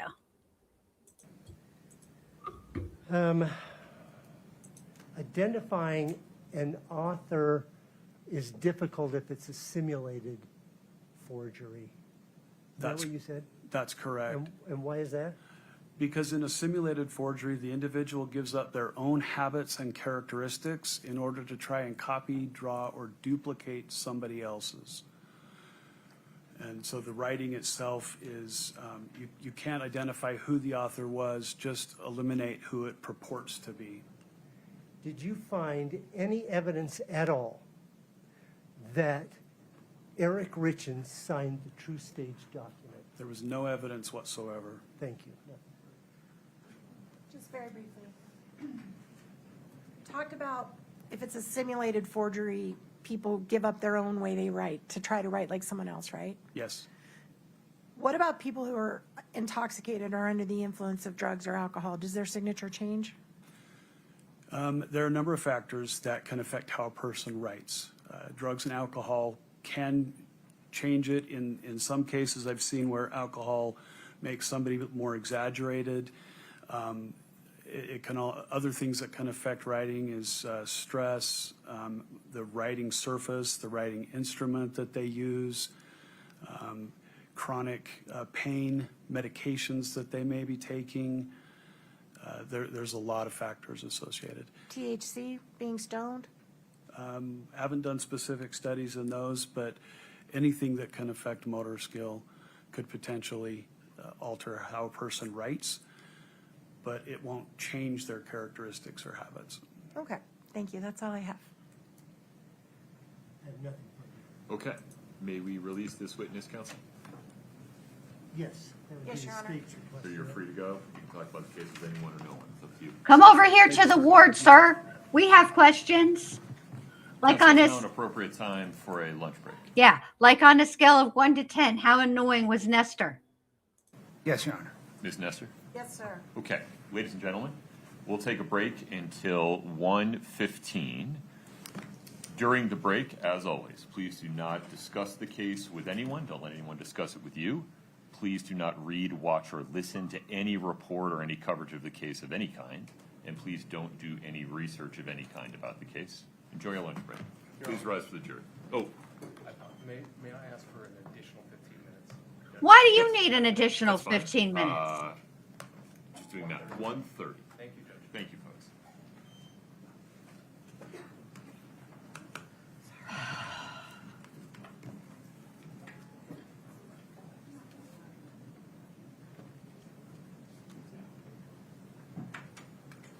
Just leaving your cup round loose places. This is All right, please have a ridiculous. seat. All right, let's see what's happening here. Mr. Bloodworth, anything on the record before we recess for lunch? No, Your Honor. Ms. Nestor, Ms. Lewis, Mr. Ramos? No, sir. No. All right. Folks, if you would make your way out of the courtroom or just stay quiet, I need to do a detention hearing in another case right now. Thank you. Oh, No.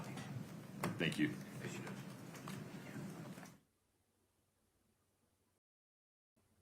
I know, Daria, me too. Like, okay, even if I skip all the way forward, we're only like barely behind. We're 8 minutes behind. So even if I put it to live, it's not, like, we still have pretty much the whole hour. But hold on, I lost my mouse again. Hold on, let me see. Here it is. On the bright side, I did make something. So please hold while I get that for you. One moment, please.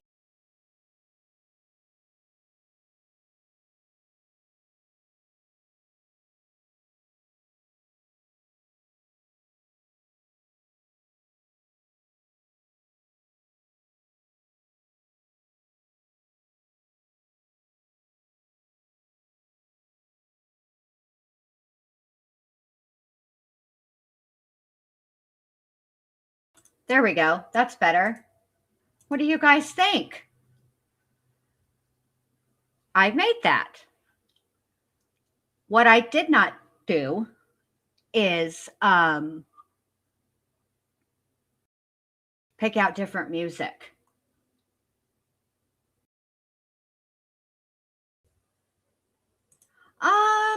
Mystery Chick says, must be pretty important for the detention hearing, maybe in connection to this one. I don't know. I'm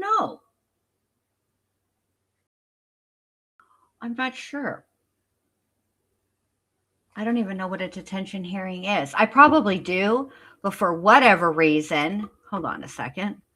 It's not, none of my synapses are firing.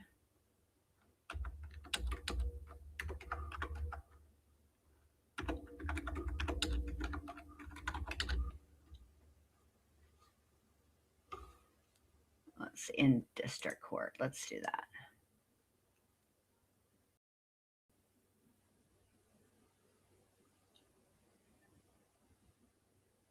Oh, it's like a bond hearing. It's probably, it cannot be with this case because, you know, it can't be in this case because Kouri's done asked 11 billion times and she has not gotten her detention. She's not gotten bond. So let me do this. Let's find some new music. Let's see. What kind of music do you guys like? Do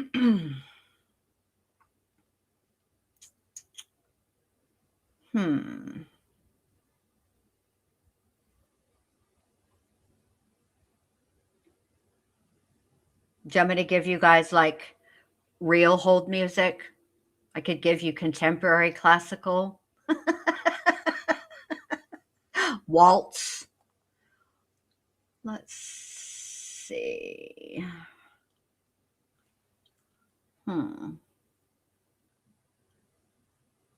Give y'all some trap, some trance, some techno.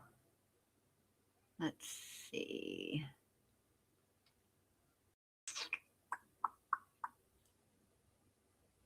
Oh, they've added even more. Interesting. Let me see. Where is it?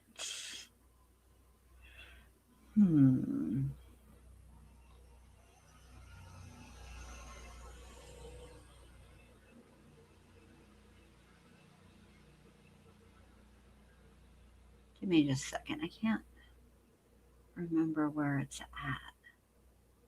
Hold on. I'll find it. Just give me a moment. Tito, por favor. Let me look over here and see what y'all are saying. You don't want me to put music on? You can just snark? You want me to? I can bust out some EDM if y'all want. Show can. Show can.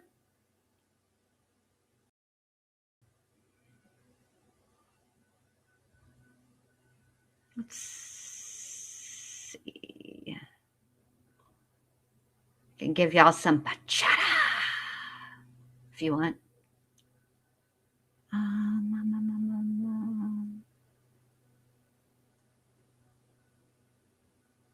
Let me see.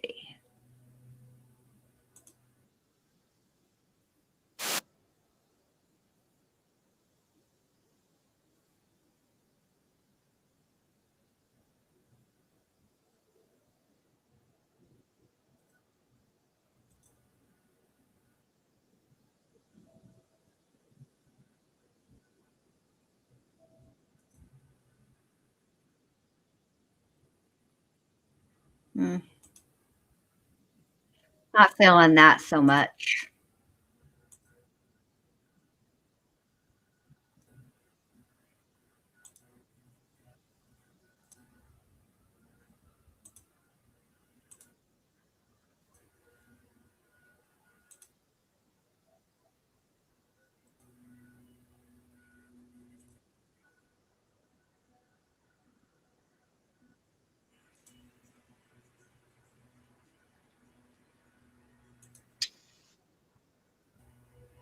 Give y'all some minimal techno, mainly just bass.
All right.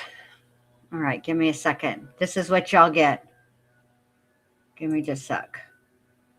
I'm over. Don't show me the warnings. I already know. All right. This one's a little dark, but this is what I like. Let's see if you guys like it. Here you go.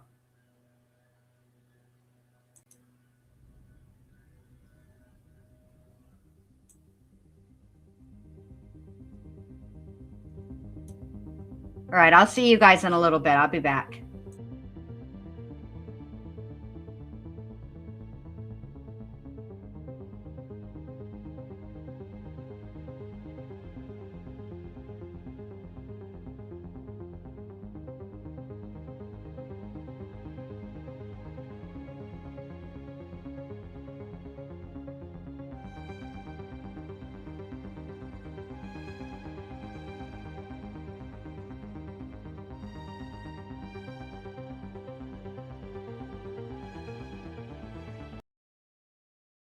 I did want to answer this for you, Delana. So Delana said, what did Cody say that had Lady Jane wanting to impeach him as a witness?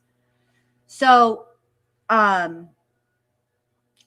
redirect, he was asked if he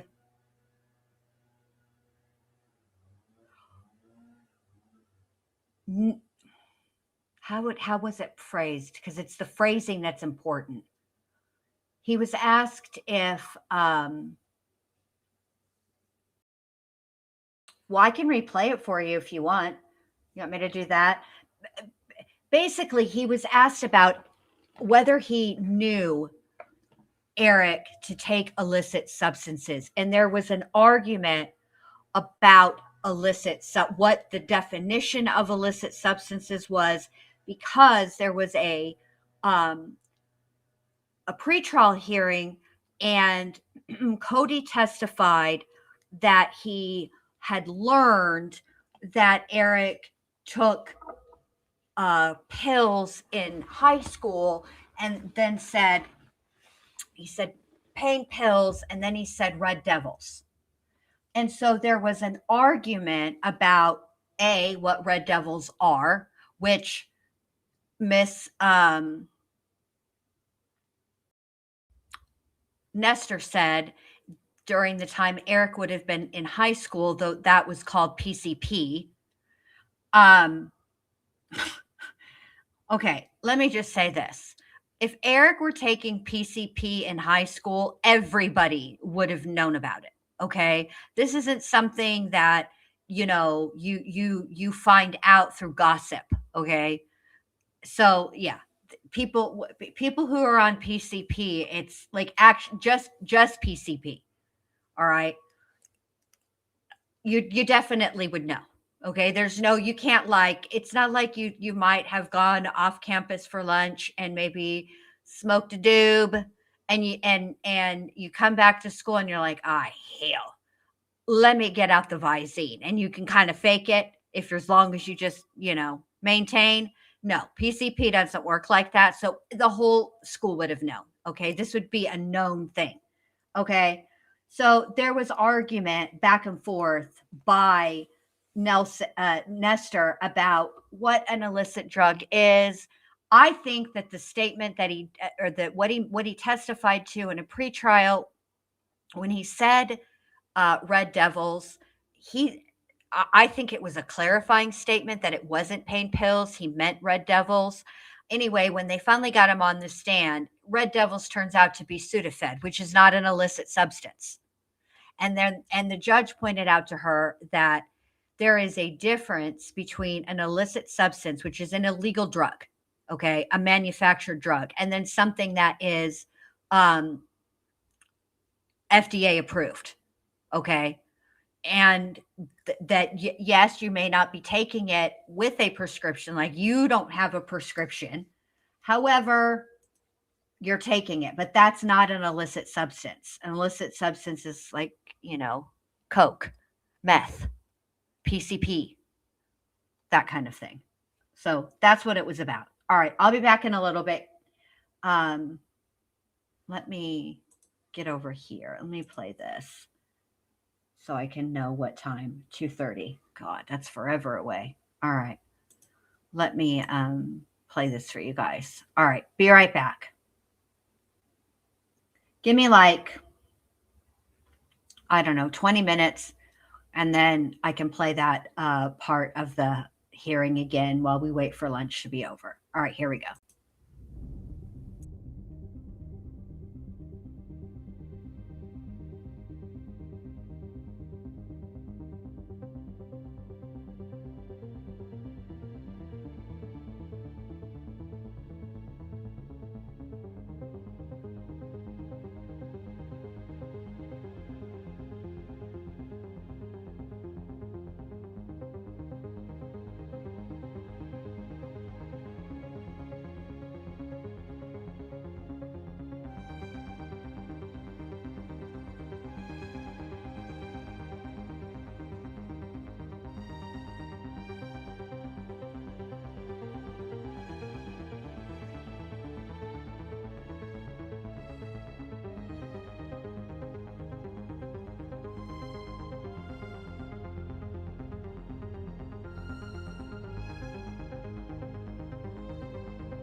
All right, you guys, we should be back from lunch any moment now. Let me take this overlay off.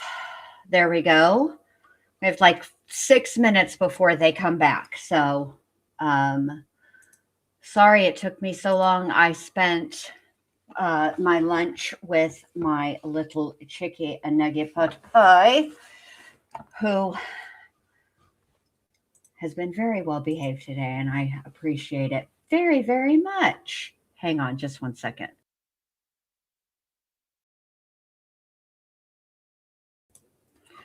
All right, so at the very beginning of the day, he announced the witnesses, and I think there is one more before they get to the detective. Hold on, let me scroll back, because I want to remember.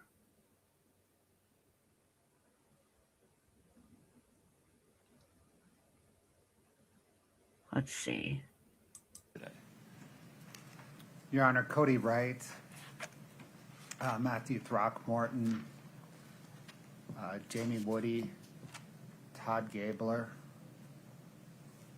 and then if we get there. So two more witnesses until they get to O'Driscoll. Hey, Lil Red, good to see you, babe. So yeah, we only have 2 more witnesses before they get to Detective O'Driscoll, and I don't know how long those witnesses will be, but I imagine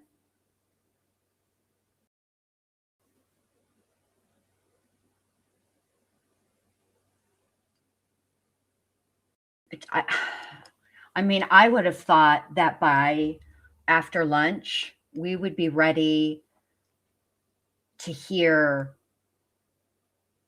the state's response to some of the,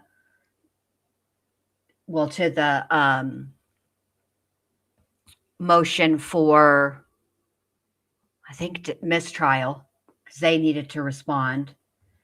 And then I would have thought that, yeah, by like after lunch, we would be ready to hear that. And then the arguments regarding the jail calls from that the state intends to play with Detective O'Driscoll.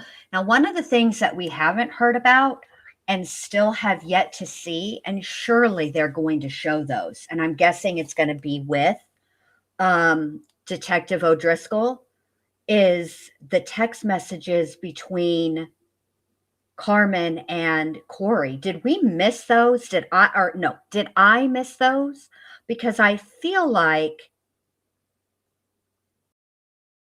we have not seen that yet. And I'm curious if we're gonna. Oh, 100% Violet, 100%. That cross-examination with the detective is going to be unhinged. And okay, while we're sitting here talking about cross-examination of the detective, O'Driscoll, who do you guys think is going to do the cross-examination? Is it going to be Nestor? Is it going to be Lewis? Possibly Ramos? What do you guys think? I think it's going to be between Nestor and Lewis, because I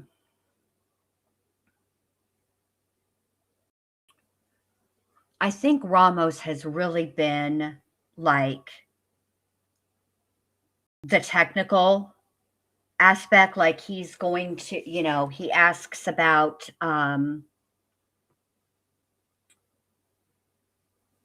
okay, let's do a poll. Hold on a minute. Let me go over to the other screen here. Let's do a poll. All right.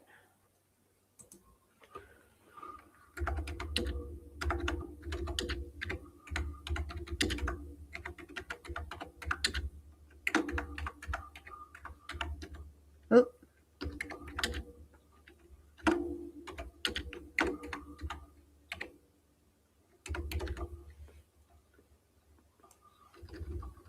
Hold on. I think this is how you spell his name.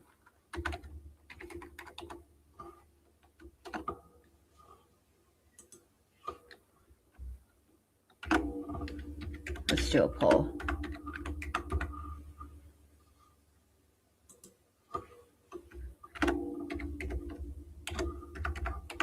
All right, let's do it. Let's see. All right, there we go. Let me, oh, it doesn't let me pin it. All right, there we go. We'll check. I see the judge coming back in. All right, there we go. So we'll see. I'm curious too. Hold on, I'm going to make it where I can see the poll better. Well, I want to see the actual poll. All right, so far it's 50-50 with 8 of you voting. There are 23 people who are watching.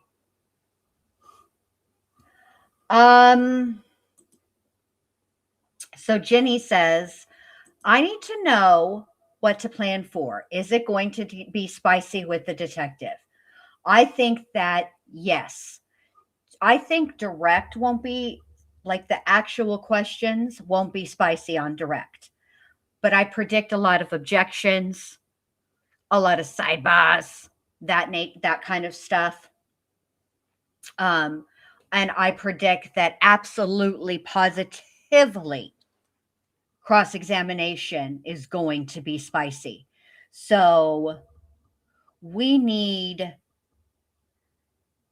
a game plan for something fun to do on cross-examination of Detective O'Driscoll. I need to think of something between now and tomorrow for us to have some fun, because I feel like it's going to be, yeah, we need to get snacks and drinks ready. We need our supplies. I can tell you right now that Violet says, I think we will get at least one motion for mistrial. I'll tell you this right now. We'll definitely get after the defense rests, we'll get a motion for a directed verdict. Dismissed. So they're going to say that they didn't prove their case. The defense is definitely going to get up there and say that.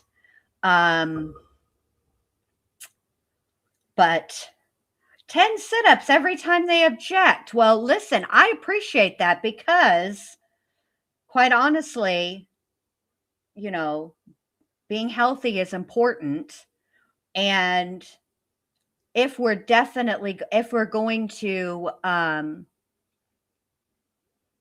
to have snacks, and we don't know, and they may or may not be healthy depending, right? Maybe sit-ups is a good idea. Jenny says, we think this will be tomorrow morning. Yes, I do think this will be tomorrow morning. I think that they're going to finish up. 0139. Mr. Bloodworth, anything before we invite the jury in? Your Honor, just to let the court know that we will move to admit and publish the 911 call before calling the next witness. No objection. Okay. Ms. Nestor, anything before we invite the jury in? No, sir. If you would invite the jury in, please. Let's see, Scott.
Please have a seat as you come in. Thank you.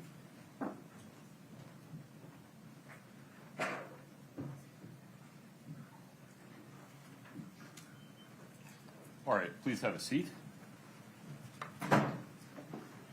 Mr. Bloodworth. Thank you, Your Honor. Your Honor, the state moves to admit and publish State's Exhibit 2-40D, the 911 call. Any objection, counsel? No objection. Okay. Scott, let's give this a try. 911, what's the address of the emergency? My husband's not breathing. He's cold. Okay, what's the address? 282 Willow Court. 282 Willow Court? Uh-huh. Okay, what's the good phone number in case we get disconnected? 435 671 4987. Okay, it's going to be in Francis? Uh-huh. Okay, tell me exactly what happened. I don't know. I just came in. I was sleeping with my kids. Okay, I can't understand you. I need you to take a deep breath. What's going on? I don't know. I was sleeping in with my kids. I just came in the bed, in our bed, and I turned over, and he's just cold. He's just cold. Who's cold? My husband. I turned the light on. And he's not breathing? He's not breathing? No. I need you to confirm it for me. Is he not breathing? No. Okay, can you do CPR? No, I don't know how. You don't know? I'm going to tell you how to. Are you willing to do CPR? Yeah. Okay. If there's a defibrillator available, send someone to get it now and tell me when you have it. No, there's not one available. I'm so sorry. The cough hit me right as I unmuted. Hold on. Now, I just want to point out that this is what we've been waiting for. Okay? We all know what it sounds like. Sarah Boom, we're looking at you. Excuse me, 101077, right? When somebody is on the phone with the 911 and they're being instructed on how to do CPR, but they are not doing any kind of CPR at all, right? We know what that sounds like. So let's listen. Okay, and we'll see what we think. Okay. I'm sending the paramedics to help you now. Stay on the line and I'll tell you exactly what to do next, okay? Okay, are you right by your husband right now? Yeah, he's so pale. His mouth is open. Okay, listen carefully. Are you able to lay him on the floor or the ground? On the floor, on the ground? I'm just shaking. I can't touch him. I can't. You can do it. You can do it. You need to calm down, okay? He's yellow. We need to help him. I can guide you through CPR. Take a deep breath for me. I'm here with you.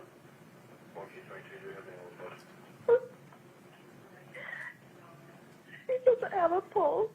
He doesn't have a pulse? No. There's no pulse.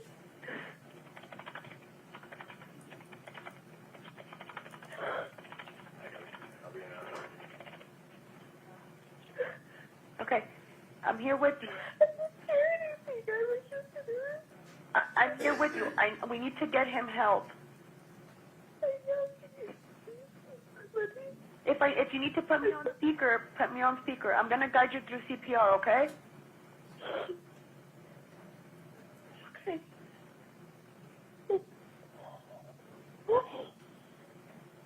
Tell me when you've done that. Okay, I'm ready. You ready? Okay, he's on the floor? He's on the bed. Okay, are you able by any chance to move him on the floor?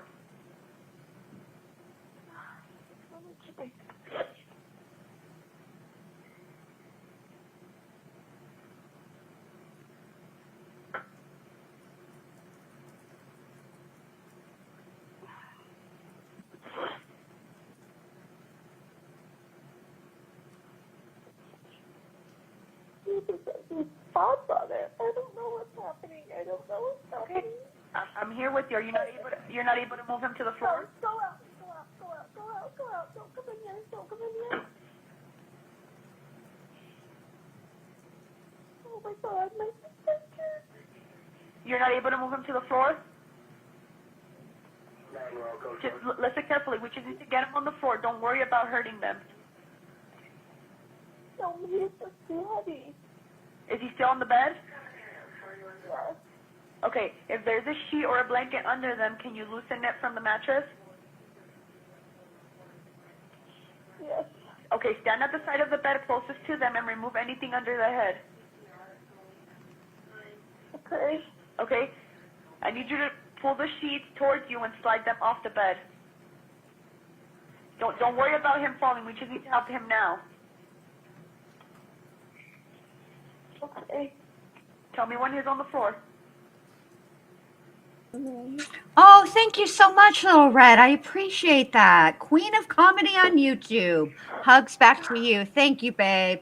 I appreciate that. Thank you so much. This is dead weight. Like it's You're not. If he has sheets under, pull them to the floor. Don't worry about hurting him.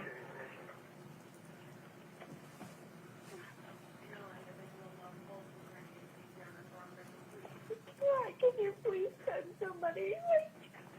Okay, I have the ambulance that's on the way. Okay, there's another way to do this, okay? Grab their feet. Grab his feet. Slide them towards you until they're just off the bed.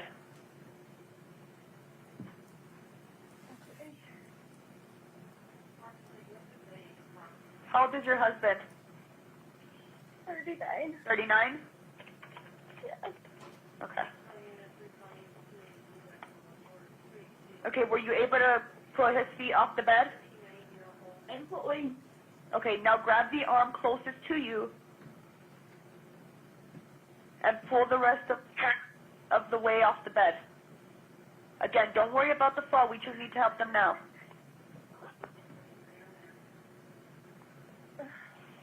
I have the ambulance on the way. I just need you to do this, okay, so we can get the help for him. Okay. Once they arrive, they'll take over. We just need to start CPR now. You are doing great, okay? I just need you to get him on the floor. Okay, he's on the floor. You got him on the floor? Yeah. Okay, listen carefully, okay? Make sure that there's nothing under his head. Is he laying flat on his back? Yeah. Okay. Okay, just listen carefully and I'll tell you how to do chest compressions, okay? Place the heel of your hand on the breastbone. This is in the center of the chest, right between the nipples. Okay. Put your other hand on top of that hand. Okay. Okay? Start pumping the chest hard and fast, at least twice per second, and 2 inches deep. Okay. Okay, start counting out loud so I can count with you, okay? We're gonna count 1, 2, 3, 4, okay? Let me know when you're ready. Okay. 1, 1, 2, 3, 4. 1, 2, 3, 4. Count out loud so I can hear you. I'm counting with you. 1, 2, 3, 4. 1, 2, 3, 4. 1, 2, 3, 4. 1, 2, 3, 4. 1, 2, 3, 4. 1, 2, 3, 4. 1, 2, 3, 4. 1. If it's easier for you, am I on speaker? yes. Okay. 1, 2, 3, 4. Do you know if the front door is open? No, it's locked. It's. Are you? I need you to go. Is there anybody else within the home, or is it just you? It's all my kids. Okay. Are one of them old enough to go unlock the door? Yeah, it's unlocked. It's unlocked now. Yeah, he's here. He's there. Okay. We need to keep doing CPR.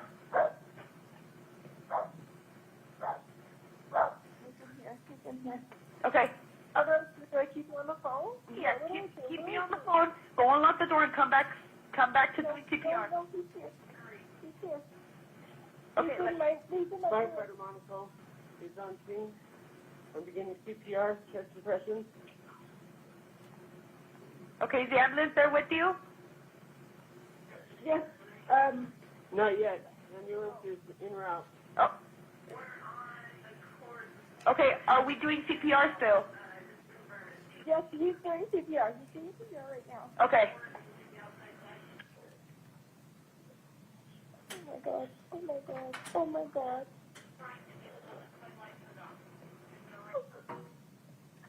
What kind of vehicle do you have outside? Me?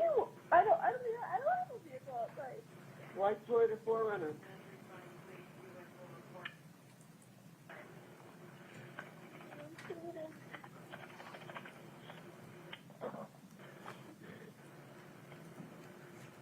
Okay, did a paramedic take over?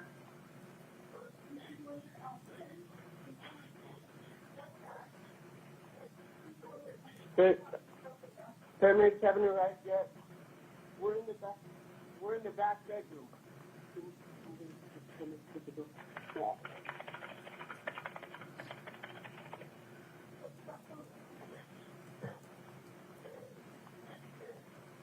Ma'am, who's there with you? Can you hear me?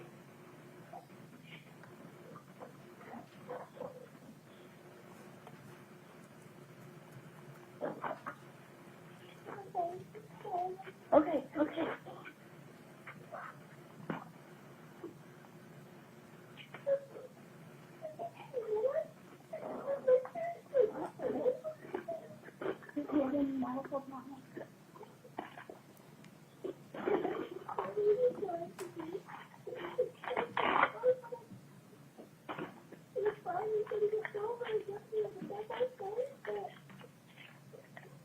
When did you left?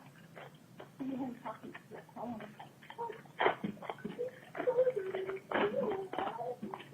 I'm sorry, what? Okay.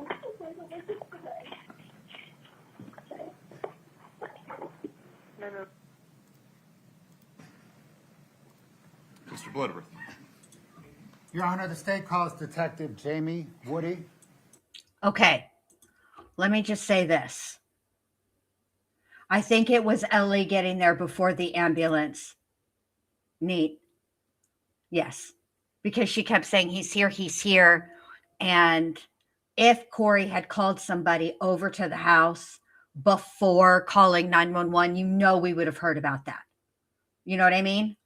So I'm thinking that it's just law enforcement, but she didn't sound like she was doing any level of CPR to me at all. Like, homegirl 911 operator was going 1, 2, 3, 4, 1, 2, 3, 4. She would be on 3 and Kouri was still on 1. She was not helping at all.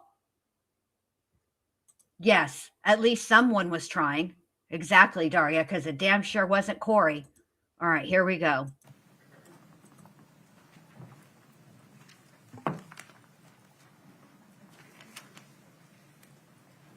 Detective, if you'd step in front of Brittany, we'll get you sworn in.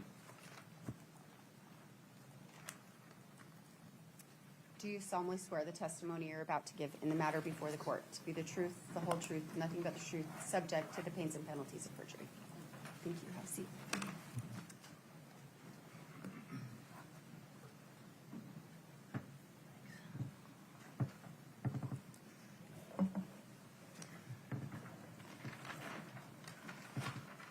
Ma'am, what is your name? Jamie Woody? You spell the last name W-O-O-D-Y. Yes. What do you currently do for a living? I am a deputy at Summit County Sheriff's Office. Were you a deputy with the Sheriff's Office in March 2022? Yes. What was your job then? I was a detective. What is your job now? I'm a canine officer. In March of 2022, were you assigned as the lead detective in connection with Eric Richins' death? I was. Prior to this case, were you ever lead investigator on a death investigation? Yes. Had you assisted in death investigations? Yes. What was your prior experience with death investigations? We would show up and see if they were basically an attended or unattended, expected or not expected. About how many death investigations did you participate in? A handful. Prior to this case, did you have any experience with poisoning investigations? No. Did you have any experience with digital forensics? No. Did you have any experience with forensic accounting? No. Prior to this case, what was the biggest case you had investigated as a lead investigator? Rape case. Were most of your assignments prior to this case sexual assault and special victims cases? Yes, they were. Were you called to Eric Richins' home in the early morning of March the 4th, 2022? Yes. Why? To do a death investigation. How is it that you caught that call? I was just the on-call detective. Is that just random, essentially? Yes, it is.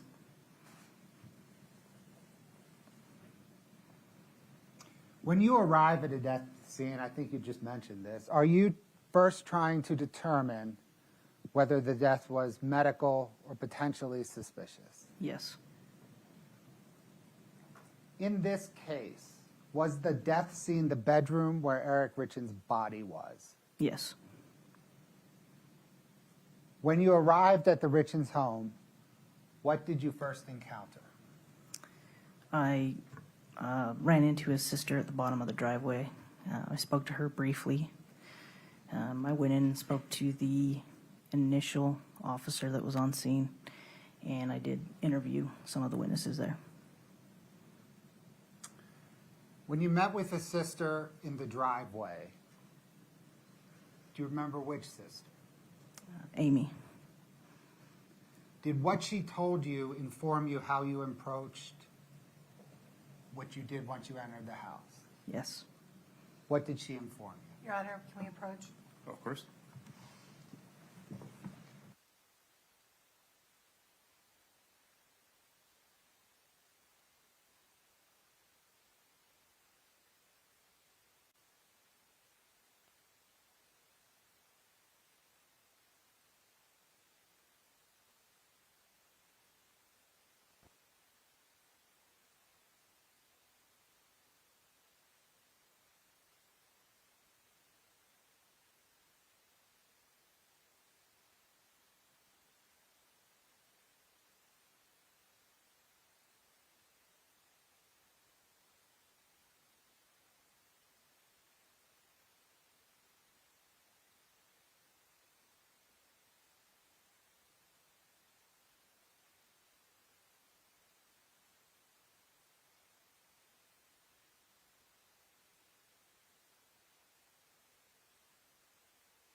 Ladies and gentlemen, there's a legal issue I need to work a little bit on. If you would stand up, stretch your legs, take a walk.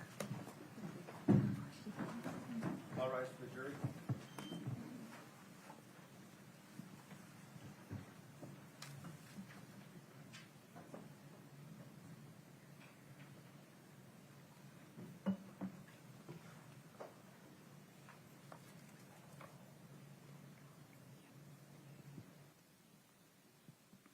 Please have a seat. We're still on the record. Excuse me. Detective, you're still under oath. That chair sucks. I apologize. Mr. Blood. I'll just ask the question. Yeah, ask your next series of questions. Let's see where we go. When Amy met you in the driveway, did she say anything that informed your investigation? Yes. What did she say? She told me that Eric had said to her that he thought Kouri was going to kill him.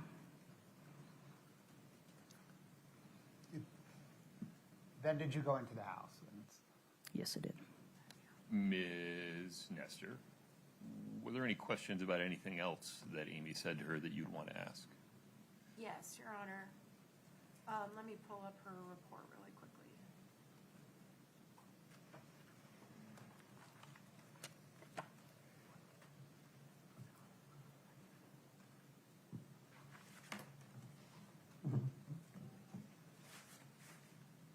Sorry, Your Honor, just one moment. No problem.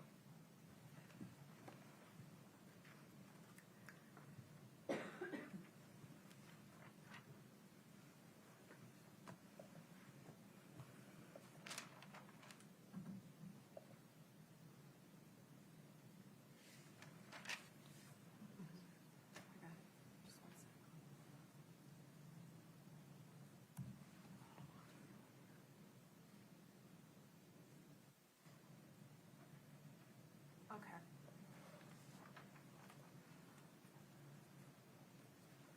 Let me put this up so I get it exactly right.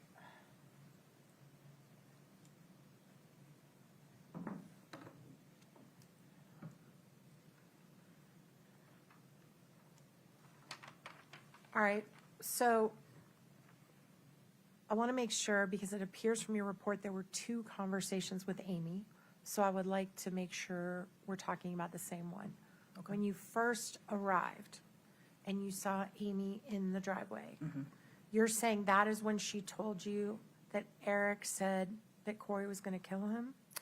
Yes, they said, she said it during both conversations. Okay. So in your report, when you reported what happened, you said Amy said she thought I should know that Eric and his wife Kouri were having problems and that Kouri had threatened him. Yes, threatened to kill him, yes. Okay, that's different than what you just said. So that's what you were referring to? Yes. All right. Then you walked in the home and then you came back out and had another conversation with Amy and her other sister, right? Yes. All right. And can you explain, just because we're going to get into this in a minute, what they told you on that second conversation?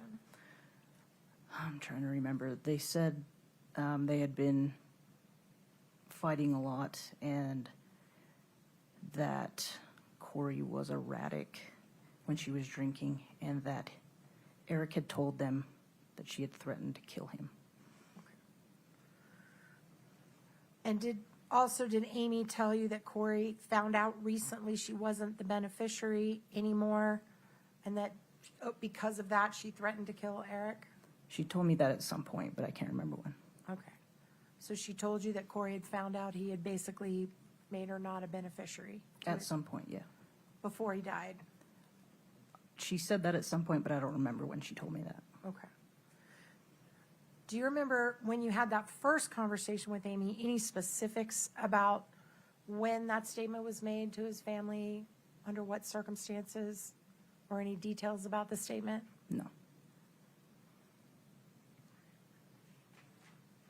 And that's before you even walked in the house, right? Yes. Did you ever do any investigation to verify that? Yes, afterwards. I'm sorry, verify what? I don't know what that is. My apologies. Sorry, that statement had been made by Eric? We did an investigation, but that specific statement, I could only ask her what he'd said. So it was just her word? You didn't corroborate with anybody else? Not that I can recall. Okay.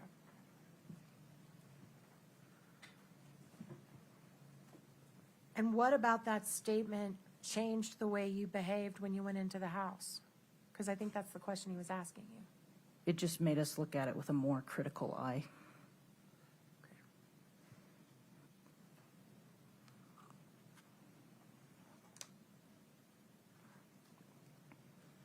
All right. I think that's all I need from her. Would you approach for a moment Yes. just to make sure I have a same understanding you do?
I'm so sorry, you guys. The kids came to get the nuggie, and so I had to share with them, all the events of the day. Sorry about that. Um,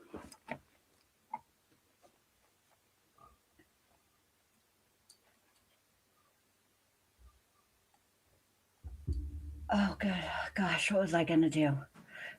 Laura, do you have your memberships Mr. turned Burdick, on? are we ready for I can do gifting. Yes, Your Honor. Ms. Nestor? Yes, sir. Okay. Well, let me grab my, sorry, I'm in. Detective, make sure you listen to the question, okay? Okay.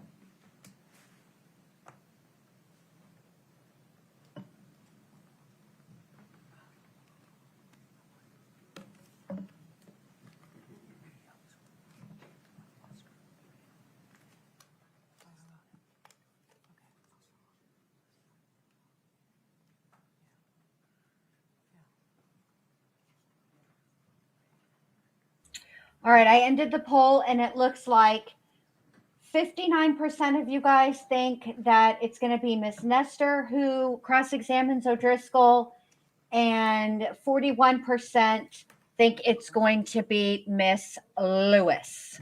So there we go. All right, let me go over here.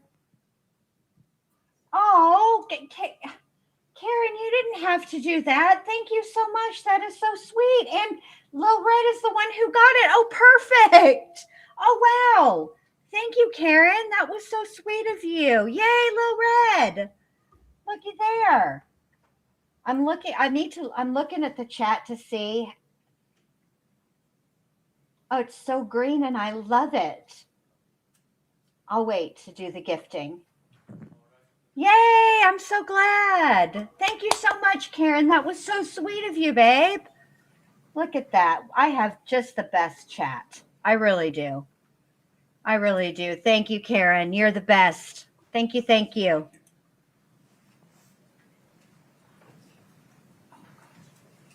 Have a seat. Thank you. All right, we're on the record. Jury is present. Detective, you're still under oath. Mr. Bloodworth, please proceed.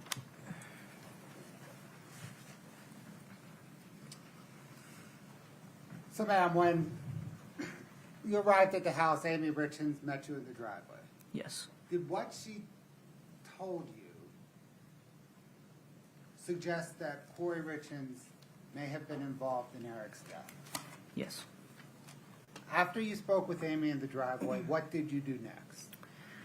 I went into the home and I spoke with the initial investigator and kind of took a look at the scene, and then I interviewed people present. And was that person that you referred to as the initial investigator, was that Benny Wynn? Yes. He was the patrol officer that was filling out the death checklist form? Yes. Did he update you on what information he had down on his form? Yes. Did you also speak with Officer or Deputy David Pimentel? I don't remember. You know who I'm surprised they didn't call? Amy.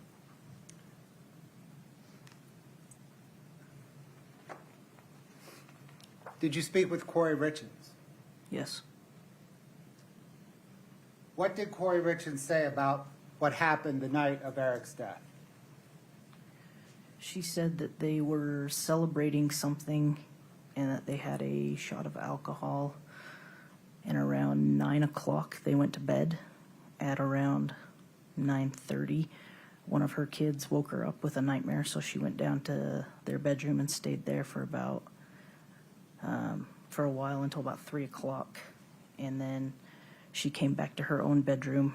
She said when she got there, Eric was in the same position. He was really ghost white. He was cold, and when she nudged him or moved him, he was heavy. He didn't appear to be breathing, so she called 911. Did Kouri Richins say anything about Eric Richins' health or using medication? Yes. She said that he was a very healthy guy. He ran marathons. She said that he had been complaining of chest pains that night, but he had had COVID twice, and that he currently had Lyme disease, but he didn't like taking anything for it. He had pain pills prescribed, but he didn't take them. He took vitamins instead.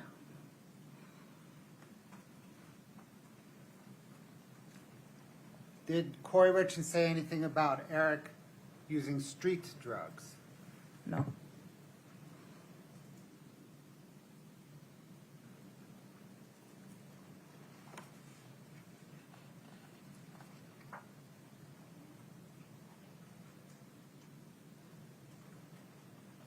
Did anyone at the scene inform you whether they thought Eric Richins may have died of an aneurysm? Yes. Do you recall who? One of the medical paramedics or one of those guys.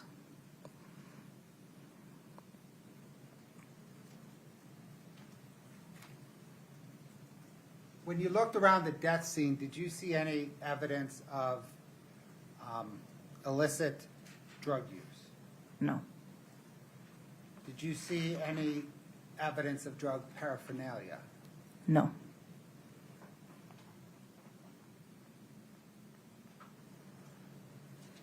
Did you look at the trash cans at the death scene in the bedroom and surrounding the bedroom? Yes, I did. Did you find anything in those trash cans? No, they were empty. Did you ask Kouri Richins about why they were empty? Yes. What did she say? She said her housekeeper had emptied them. Did you ask her housekeeper's name? I did. How did she respond? She said she couldn't remember her name.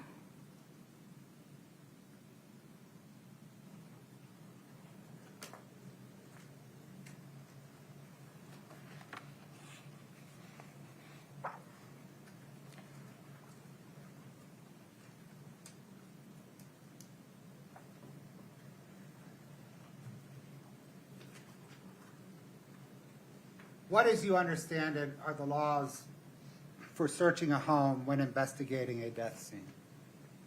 You can search the immediate area and look for anything that might explain what had happened. Anything more than that, you need either a warrant or some probable cause. And here, that immediate death scene was the bedroom. Yes. Oh, hold on a With minute. the information. Hold on. I'm sorry, Mr. Bloodworth, but I'm so glad that he's clearing this up with this detective. Because with all the other first responders, what did we hear? Well, you didn't look here. You didn't look there. How come? Why not? Why didn't you do this? Why didn't you do that? This is why, because they couldn't in that moment, which is why they came back with search warrants. And Ivy Lee says it has to be sad for Eric's family knowing he died a long time ago. I'm sure it's the listening to, I think the hardest thing probably today's testimony of everything from today would be listening to that 911 call and hearing she didn't help him. She didn't even try. What a puta. Uh-oh, hold on. I lost the mouse again. Information you had at the time, what that immediate death scene was the bedroom. Yes. With the information you had at the time, what Kouri Richins had told you, no drug paraphernalia, no signs of illicit drugs, possible aneurysm. Did you believe you had probable cause to apply for a warrant to search the entire home? Your Honor, objection calls for a legal conclusion. Overruled. No, I did not.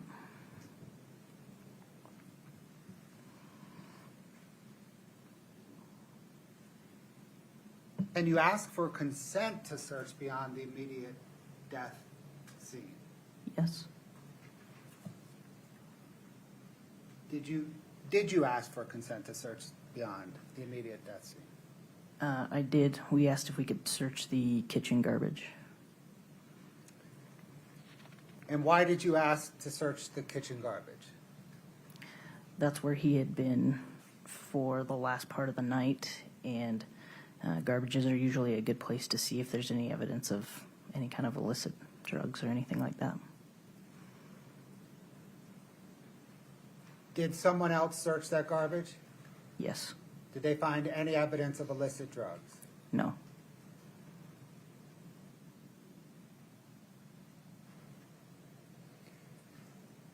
Beyond the garbage in the kitchen, did you ask for consent to search the rest of the home? No. Why not?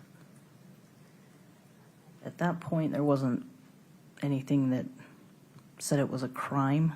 I didn't know what I'd be looking for, and I wanted to be mindful of a family that was grieving.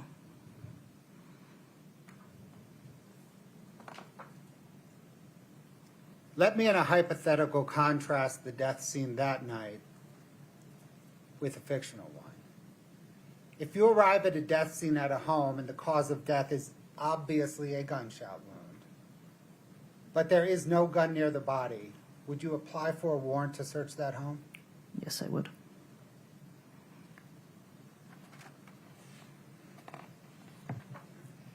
In the 2 weeks following Eric's death, did you gather Eric Richins' health records? I did. Why? I wanted to see if there was a reason or a medical reason for his death. And who provided you his health records? His sister, Katie. Did you then provide those health records or information from that health record to the medical examiner? I did. In the 2 weeks after Eric's death, did you also gather Eric's will, trust, and power of attorney papers from Katie Richins Benson? Yes. Did you also speak with Crystal Bowman Carter, Eric's attorney who prepared those documents? I did. In those 2 weeks, did you speak with Christina Miller, Eric Richins' divorce attorney? Yes. Is the next big event in your investigation when you received preliminary toxicology results? Yes. Was that on April the 8th, 2022? Yes, it was. What information did those results provide? That he had died from a massive fentanyl overdose. Did that preliminary toxicology result alter the trajectory of your investigation? Yes. Based on that toxicology result, did you then get warrants to search the Richins home, vehicle, and Kouri Richins' person for illicit drugs, digital devices? Yes, I did. Did you execute that warrant on April the 13th, 2023? Yes. When you executed that warrant, did you inform, April 13th, 2022? Yes. Okay. When you executed that warrant, did you inform Kouri Richins that the preliminary toxicology results showed that Eric Richins died of fentanyl intoxication? Yes. Did detectives search the house that day? They did. Did the detectives search Kouri Richins' automobiles that day? Yes. Did detectives find any evidence of fentanyl in the home or the automobiles? No.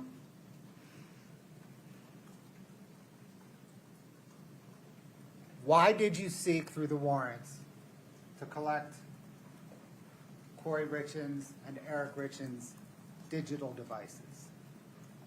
I wanted to see if there was a source for how they got the fentanyl, if he was texting or anything like that. Or if she was? Yes.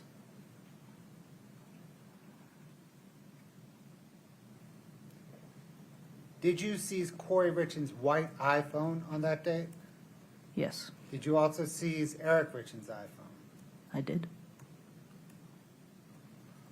On that date, was there a red truck at the home? Yes.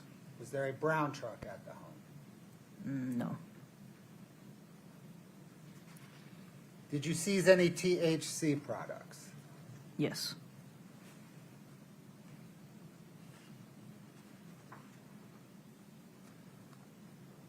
On May the 2nd, 2022, did investigators send those THC products to the state crime lab for testing?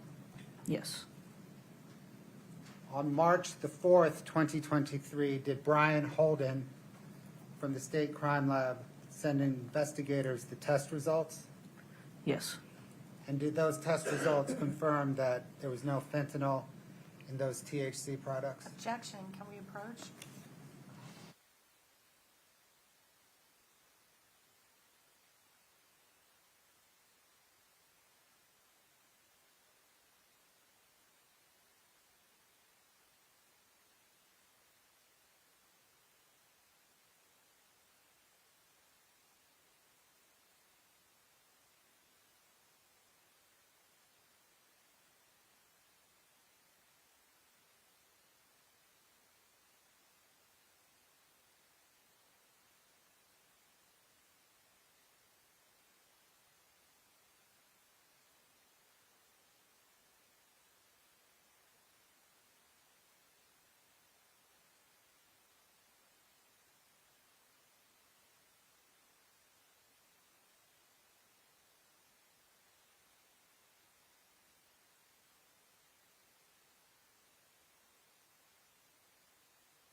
Bruh, this is tedious AF, and we are like, we don't have any skips. We're like 18 seconds behind. Okay. And this, I think, is a preview of what we can expect when Detective O'Driscoll's on the stand on direct. They're going to be objecting every 27 seconds.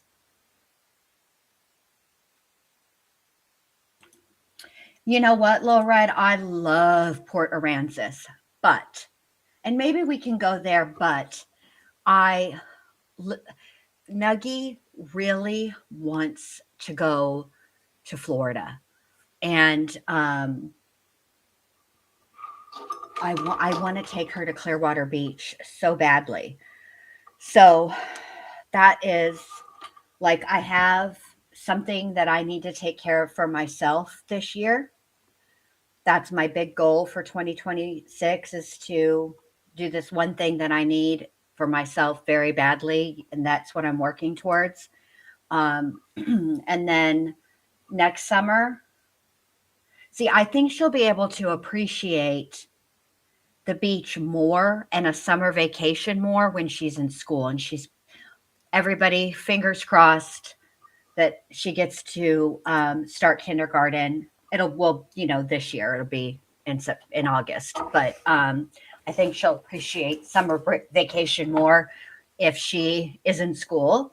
So yeah, when I first moved to Florida, that is where I lived. I lived in Clearwater, Beach, and I love Clearwater Beach.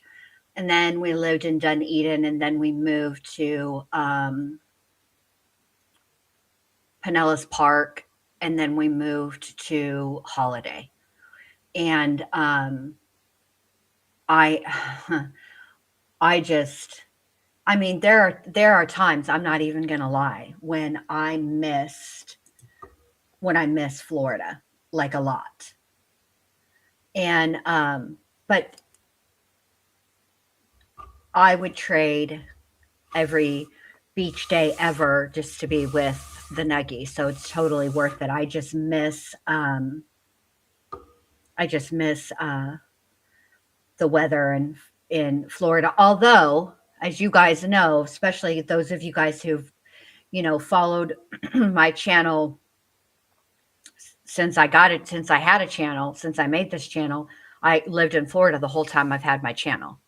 So you guys know how many dadgum hurricanes I'd been through, or near hurricanes, because even if you're along the Gulf Coast or any coast of Florida, okay, I mean, it's a big old peninsula, but regardless, like, even if you're not if the if the hurricane isn't going to make landfall, like, specifically in your town, you're still in the path of the hurricane because of the wind.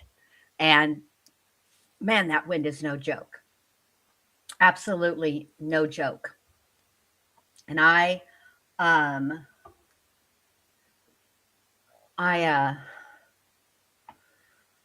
I don't miss. I don't miss that at all. At all. And now that I've been to both coasts of Florida, I've been to the east coast of Florida. We went to Ormond Beach, which is kind of by Daytona. And then I've been to the Gulf Coast of Florida. I gotta say, I like the Gulf Coast better. Can't even say what I like better. Gulf Coast better, especially Clearwater Beach. They have the white sand beaches. The water is super blue. It's nothing, and it's weird because growing up, I lived in Texas, and we went to the Gulf, and I really thought that's how the Gulf Coast of Florida would be like the Gulf Coast of Texas. It is not. Now, I can't say how, like, Pensacola or any of that. I've never been there. Oh, Jonah's mom, you're just trying to break my little heart. Oh, you don't like the beach? I love the beach. I'm an Aquarius. I'm a water bear. Love the beach. Love, love, love. Plus, when I was young, we we had family that lived in La Jolla, California. And my sister and I went and spent a whole summer in La Jolla.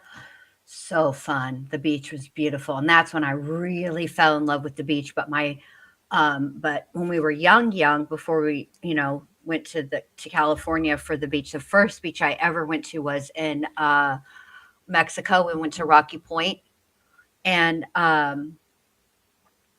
beautiful there too, like just gorgeous. And so that's the water that I was used to. And I remember when we went to Port Aransas, I think I was in like 8th grade. Me and my sister were so excited. We had like one of those little beach houses or whatever my parents got, and we were so excited. We hurried up and unpacked the car, and we're like, "Can we go to the beach? Can we go to the beach?" And my mom was like, "Fine, go. Just get the hell out of here." So got our swimsuits on, got everything, as quick as you can when you're in junior high, because, you never know who you're going to meet. So you got to look your best. Man, we ran to that beach so fast and got in that water, and it was like hot. And me and my sister were like, ugh, because we'd only ever been, to the Pacific, and the Pacific is cold. The water feels, it feels good. Like it's hotter than 9 kinds of hell, and you want to be refreshed. Getting in the beach, getting into the ocean in Port Aransas is like taking a shower. It's not fun. I just didn't like it. And then, like we had, Texas has lakes and stuff like that. And I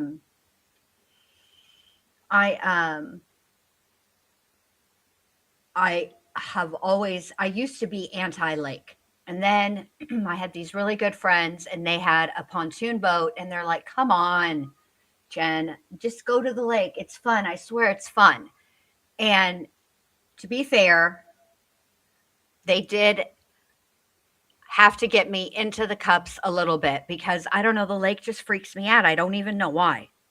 It freaked me out for a long time. And then I understood the funness of a lake. Karen says, "I was on vacation in Orlando and Tampa in 1988, staying at our hotel." Shut up. The guys from Depeche Mode were staying there at the same time, and we were invited backstage to a concert. Shut up. I love Depeche Mode. Depeche Mode and The Cure are my absolute favorites of all time. I've never been lucky enough to see Depeche Mode in concert, but I have been lucky enough to see The Cure. And no, it's been more than that. Probably like three years ago. It was whenever Minnie Bendy graduated. Okay, so she graduated 3 years ago. The Cure was going to be in Tampa. And I was like, I would have sold my soul to go to that concert, but I had no takers. Oh, I wanted to go so bad. So bad. YouTubing says, yeah, the Florida Gulf is unbeatable. The sand, the sunset, so beautiful. Miami Beach is beautiful, but the sand isn't the same. No, it's hard. That sand is hard. No me gusta.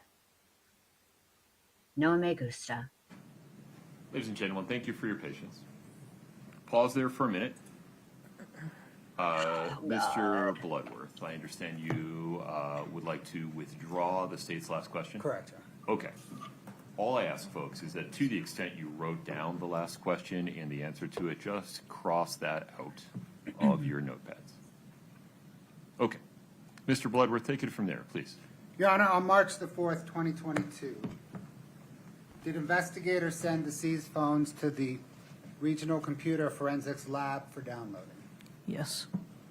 Did those phone downloads return from the RCFL in July of 2022?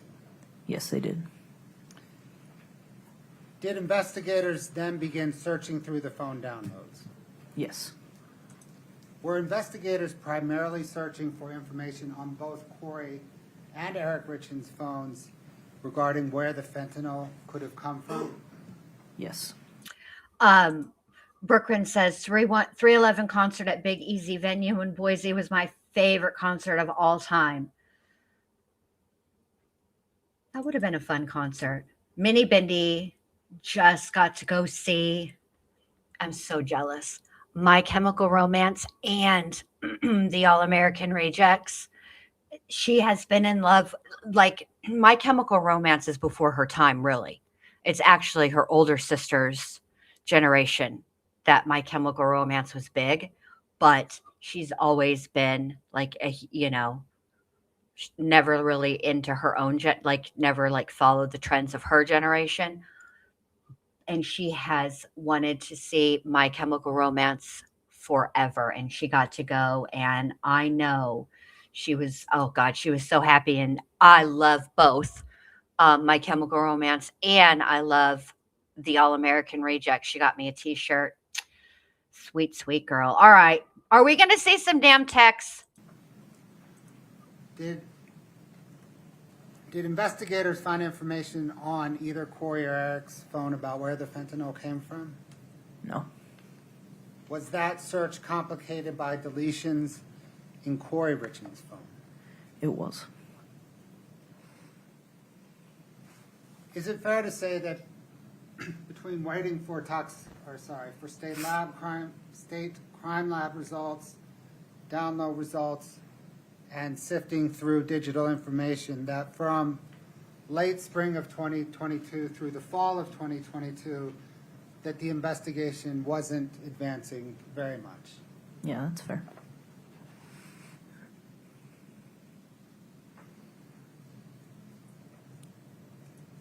Oh wow, Violet, I love Metallica. During that time, did the family's investigator, Todd Gabler, begin providing detectives with information that he was discovering through the course of his investigation? He did. Did he provide detectives with information to Aww, include some phone Ginny. billing records from both Kouri and Eric Richins' phone? Yes. Did he also provide detectives with recorded interviews and interview written reports from his interviews of Kouri Richins' friends and Eric Richins' friends and other associates of the two of them? Yes. Was that information helpful in advancing your investigation? It was. Towards late 2022, did the information that Mr. Gabler was providing detectives start to accelerate your investigation? Yes. In March of 2023,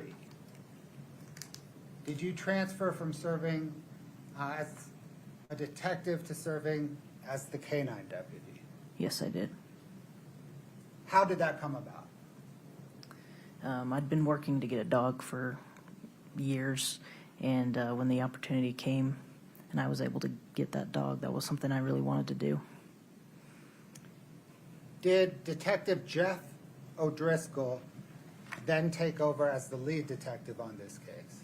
Yes, he did. Thank you. I don't have any further questions. Ms. Nestor? Yes, sir, thank you. Yeah, yes.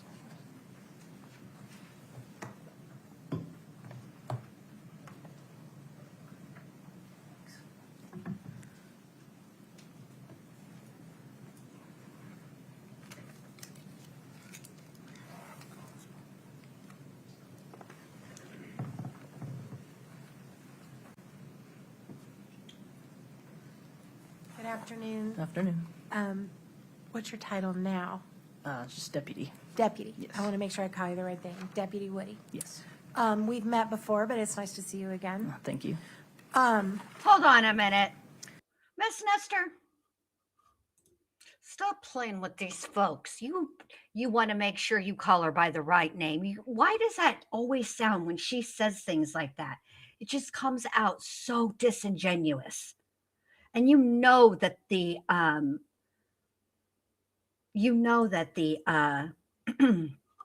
jury is picking up on that crap. All right, I have a few questions for you. So when you responded to the home, is it fair to say that before you walked in the door, as you told Mr. Bloodworth, you had reason to believe that could be a murder crime scene? Yes. Okay. And I know that you hadn't had many of those yet, but Correct.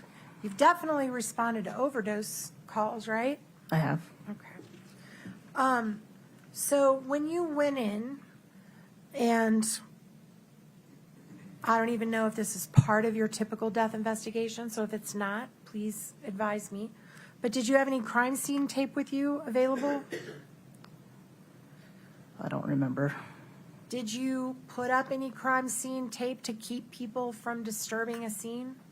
No. We had somebody posted at the bedroom door.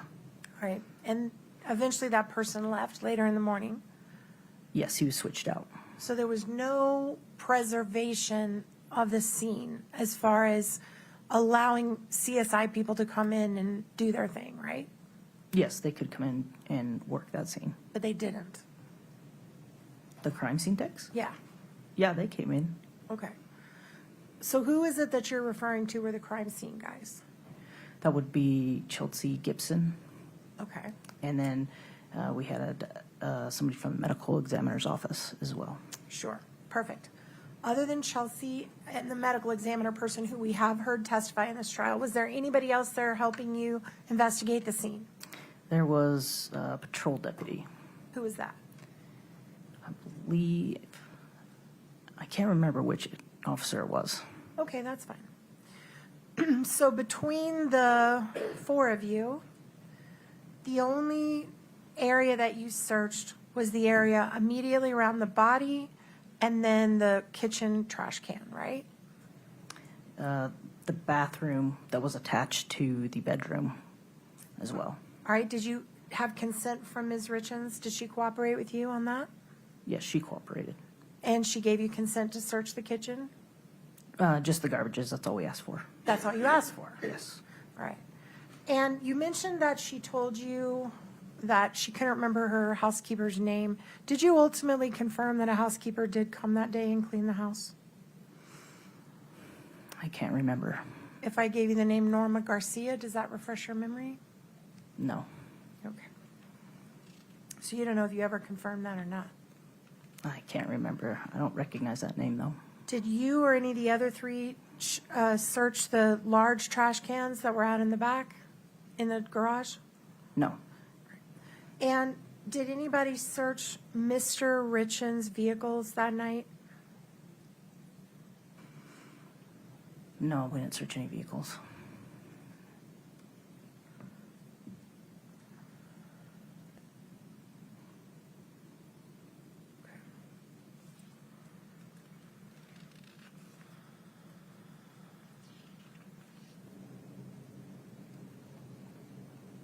You did mention that when Mr. Bloodworth was talking to you that you did not see any evidence of. No. Okay, no worries. Have you reviewed the website searches? Did not know that search was imminent.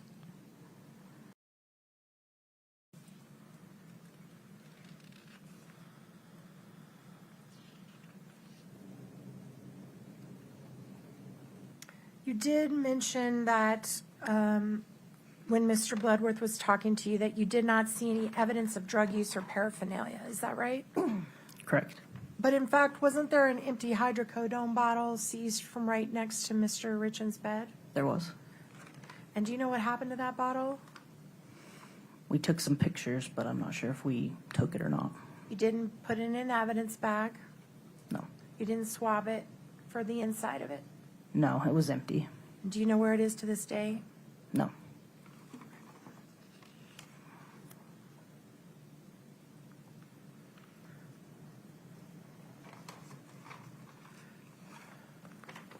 You talked with Mr. Bloodworth about the fact that in order to go outside the immediate area of the body or anywhere else where you get consent, you'd have to go to a judge to get a warrant. Is that right? Outside of the immediate area, yes. Right. And Nowadays, when I first started practicing law, this was different. This has changed in the many decades that I've been doing this. But now, you can actually call a judge on the phone and get a warrant, can't you? You can do an e-warrant. Over the email? Yeah, online. Okay. That did not exist when I started practicing law. So, did anybody try to get an e-warrant that day to look anywhere else in the house? We didn't really have any idea if there was a crime that was committed or not. So, even with all your experience and your training, there was nothing about that house that day that indicated to you it was a crime scene sufficient to even get a probable cause warrant? Correct. Okay. You also mentioned that you gathered some health records from Mr. Richins' sister, Katie. I did. And did you ever subpoena those same records from the actual doctor?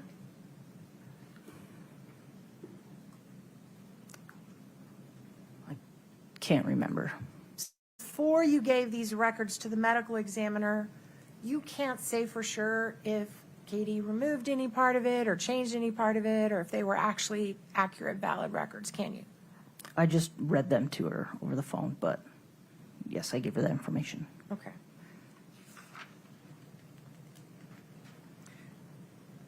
And Mr. Bloodworth talked to you about the search on April 13th of 2022. You were basically the person in charge of that search, right? I don't know if I would say I was in charge. I don't have any rank, but yeah, I was there. Okay. And when that search happened, is it totally fair to say Kouri Richins did not know that search was imminent? Meaning she didn't know that it was going to happen? Right. I have no idea. And as a matter of fact, she was seized and detained as she was driving away from her house, right? She was. And she was held in a police car while you guys did at least part of this search. She was only held there till I could explain it to her. So how long was she held in the police car until you could get to her and explain everything? I believe they said it was 10 minutes. Okay. And when you got there, you explained to her what you were doing, right? Yes. How would you, well, strike that. She was obviously very upset when you saw her. Yes. And is it fair to say that she was under the impression that this was related to them taking her house until you explained to her that it had to do with Eric's death? I don't remember that. You don't remember her talking about, is this them trying to take my house? I don't remember her saying that. Okay.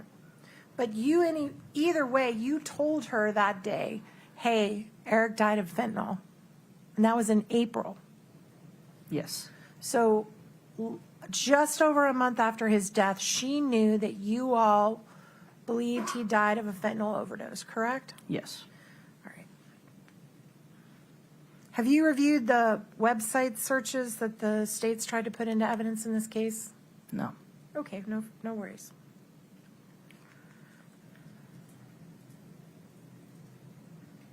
To your knowledge, did any of your 4 team members on the day of the death go downstairs or upstairs? Not to my knowledge.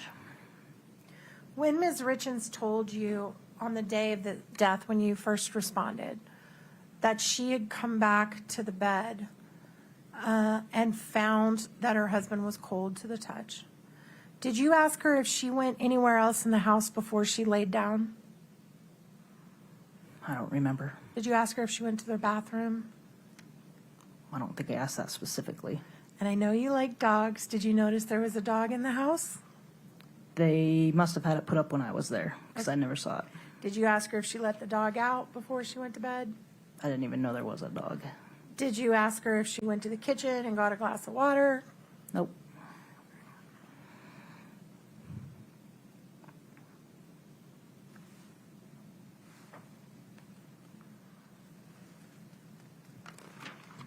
To this day, did anyone, to your knowledge, when you told, well, strike all that. I think you've already testified to that.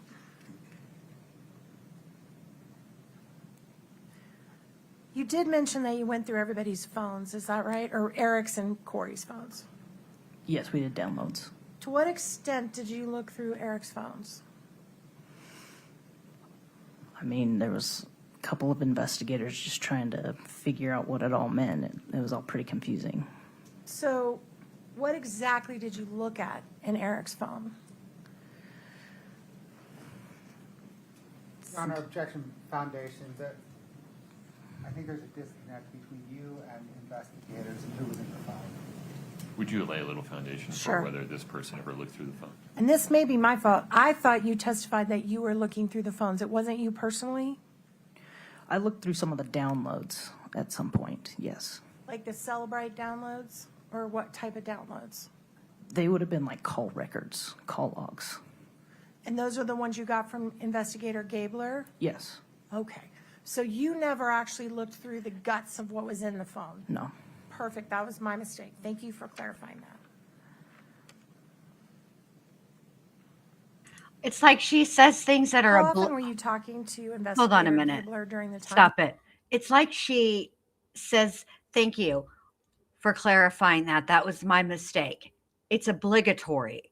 Like there's no, oh, thanks for clarifying that. That was my mistake. It's so disingenuous. I can't take it from her. Now, here we go back to the private How often were investigator. you talking to Investigator Gabler during the time you were on the case?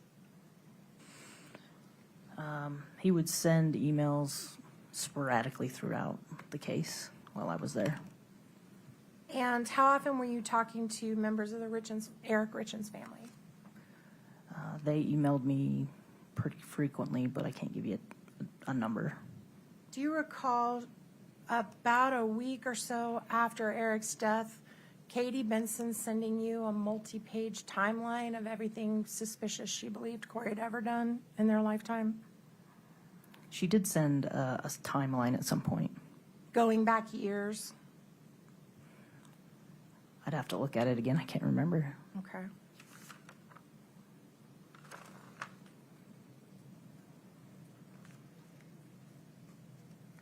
Do you remember, as part of this investigation, did you do any investigation into whether or not in Summit County there were reports of fentanyl being found inside marijuana? No. Are you aware that a few months after Eric's death, an individual was arrested and charged with selling marijuana laced with fentanyl? Objection, Your Honor, foundation. I'm asking if she's aware. Yeah, the hypothetical needs some foundation. Do you recall a case that, actually, Katie, can you bring up, just a minute, Your Honor, let me get the number.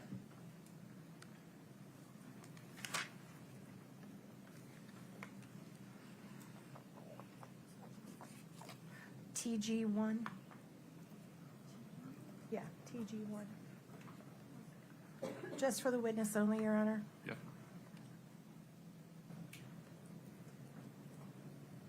Can you go to the last page and see who signed it?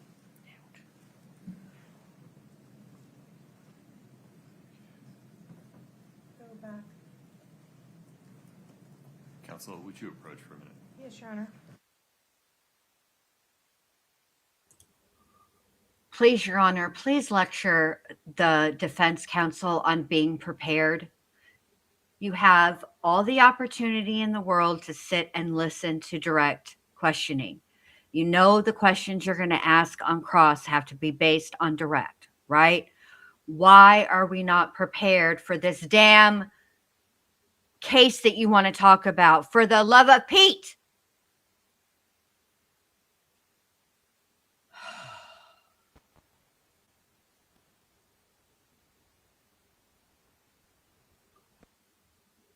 Are you, yes, Nate, this should be question number 1. Are you aware that you are really annoying, Miss Nestor?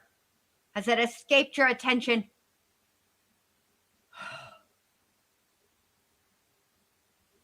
See, I like to go back as often as I can take it. Not so much during the trial streams because that's like 7-8 hours of trial. That's a lot, right? But I do go back and listen to my old, like my lives, okay? And y'all would not believe this. This person left 3 or 4 comments on the same on all the Diane Down stuff. And like, I can't believe that you have a show. And then the next comment was, oh, I see why now you have a show.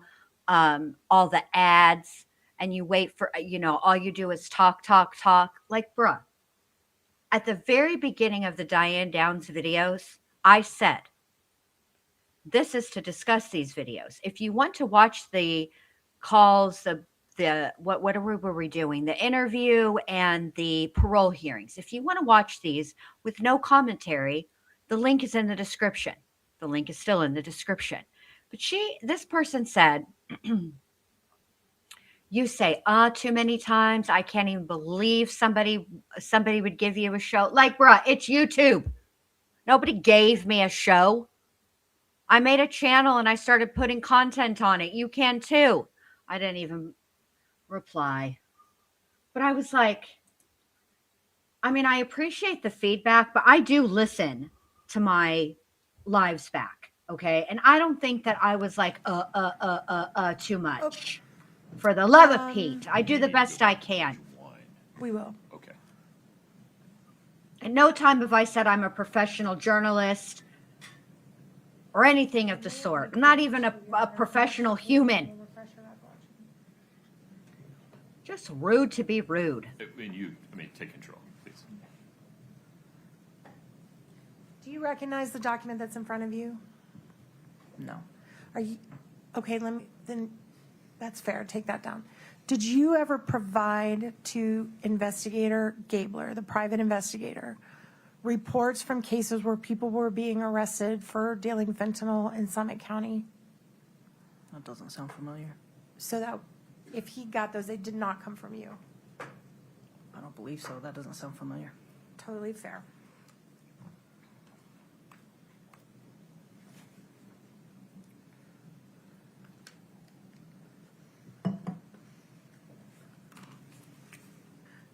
Did you know that Kouri Richins was represented by an attorney shortly around the time that you did the search on April 13th? Objection, Your Honor. Relevance? Relevance, yeah. Sustained. When you had the conversation with Kouri on the day of the search on April 13th, and you told her that Eric had, in your opinion, died of a fentanyl overdose, had she been trying to set up with you that week a meeting with her and her attorney? Objection, Your Honor. Can we approach? Yeah.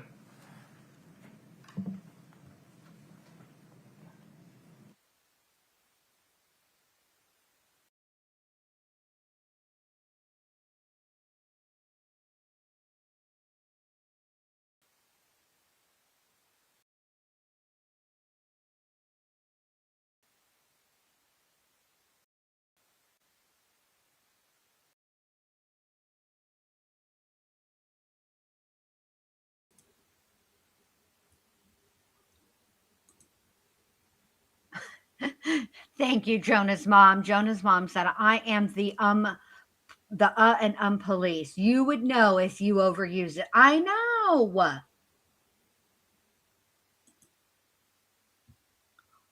Right, Nate Noodle? If you're going to accuse her of doing something wrong, just come out and say it. Say it with your whole chest, ma'am. Where's the video? I'm tired of the sidebars, man. I'm so tired of you. And look, there's nothing going on over in this general vicinity. I don't know what Miss Lewis is working on, but she's giving this to Kouri. No, you shut up! Don't talk to me! Don't talk to me, criminal!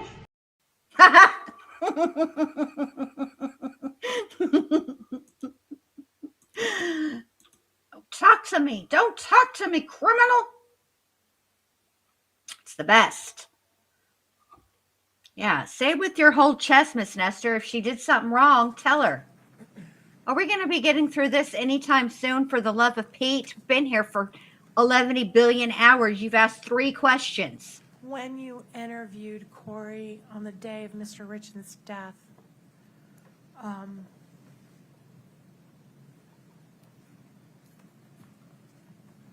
You mentioned that she told you she came back into the bed around 3 a.m. Is that right? Yes. Did you ever ask her how long she was in the bed with Eric before she realized he was cold to the touch? From my understanding, it was almost immediately. Okay. All right.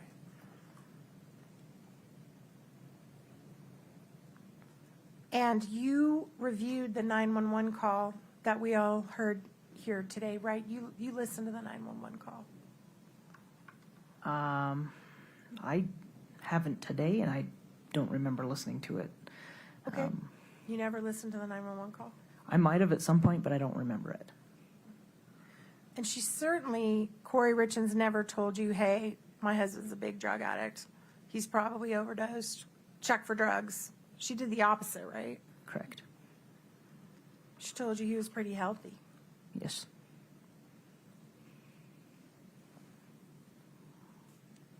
I think that's all I have. Anything else? That's all. Thank you, ma'am. I appreciate it. Enjoy the dog. Thank you. No, Your Honor. May we release this witness? Yes, sir. Yes, Your Honor. Thank you, Judge. Deputy, you're free to go. Watch the case. Don't watch the case. It's entirely up to you. Okay, thank you. Very good.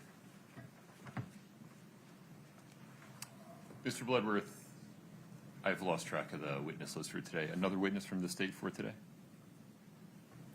Your Honor, the state would next call Todd Gabler. Okay, let's do it. You folks okay to keep going? Yes, Very good. yes, Your Honor, we're fine now. This is the family, the Richins family PI. He's next. Oh, I'm so excited for you, Jonah's mom. I can't wait. I know this is going to be, I know you're going to be able to do it. I know it. I know it.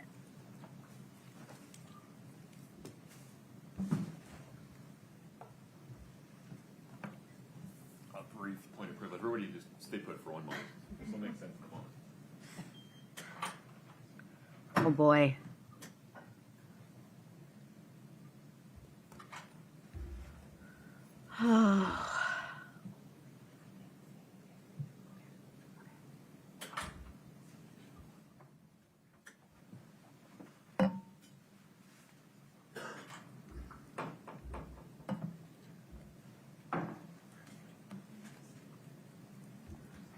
I can't wait to hear from Mr. Gabler. Would you mind standing in front of Brittany? Please raise your right hand. Do you solemnly swear the testimony you're about to give in the matter before the court to be the truth, the whole truth, and nothing but the truth, subject to the pains and penalties of perjury? I do. Thank you. Please have a seat. Sir, take your time and please watch your step.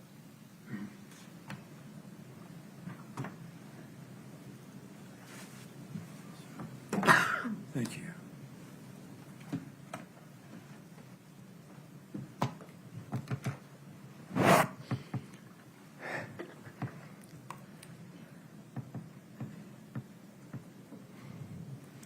All right, how's this? Sound great. Great. Mr. Bloodworth, please proceed. Sir, what is your name? My name is Todd Gabler, Gabler. You appear to be recovering from something. Yes. Would you mind just at a high level explaining? On January 13th, I underwent a 5-level PCLF. That's a posterior cervical laminectomy and fusion. My neck has been fused together with titanium rods. Sir, are you taking any medication today that would affect your testimony? I purposely did not take any pain medication today for the purpose of the clarity of my mind and my testimony to you today. I took Tylenol this morning. What, sir, is your Hold on. occupation? Hold on, because we need to give this man big ups. Bro, he had a fusion in his neck. You know that pain is a lot. It is a lot. My mom, she didn't have it at the cervical, but she had it at her lumbar, and that pain is hard. And I had a laminectomy, discectomy at the L5 and 6. I did not have a fusion. But I'm telling you right now that Tylenol would have done nothing.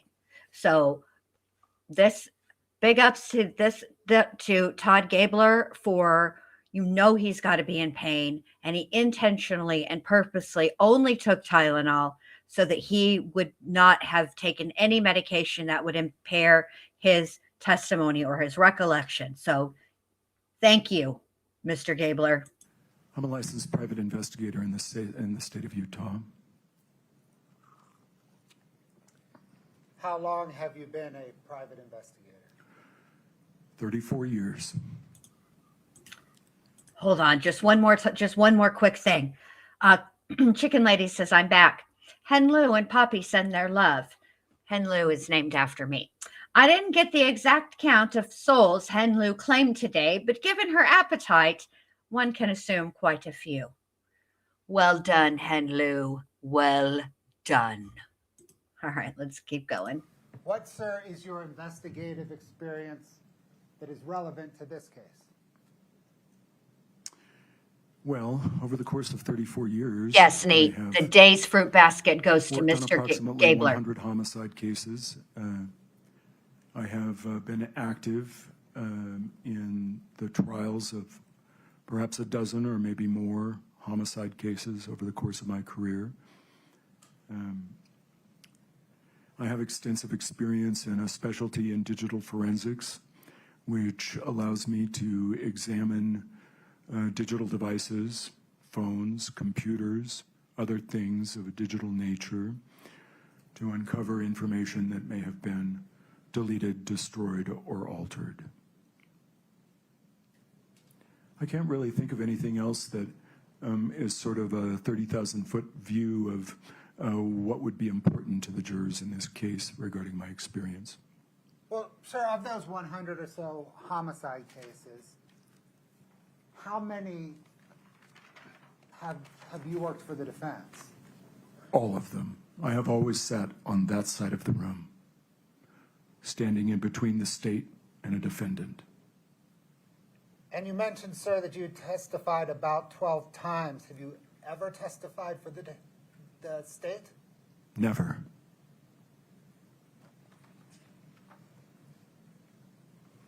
Did there come a time shortly after Eric Richins' death when the estate of Eric Richins hired you as an investigator?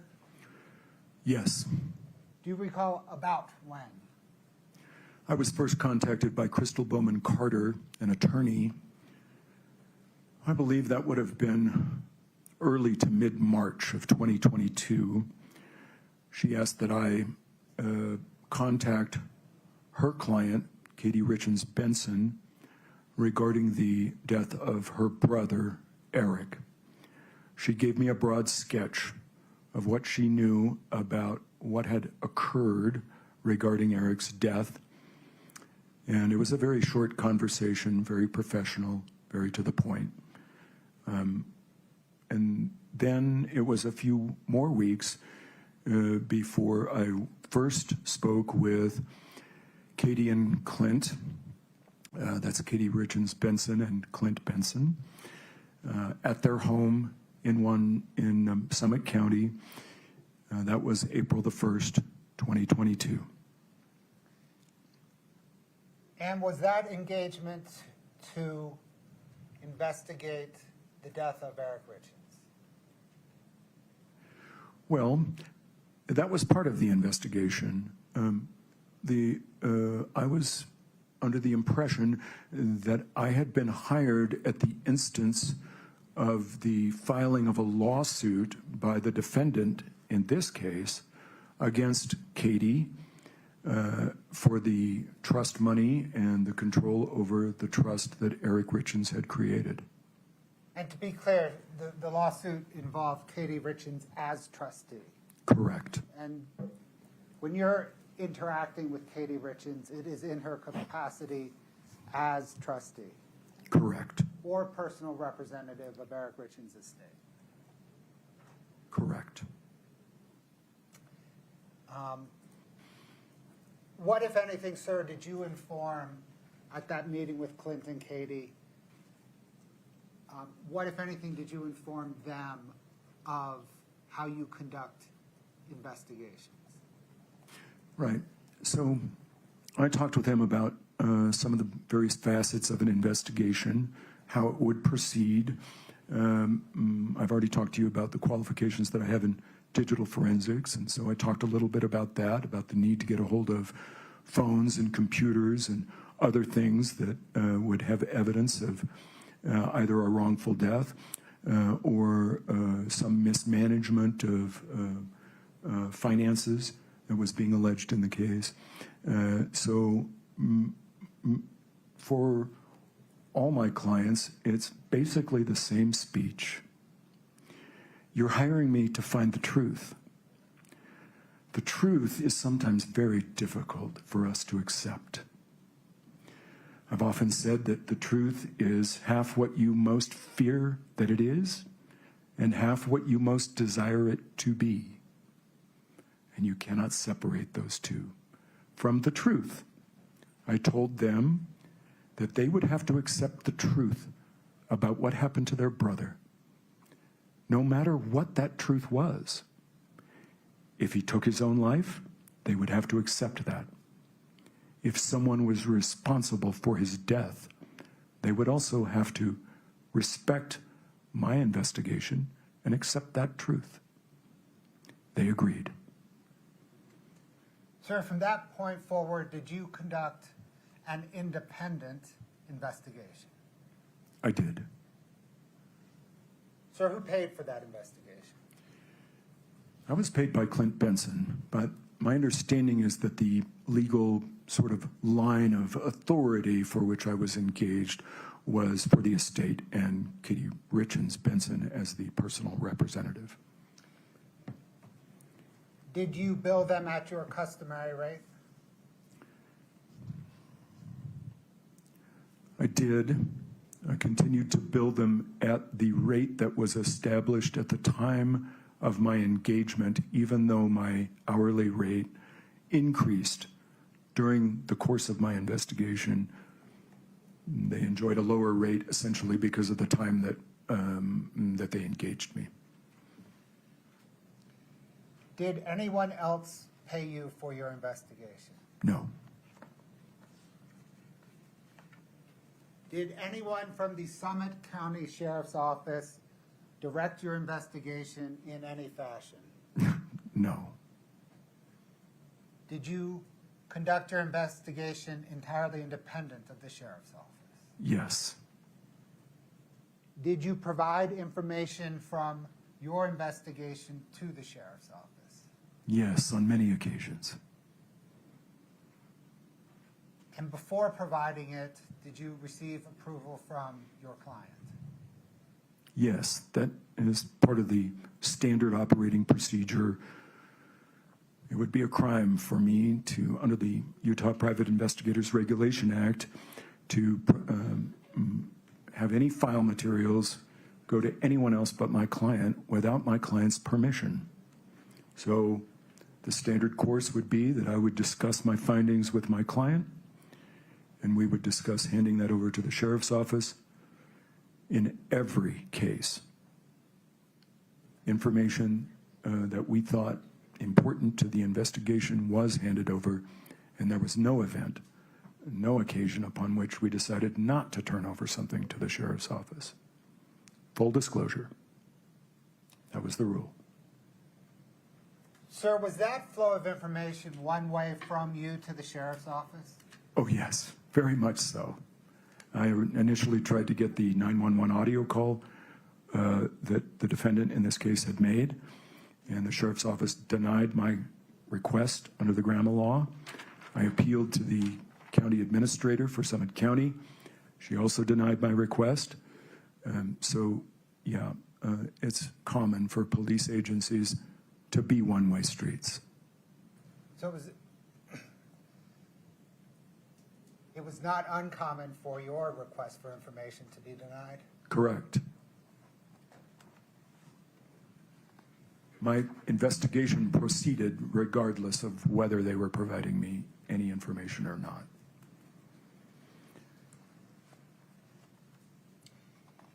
Did you have contact with the Summit County Attorney's Office before Kouri Richins' arrest? No. Did anyone from the Summit County Attorney's Office direct your investigation in any fashion? Never.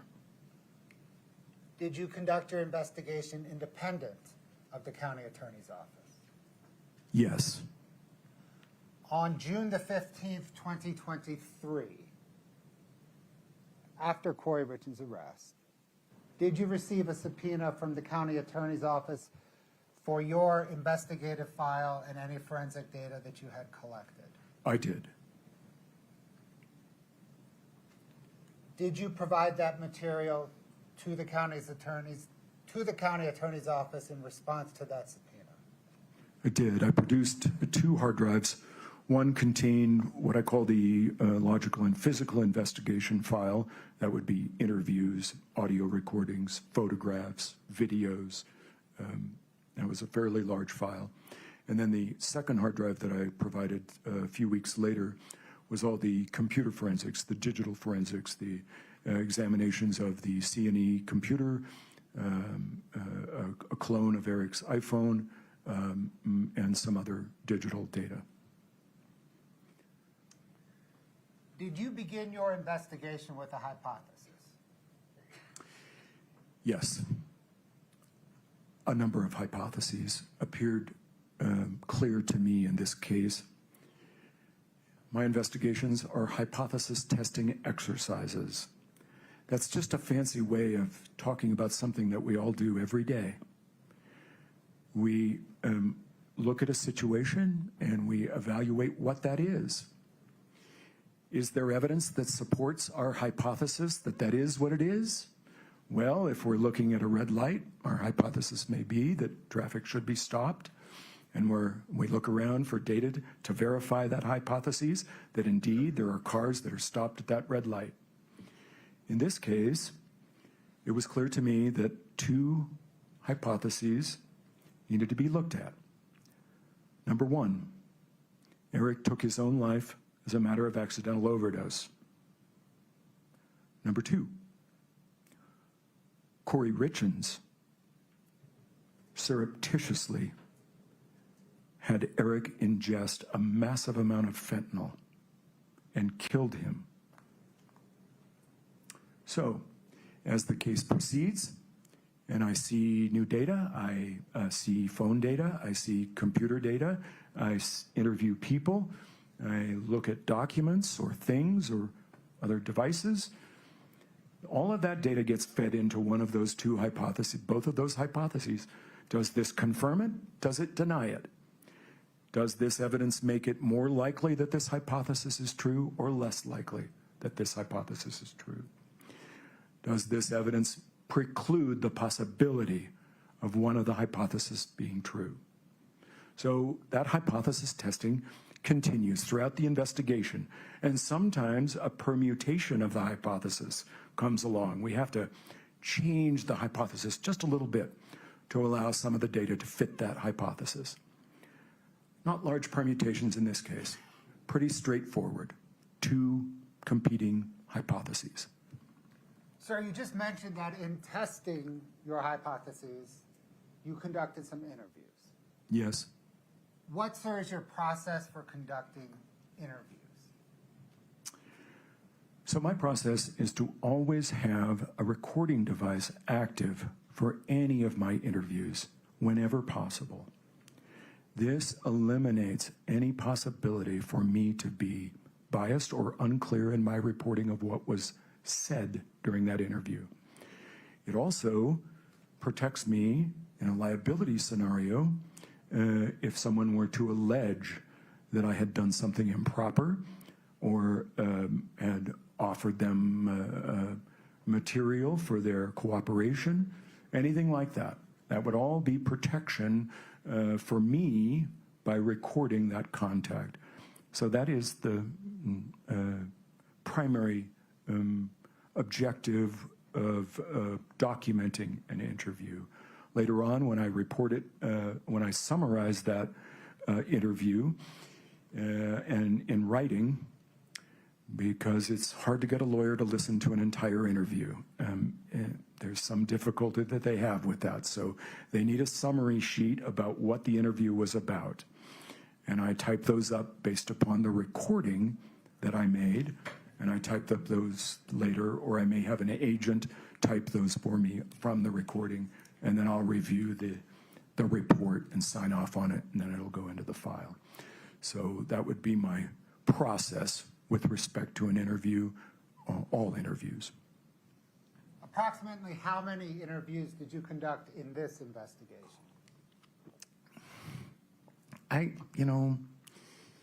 It depends upon your definition of an interview, I guess, but 45, probably, somewhere in that department. 40, I guess I could say 40 to 50 to be safe. And in those interviews, did you identify yourself? Oh, yes, always. There was no occasion in this case where I did not identify, give people my true identity and who I represented. And did you record those interviews? Yes.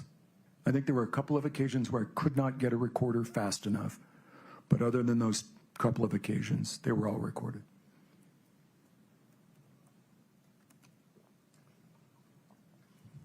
Who, for example, are some of the people that you interviewed?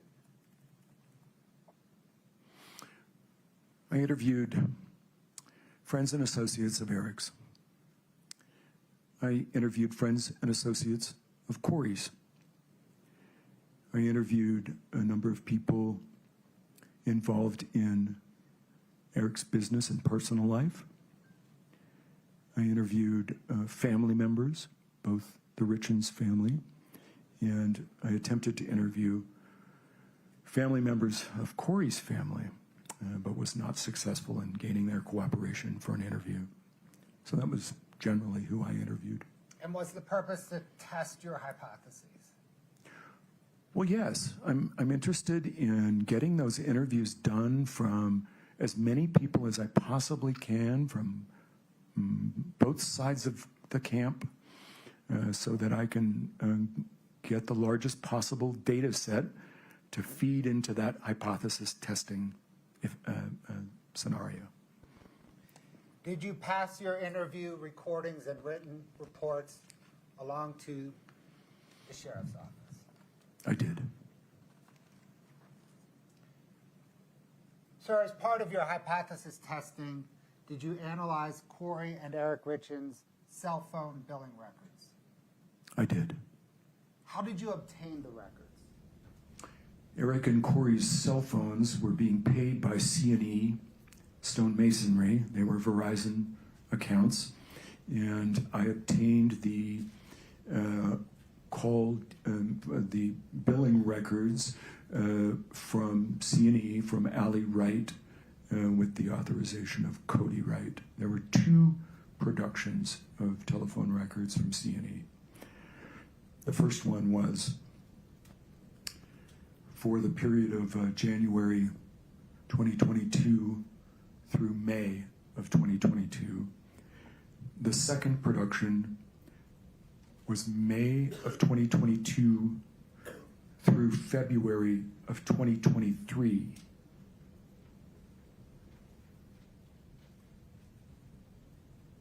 In that January of 2022 onward time period, what types of information were you looking for in the billing records? So because the billing records don't really offer content, that is to say it's not you don't get to see text messages or what the text message was, you do get to see the numbers that were connected to Kouri and Eric's phones.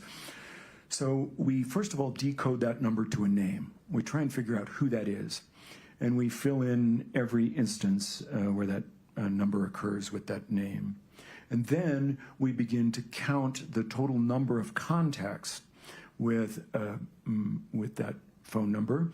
So for example, we would see the highest number of contacts for Kouri's phone to her mother. Not an unusual circumstance that someone would be close to their mother, and that would be the highest number of contacts on your phone. So that was the procedure that I was initially interested in, was the weight. We call that the weight. So what is the weight of that person on the other end of the line? Kouri's mom was a high weight because there was a high number of contacts. And so I'm interested in how many times you contact that person. Occasionally, I'm interested in what time of day you typically contact that person, and the type of contact, whether that contact is by text message only or by voice and text. That changes the character of the person on the other end of the line. Sir, did you pass your analysis of contact weight along to the sheriff's office? I did. Was there any particular contact weight that caught your attention? Yes. What contact did that involve? It involved the contact with Carmen Lauber. I noted immediately that there were many hundreds of text messages between the two from the initial data set. That was January of 22 through May of 22. There was a very heavy weight. I don't recall if she was the second or third weight, but it was very close. The only two people that I recall that were ahead of Carmen on that weight was Kouri's mom and Eric. So that was the one that stood out to me. There were others that I investigated, but that one was of particular interest to me. And to be clear, that involved the weight of contacts between Kouri Richins and Carmen Lauber. That is correct. Did that contact weight cause you to investigate Carmen Lauber? It did.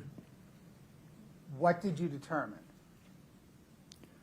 Well, it was immediately apparent to me that Carmen had a very extensive criminal record involving drug use and potentially drug sales. I noted that Carmen had a dirty urinalysis, meaning that she tested positive for prohibited drugs in her drug court around the time of Eric's death. I was very concerned about the high number of contacts and the criminal history for Carmen, and I alerted the sheriff's office about that.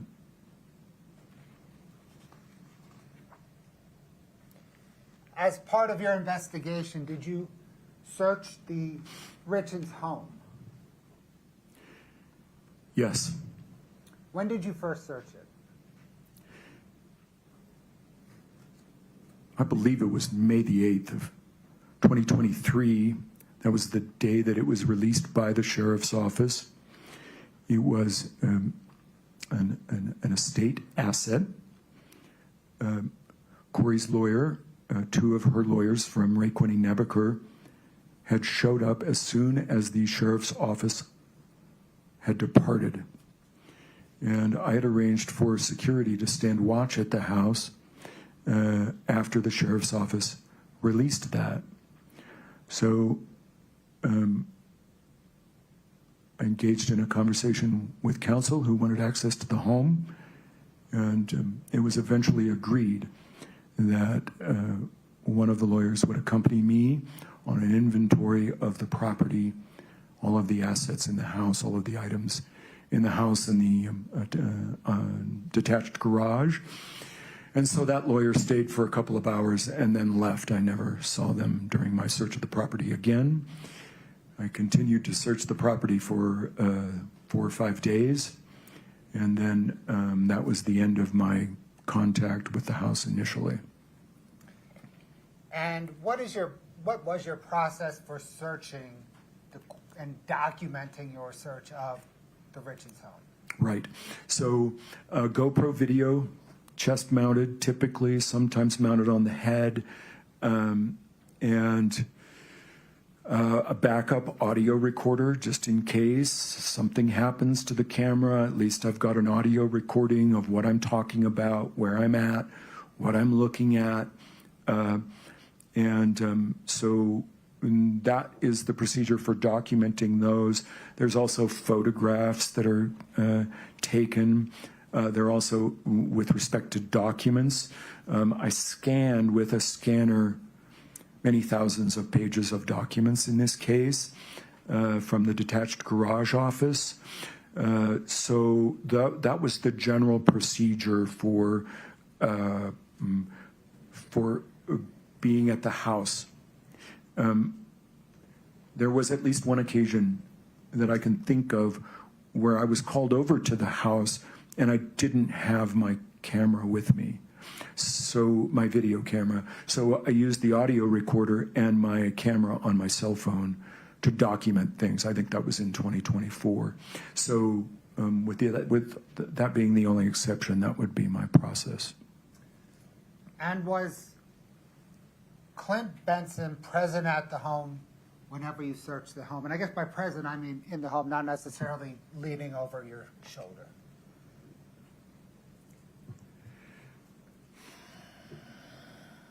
That is not an easy question to answer because my focus was not on Clint Benson. My focus is on the things in front of me. I was never in that house without Clinton Benson's authorization. I was never in that house without Clint Benson being on his way. So if he wasn't there when I got there, he was on his way there. And so he would join up later.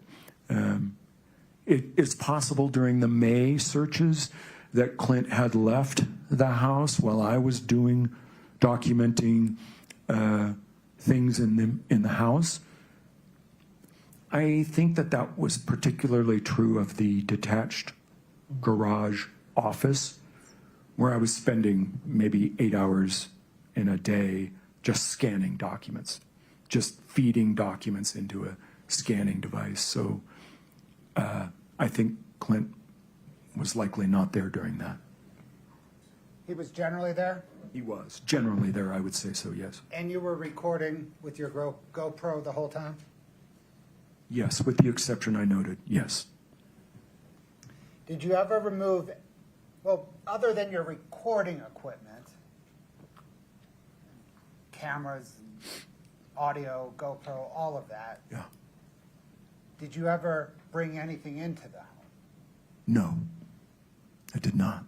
Did you ever remove anything from the home? Yes, I did. What did you remove from the home? So during my May searches of the house, and in particular in the detached garage office, I encountered a number of documents that had Ray Quinian Nebeker letterhead on the top, and they were either communications between Kouri and her lawyers, or they were billing records from her lawyers. That would be improper for me to read or possess. It would be unethical. I placed these documents into a manila envelope, and as I encountered more of them, I would simply grab a hold of them and put them into the manila envelope. And at the end of my May search, I took that envelope to the office of Ray Quinian Nebeker and handed it over. There were other things that I removed from the house. Sort of the general category of the kids, the boys' things. The boys had requested a few things. I believe Child Protective Services or someone at DCFS had requested that we get documents that pertain to the boys. And I believe there were some other documents that I removed that were personal documents that were now the property of Katie Richins Benson.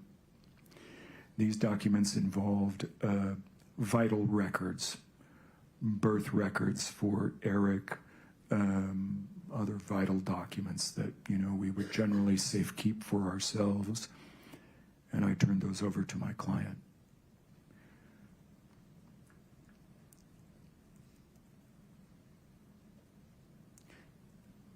I'm trying to think if anything else was removed.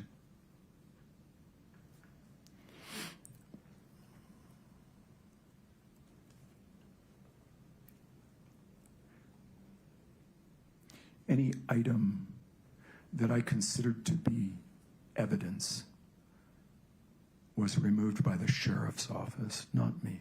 So if you came upon something that you considered to be evidence, how did you handle it with the sheriff's office? I don't think there was a standard approach. I only recall a few occasions. I think the first couple of occasions I may have contacted the sheriff's office directly, either Lieutenant Hemingway or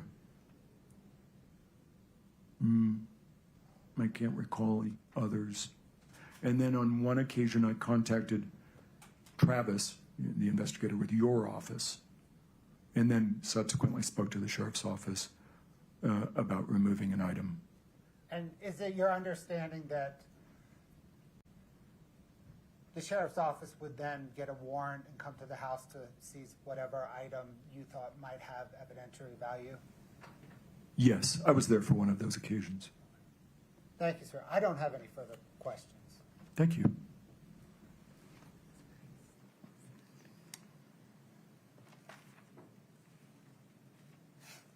Are we going to take a break? Or you want me to go forward? You tell me, would you like a break? Could we have It's up just a to few the minutes? No whatever problem. they want. You know what? Let's let you stretch your legs. We'll take a restroom break. The witness asks for a break. We provide a break. All right, the jury. Okay, you guys, on a scale of 1 to Lewis, how tedious do you think this cross-examination is going to be?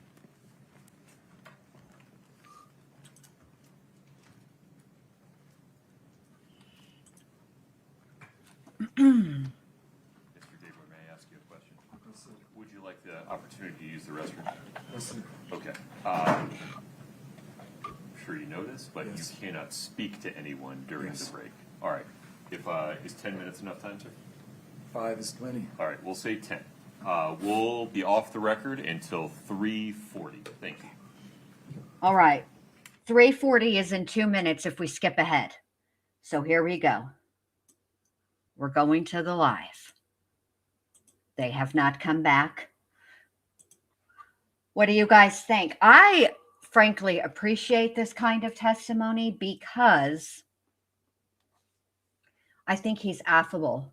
I think he speaks both literally and figuratively to the jury. I think that the questions that were asked make it abundantly clear that he is no hired gun, that he was hired to conduct an investigation, regardless of how of the end result of the investigation. He was going to conduct an investigation. And I think it's worth mentioning that he was hired because Kouri sued the trust. So I would think that everything that he learned in the course of that investigation, had there been no criminal trial, let's take the criminal trial off the table, all right, and just the civil part of it. All of the things that he had learned during the course of that investigation, I believe, would have been subject to discovery. So, regardless, it would have come out. So I feel like it does the investigator, the private investigator, no good to try and, direct an investigation to go a certain way. He's getting paid regardless. And I think sometimes people don't necessarily think of that when, when they think of an expert witness, right? Or they think of somebody that was hired. Everybody in that courtroom is getting paid, including the jury. The judge is getting paid. The defense table is getting paid. The prosecution table is getting paid. All the court staff are getting paid. Does that mean that they don't do their job 100%? Of course not. Now, I do think that in some situations, Dr. Dorothy Lewis, what saddened me about Dr. Dorothy Lewis is that in her prime, she had some real cutting edge psychological theories. And to see her last case be Letitia and be what it was actually disheartening and sad to me. I think that Dorothy Lewis in her prime would not have diagnosed Letitia with dissociative identity disorder. I think that I think it would have gone completely differently had Dorothy Lewis been in her prime. I really do. I think I think that for Letitia to be most likely her last case, an evaluation and then subsequent testimony, I think is really sad. I think that it's upsetting to think of her. They will understand. I prefer to stand. Oh, all right. Very good, sir. We're ready for the jury. All right, they're bringing the jury back in. Let's see what Miss Nestor has for us.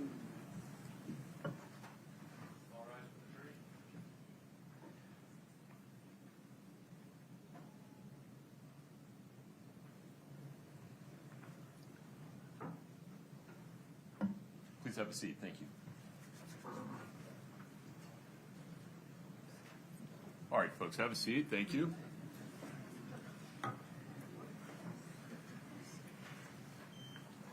All right, Mr. Gabler, you're still under oath, sir. Yes, sir. Ms. Please, Nestor, the court. please proceed. Good afternoon, sir. Good afternoon, Ms. Nestor. I don't believe you and I have ever met, but I am Kathy, Kathy Nestor, and I'm one of Ms. Richins' attorneys. So it's nice to meet you. So I want to just kind of start with a basic observation, but just to make it crystal clear. You are not law enforcement, correct? Correct. And you've never been law enforcement in your whole life, right? Correct. Okay. And the rules and ethics and expected practices of private investigators are significantly different, would you agree with me, than those that apply to licensed law enforcement? I don't know that I would agree with that in every circumstance. A private investigator, when he is hired by a lawyer, is bound to all the ethics that lawyer is bound to. Okay. So, but for example, you don't have to go get a warrant to go look at a house. well, right, that's the state action distinction. Right. Yeah. Right. I'm not a state actor. Right. I've never been a state actor. Right. I will never be a state actor. Right. Yeah. So if you want to go search a house for 6 straight days and look at thousands of documents, you don't need to get a judge to give you permission to do that, right? No, I got the permission of Kouri's lawyers who represented her to do that. And you also got the permission of Clint Benson, right?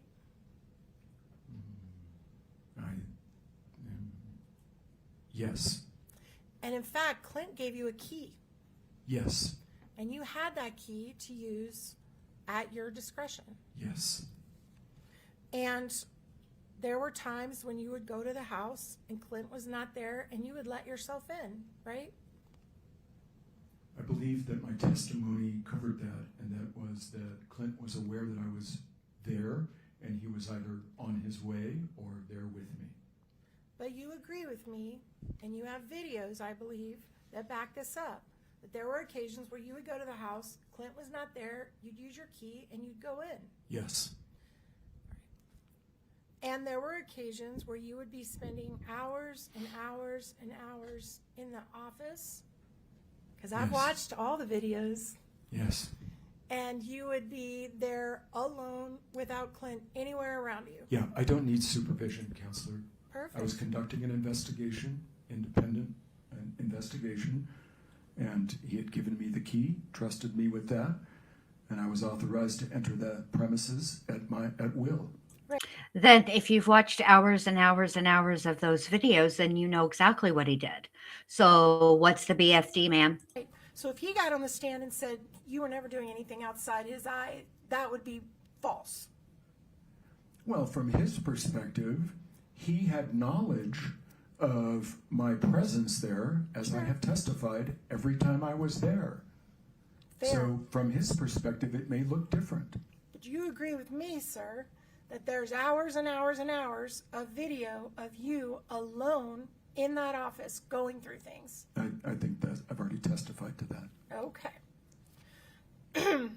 Now, you were not permitted access to the house until after Kouri had been arrested, right? No, that's not correct. You got in the house before she was arrested? No, that is not correct. Okay, help me out. The house was released by the Summit County Sheriffs on the 8th. That's what gave us, that was the trigger, not Kouri's arrest. It was the end of their search that triggered our access to the house. Okay. The police were executing a warrant. Do you know when Kouri was arrested, sir? I don't recall the exact date or time. Would it surprise you to be the day before May 7th? Okay. All right. So, Objection, Your Honor, foundation on that. Was Would it you May 8th? re-ask the question, Ms. Nestor?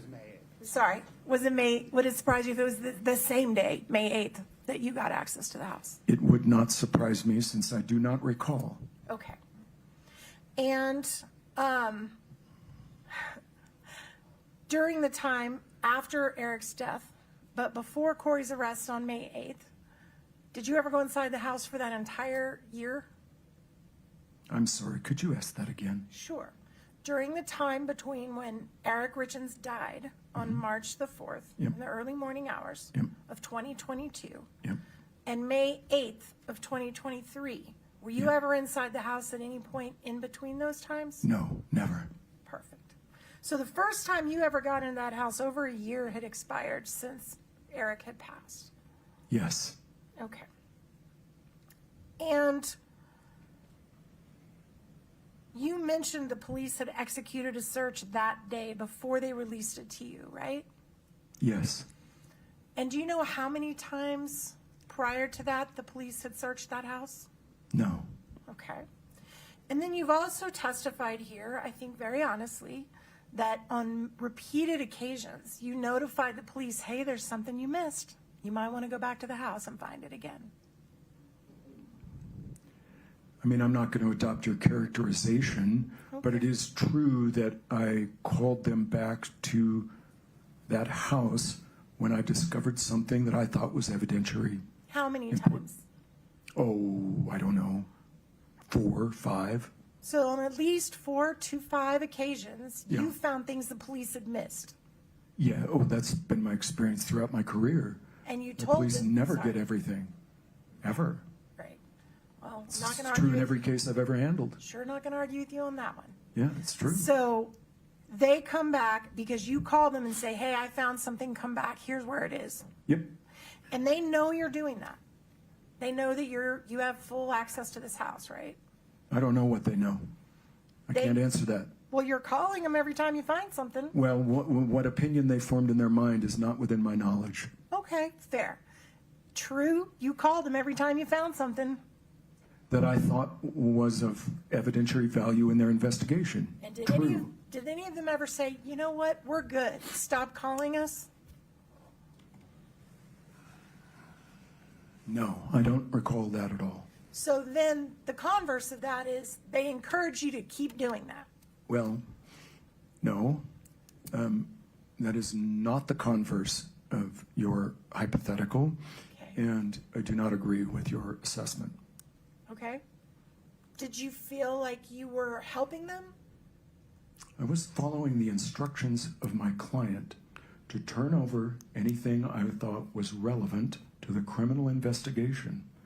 This is not my case. My case is in the civil court.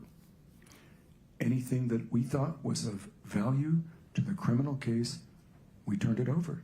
And the police were happy with that. I don't know if they were happy or sad or distraught. I have no idea as to their emotional condition. They sure never told you to stop. The police never directed me to do anything, and if they had told me to stop, I would have ignored them. Okay. So you could go in without a warrant, find something, call them, tell them to get a warrant, and they'd come get it. I think that's an oversimplification and a vilification. I had permission to enter those premises. I had every right to be there. I didn't need a warrant. I'm not a state actor. I have the permission of the property owner. So I don't agree with your characterization. When the cops would show up, did you point out what you were showing them? Were you usually there? No, I was there on one occasion when the police showed up. They executed warrants when I was not there. Okay. Yeah. So I only remember one occasion where I found an audio recorder in a dresser drawer that they then recovered by warrant. And you waited around and pointed it out to them? I did. Okay. Yeah, I never touched the device. Okay. So, yeah, I would have. I don't know if I pointed it out. I think what I did was, on that date, when I saw the recorder and recognized it for what it was, which is not easy, I just immediately withdrew. I left my audio recorder going until the police arrived. I don't recall pointing it out. I recall describing to them where it was. Okay. Thank you for that clarification.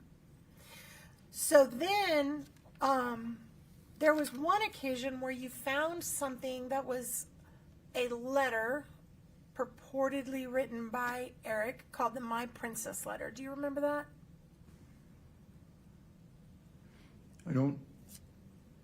I remember a baby cakes letter. I don't know if I remember a My Princess. Is that the same one? That's the one. Yes. You remember finding that letter? August the 9th of 2024 is when I took a photograph of that, but I found it on May the 10th of 2023 during my search of the residence. So, when you found this letter, at some point, did you move the location that you found it from? I don't recall ever moving the location. On the video, you will see me find the letter on May the 10th of 2023 when I'm in the bedroom, and it is located in the bottom drawer of Eric's side of the bed, the bottom drawer of the vanity. And I looked at it. I didn't think it was relevant.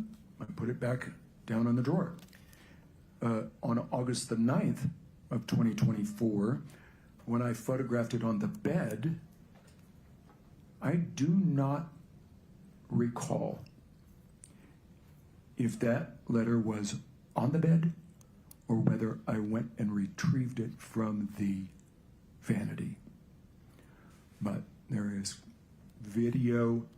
The August 9th, 2024 was the episode that I described that I was called over and I didn't have a video recorder. So I was recording by audio, and and this is the same date that I recovered the audio recorder. So the letter was also photographed, and then later, I think it was taken by the police. I don't know, but Let me stop you for just a minute. Okay. You left the letter on the master bed, correct? For the police to find. I left the letter on the master bed. I didn't know that the police were going to come for it. Okay. And they ultimately did, correct? Well, ultimately, I don't know because I wasn't present, so that's beyond my knowledge. Isn't it true that you moved other things around in that house often? No, that is not true. Did you move a computer that you located in the office? I don't recall moving a computer in the office, but I did not move it out of the office. Did you put it in your Tesla? If you are talking about the C&E computer, I did not find it in the office. That is not how that worked. Okay. So you found it where, sir? I found it in possession of my client who had taken it, who had been given it or taken it from Becky Lloyd. So my understanding of the pathway of the C&E computer that I examined was that it was picked up by Becky, who lives nearby and works for C&E. The C&E computer, she then went to get business files off of it. I talked with her about this. I filed an extensive report regarding my interview about the computer. And then before I could get up to Francis to get that computer, I lived at the time 250 miles south of Francis in Washington County, so it takes me a while to get up to Francis. Before I could get up to get that computer, I believed that my client had already secured it, and so I went and got it from her. So Becky got the computer from the house after Eric died, Yep. right?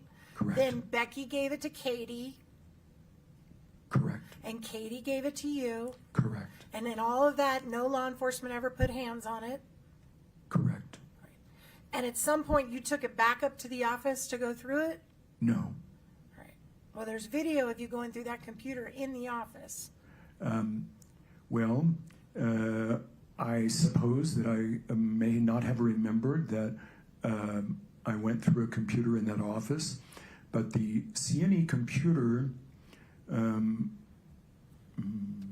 was processed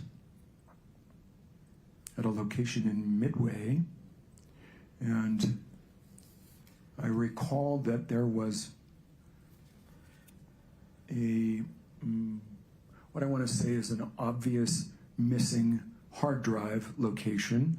I could see the outlines of a hard drive that had been in place in that computer.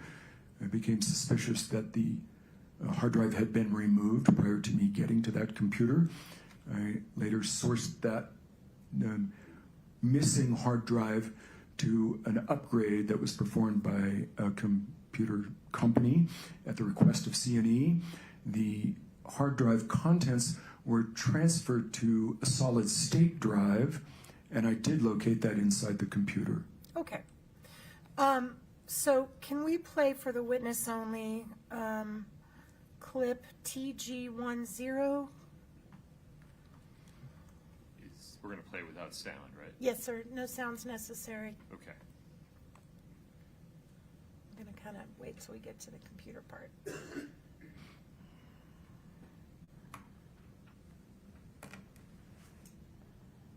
I'm sorry, that's the wrong one. Can we bring that one down? That's the next one. We want to go to the one right before that, which is 173.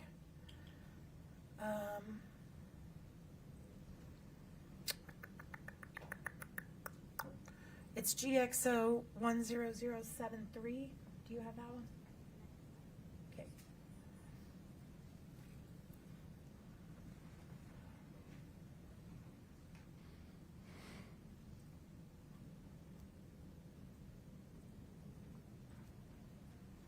Excuse me, I'm having difficulty keeping my head up. Oh, no worries. Whatever you need, sir, to be comfortable. Take a minute. Yep, I'll go back to that. It's going to take her a minute to upload that, Your Honor, so we'll get to that. You don't recall putting electronics, documents in your Tesla and driving away from the house? Oh, I remember that, yes. But that was not the C&E computer. Okay, what computer was that? I don't recall. I'd So- have to see the video. So That's why I make them. You removed a laptop from the office and put it in your Tesla and drove away with it? I don't recall that, no.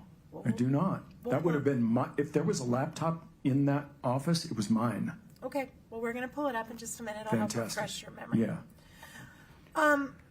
Also, you mentioned earlier that you didn't take, other than the vital records and the attorney-client privileged records, that you didn't take anything else out of the home. That's not entirely true. You also took a safe out of the house?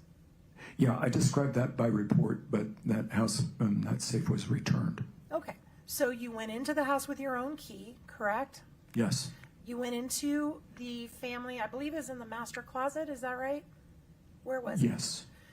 You picked it up, took it out of the house and put it in your Tesla. Yes, I believe I did that at the request of Clint Benson. Okay. Yeah, And then you drove it to a locksmith I did. and you busted into the safe. I did not bust into the safe. Well, he did. He bumped. He used a technique called bumping. It's the movement of the door and the frame of the safe that allows it to come open. Okay. But you didn't have a combination. I don't know if that was a combination. I thought there was a key to that one. It was forced open with a hammer, right? I think it was a rubber mallet, and it was dropped onto the ground. Okay. I think that's what eventually got it opened, was that it was dropped onto a flat surface. And when you were doing that, there's no law enforcement there, correct? I don't need law enforcement to babysit me. Okay. And you open it up, and there's clips from guns in there, right? I would have to go back to my report to recall exactly what was in there. But you handled it with your bare hands, no gloves. I did. All right. And, I'm sorry.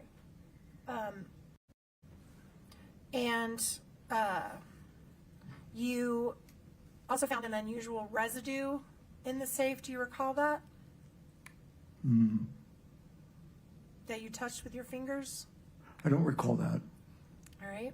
We'll play that in a second. Fantastic. I do think we found the video of the laptop, so can we cue Oh, up goody. for Let's the see witness this only video. GXO10073? Yeah, that's my laptop. I am scanning into my laptop the documents that I am going through at the office. That is my laptop. The black one? Yes. Okay. So you're scanning all the documents you're finding in the office and then loading them into your laptop? Yes. Okay. All right. And again, Clint Benson was not present when you were doing any of this? Yes, that is my testimony on direct. Okay. Now let's go to the one of the safe. Can you pull up the clip 100055? Hold on just a moment. 1055. See if you can find that one. Sorry. I think it might be under the impeachment documents. Nope. Okay. All right, we'll get the safe one up to refresh your memory about that residue. You don't remember touching some residue and filming it and asking the safe breaker if that was unusual to find residue in a safe? I don't recall that. I would have to refer back to the video that I made of that for just this purpose. Okay, no worries. So my understanding is you were at the house. There were some times before you got access to the house while Ms. Richins was still living there that you would sit outside her house and observe the house while she was in it. Is that fair? It is not fair. That is false. You never did that? I never sat outside her house and watched her. False.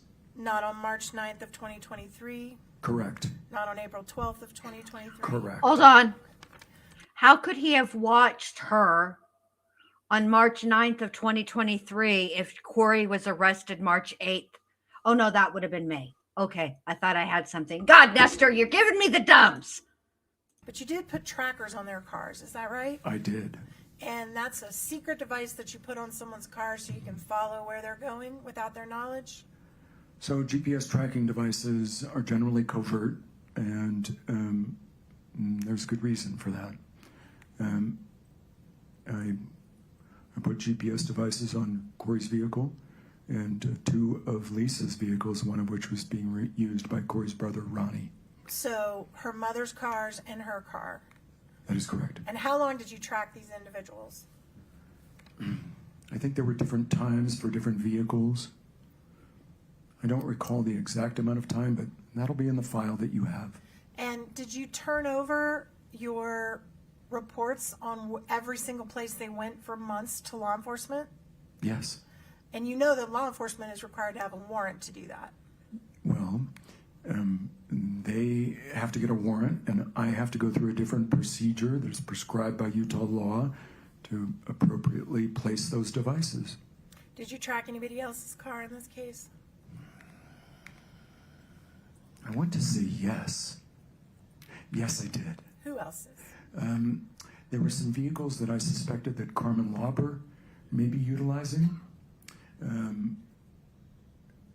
But I discovered that, in fact, the vehicle that was parked at her house overnight on many occasions was being driven by someone else. So you never gave that report to law enforcement? I believe I did.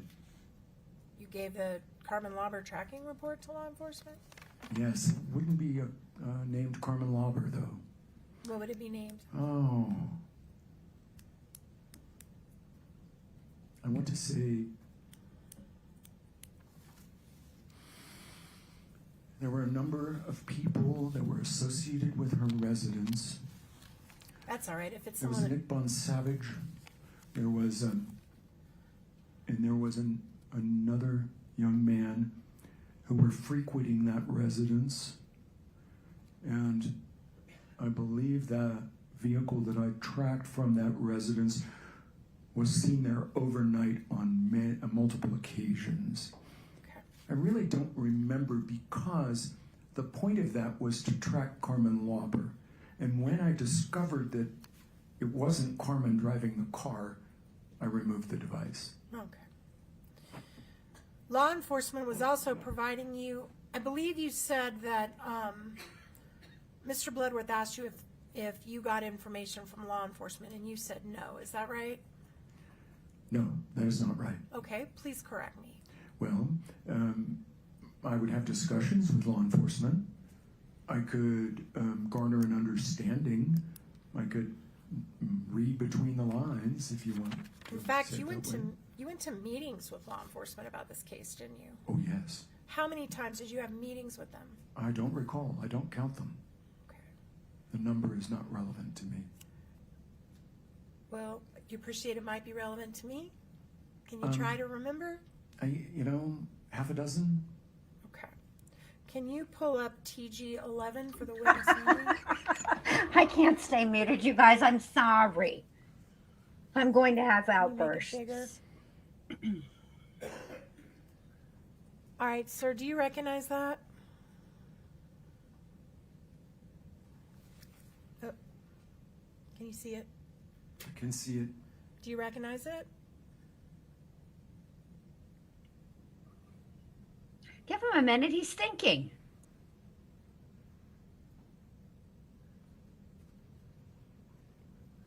I do. All right, and is that an email that you sent to Detective Woody on July 13th of 2022? I'm going to have difficulty talking about this exhibit, because if it becomes an exhibit, it contains a confidential client communication. But I did send it to Detective Woody.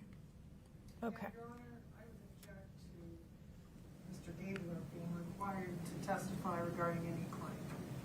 With respect, I'm not sure you have standing to make any objections, and he seems fully attuned to the issue. Ms. Nestor, I'm not sure where we're headed, so just take it one question at a time. I shall. Thank you, Your Honor. Is it fair to say that this is an example of you suggesting to Detective Woody that now would be a really good time for law enforcement to interview Carmen Lauber? Yes. And why would that be, sir? She's on the ropes in drug court, is what it says. Right. She was on the ropes. And in fact, what you argued was she would be very likely to be compliant at this point with law enforcement. Is that your words? Yes. All right.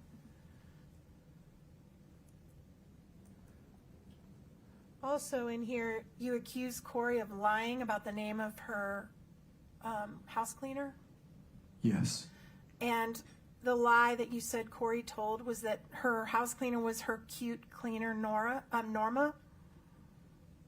Yes. In fact, didn't you, sir, finally confirm that Norma Garcia was her house cleaner? I did later confirm that. Yes. So when you sent this to police and said Kouri was lying, It can't be his attorney, because if it were his attorney, the judge would never say that his own attorney didn't have standing. Do you want me to try to rewind it and see if we can figure out who that was? Because I will be more than happy to rewind. Yeah, that's me.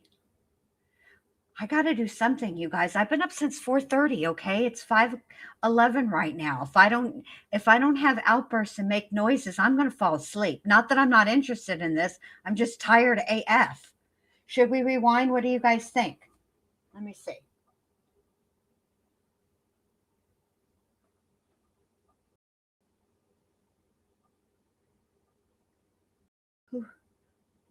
I'm waiting. Okay, let's rewind. Oh, that won't work. Let me be on this screen.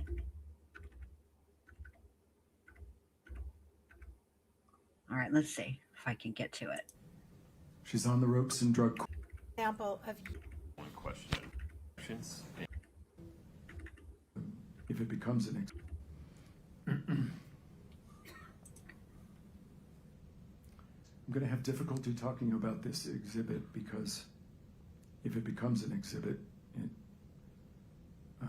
it contains a confidential client communication. But I did send it to Detective Woody. Okay. Your Honor, I would object to Mr. Gabler being required to testify regarding any claim. With respect, I'm not sure you have standing to make any objections, and he seems fully attuned to the issue. Ms. Nestor, I'm not sure where we're headed, so just take it one question at a time. I shall. Thank you, Your Honor. All right, did you catch it? Listen, I don't know who is in charge over there of these cameras, but see, that's not a time we want to look at freaking Kouri, right? We needed to see who was making the dadgum objection. Get it together, camera operator person. Now, I'm tired of telling these people how to do their job. I think well, if it was going to be anybody from the state, I would think that that's who I thought it was, neat. But then at the same time, I would think that it would be Mr. Bloodworth who did it. But, oh gosh, I don't know. Perhaps we'll find out later. Is it fair to say that this is an example of you suggesting to Detective Woody that now would be a really good time for law enforcement to interview Carmen Lauber? Yes. And why would that be, sir? She's on the ropes in drug court is what it says. Right? All right, Daria wants it one more time. And you know what? I am nothing if not amenable. Here we go. With respect, Detective Woody. Okay. Your Honor, I would object to Mr. Gabler being required to testify regarding any claim. with respect, I'm not sure you have standing to make any objections, and he seems fully attuned to the issue. No, it couldn't have been the state because the state would have standing. The state always has standing to make the objections. So it can't have been, I think it had to have come from the audience. And it might have come from the attorneys who are representing the estate. Because it sounded like it came from the audience, no mic. Carmen Lauber, Ginny, is the one who was in drug court. She worked for Kouri's, one of Kouri's family members. I think her mother or her aunt. I can't remember now. Anyway, she was a housekeeper. And that is who was in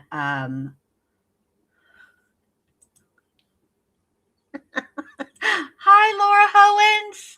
Good to see you.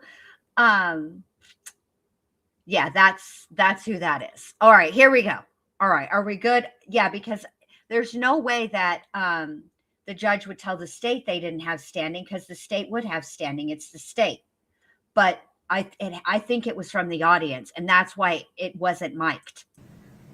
Ms. Nestor, I'm not sure where we're headed, so just take it one question at a time. I shall. Thank you, Your Honor. Is it fair to say that this is an example of you? Is it fair to say that you are annoying AF? Jonah's mom clarified for Bindi, it was her aunt. Now, a week ago, I would have known all of these answers like that.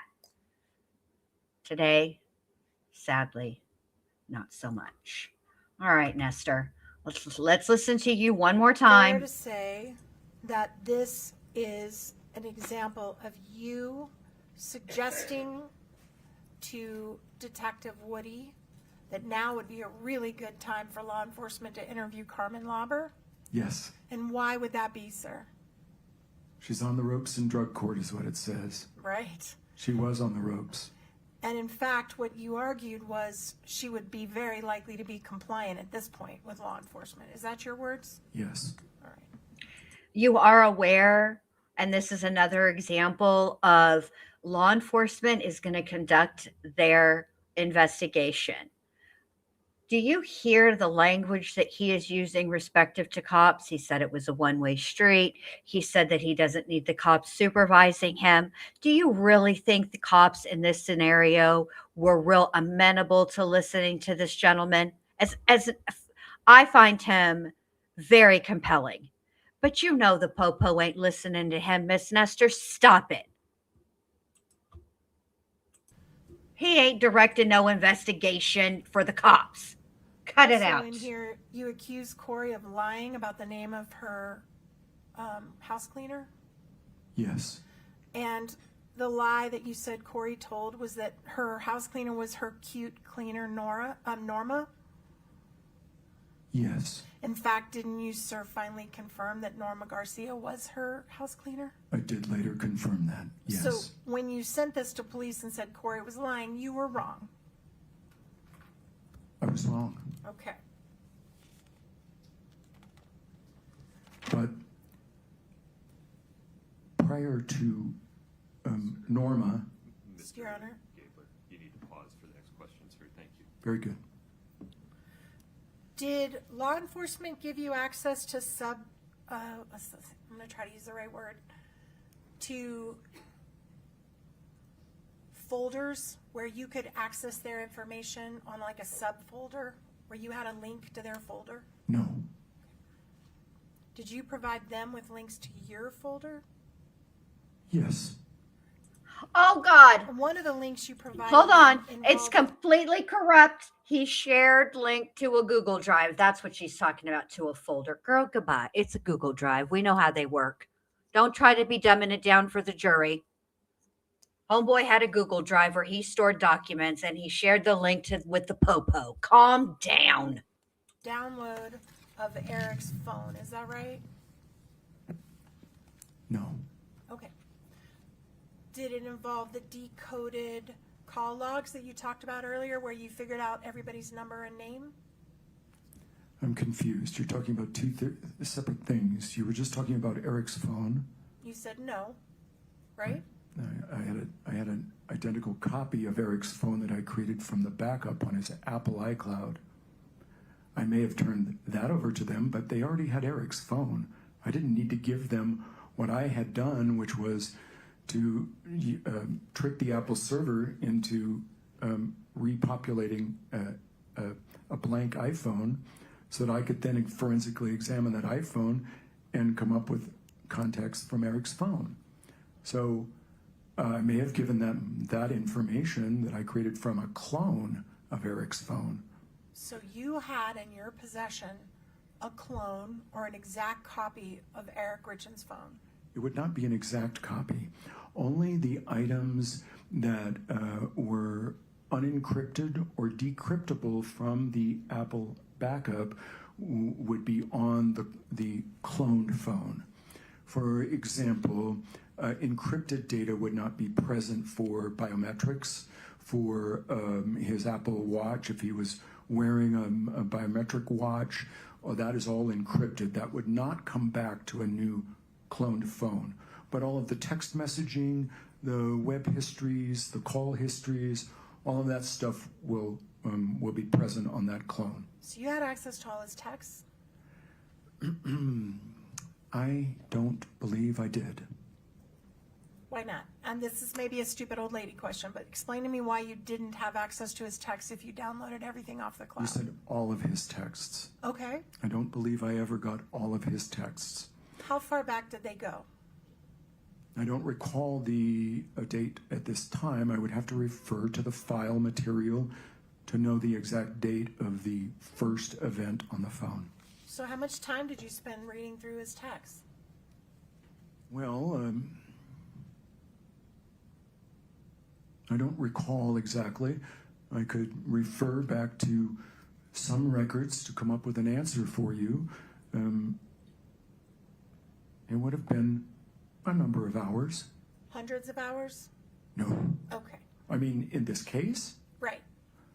936.3 hours. Is how many hours you billed total for the case? Yep. And what were you paid for that? I don't know. How much do you charge an hour? $125 an hour. However, that is not the only billing rate in this case. When I used computer forensic software and my expertise in that regard, the rate would be higher. $200 an hour, I think, was the discounted rate that I gave them.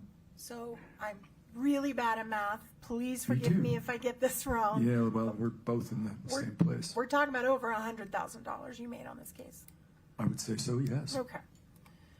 Now I want to go back to that phone and you reading his texts. Yes. As you were culling through your hypotheses, Yeah. obviously one of the things you want to look at is the state of their marriage. Is that fair? I mean, it's significant, but it's not dispositive. I agree. It's important context, but it's not evidence of anything, really. I see a lot of bad marriages out there. In my career, I've handled many hundreds of divorce cases. So, people have problems. Did you review text messages between Eric and some of his friends? Yes.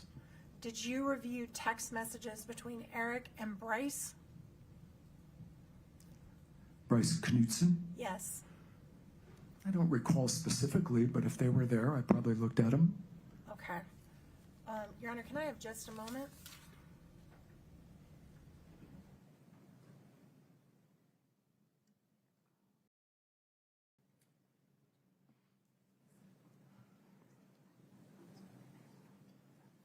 This was sitting here.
When you reviewed Eric's texts, did you find evidence of him sexting with people other than Kouri?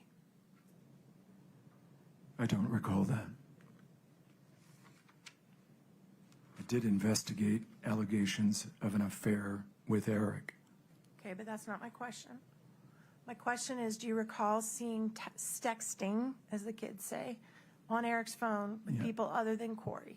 I don't really know what you mean by sexting. I don't know what the parameters of that are. And so my answer is no.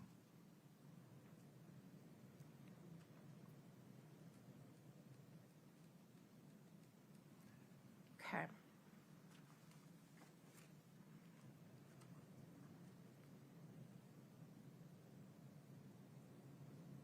Did you find any texts where Eric talked about having an open marriage with Kouri? I don't recall that.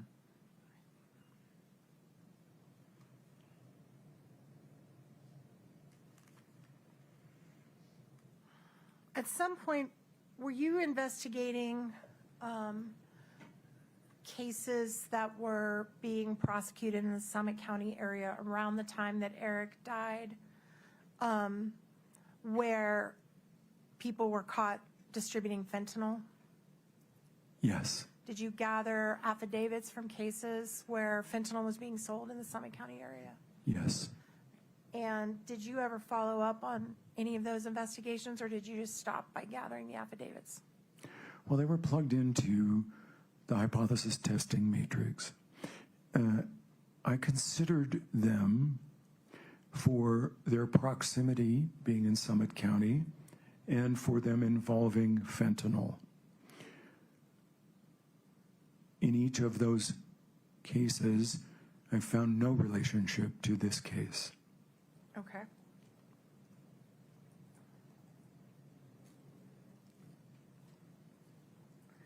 I want to pull up TG2, Katie, just for this witness only. Sorry, I lied about the time. I'm going a little bit longer, Your Honor. I'm close to done. No problem. Sir, do you recognize that? I do. Is that what you were talking about with Mr. Bloodworth, which is the decoding where you looked at his call records and tried to figure out who he was calling? It is the record that I referred to when I was talking about it on direct. I agree with that. And Katie, could we go to the page for the date 2/14/2022 at 12:23 p.m.?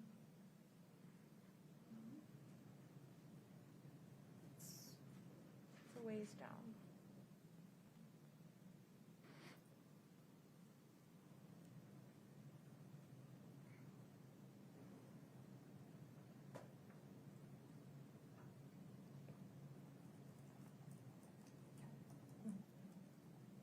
Just a moment, Your Honor. Of course.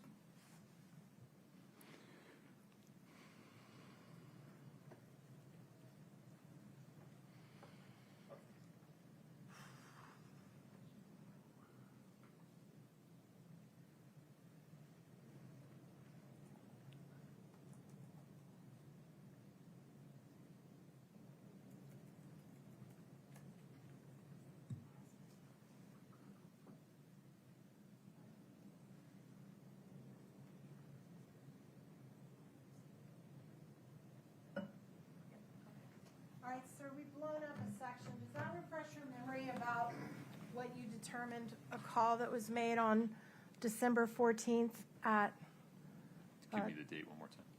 I'm sorry, February 14th, thank you, Your Honor, at 12:25 p.m.?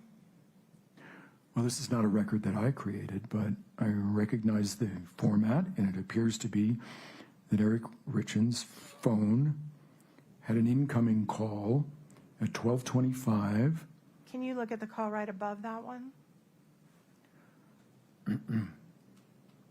This is an outgoing call from Eric Richins' phone on March the 9th of 2022. I'm sorry, February the 14th of 2022 at 12:23, 2 minutes before the first record that we talked about, and that is to a different number, 801-473-5058.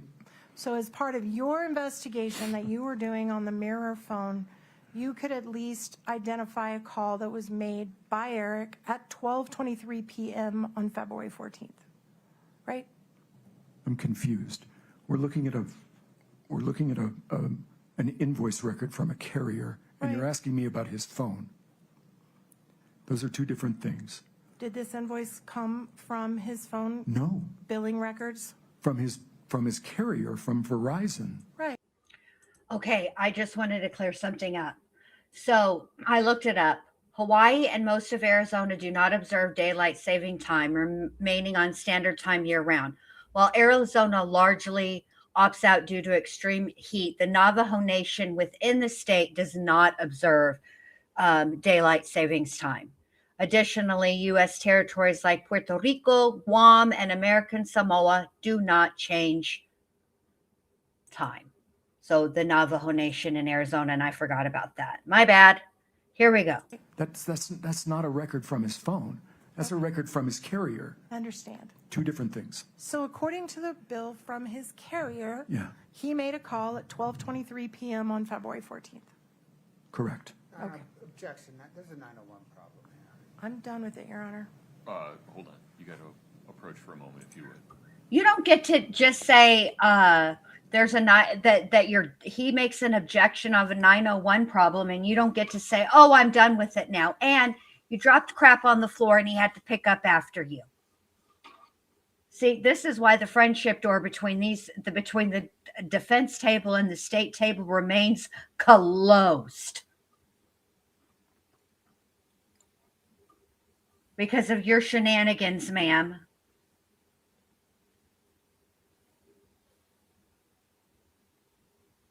Who's that in the back there? This gentleman. He's new. I don't recall him being here before.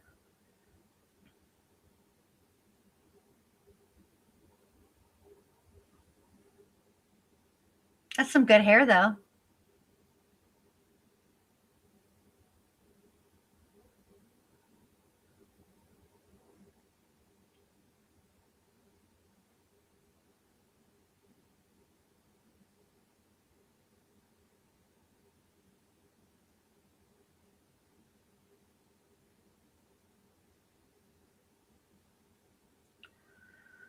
I don't even think I can really. Here we go.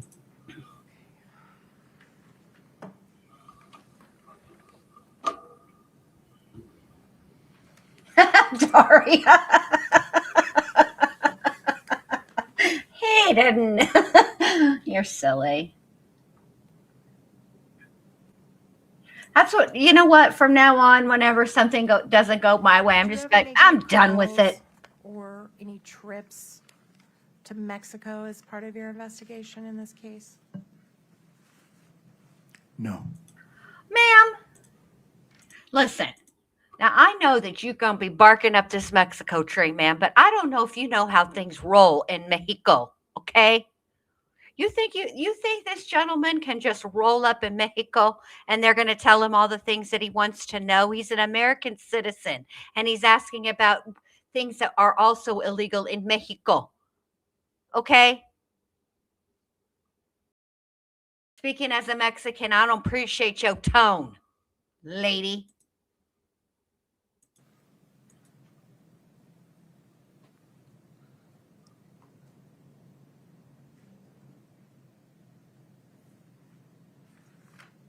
I do too, Kentucky Lee. I like to watch people in the background. It's my favorite thing to do.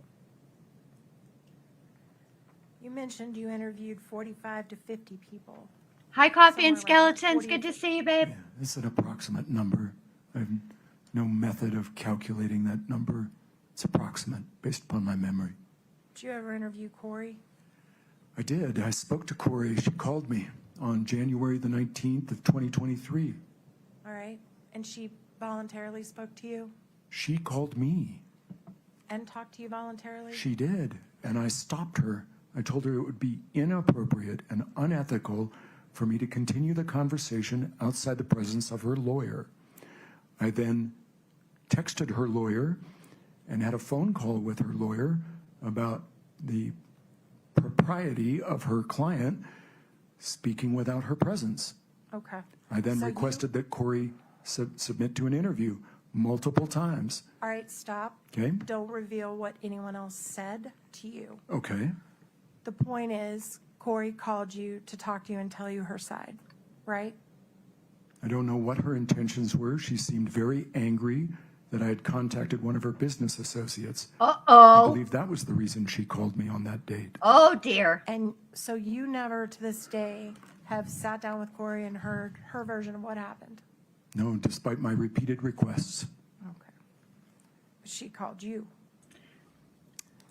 And I was Right. Here's the deal. You can continue to say she called, right? But he did the right thing. He said, ma'am, you have an attorney. It's inappropriate for you to have a conversation with me outside of the presence of your attorney. Okay? If she really wanted to speak to him that badly, she could have told her attorney, come on, we're going to speak with this gentleman. But she didn't. So stop playing with these jurors and acting like Kouri just really wanted to say what happened and get it off of her chest, blah, blah, blah, blah, blah. Get out of here, lady. That's ridiculous. If she'd have wanted to speak to this man, she could have with her attorney. The end. People do things. Clients, as you well know, go against their lawyer's advice all the time. bound by the ethics not to talk to her outside the presence of her lawyer. She was a litigant. She sued my client. Okay. And ultimately, as you were working with the trust, did you become aware that the trust filed a wrongful death suit against Kouri? I am. And are you aware they're seeking over $10 million in damages against Kouri Richins? They are. I didn't know that. It's irrelevant to me. Okay. But that's true. They are.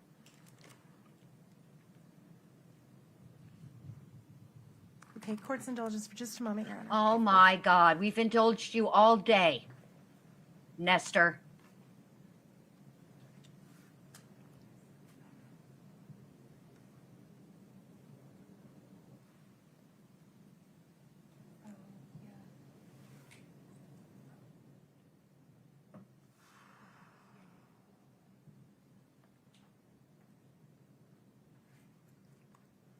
Despite my hair being as dark as it is, you can see in the picture it's dark.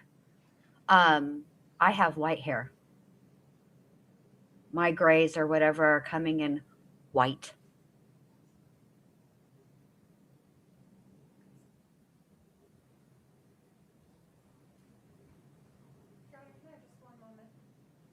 You've had enough moments, ma'am. Get it together. Come on, it's the end of the day. The jury's tired. Bindy's tired. The audience is tired. Let's go. You're just dragging this out. Unless you have some gotcha moment, hurry up.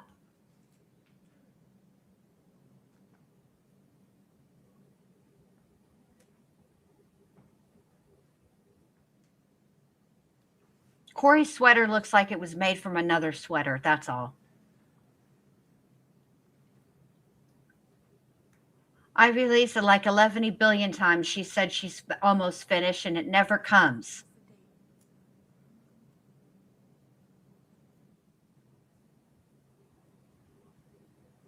It's like going to McDonald's to get a McFlurry. Pointless. Their machine's always broken. You recalled seeing any texts with Eric about him and Kouri having an open relationship, and you said you could not recall. Is that right? Correct. Can you put that up on the screen, Katie?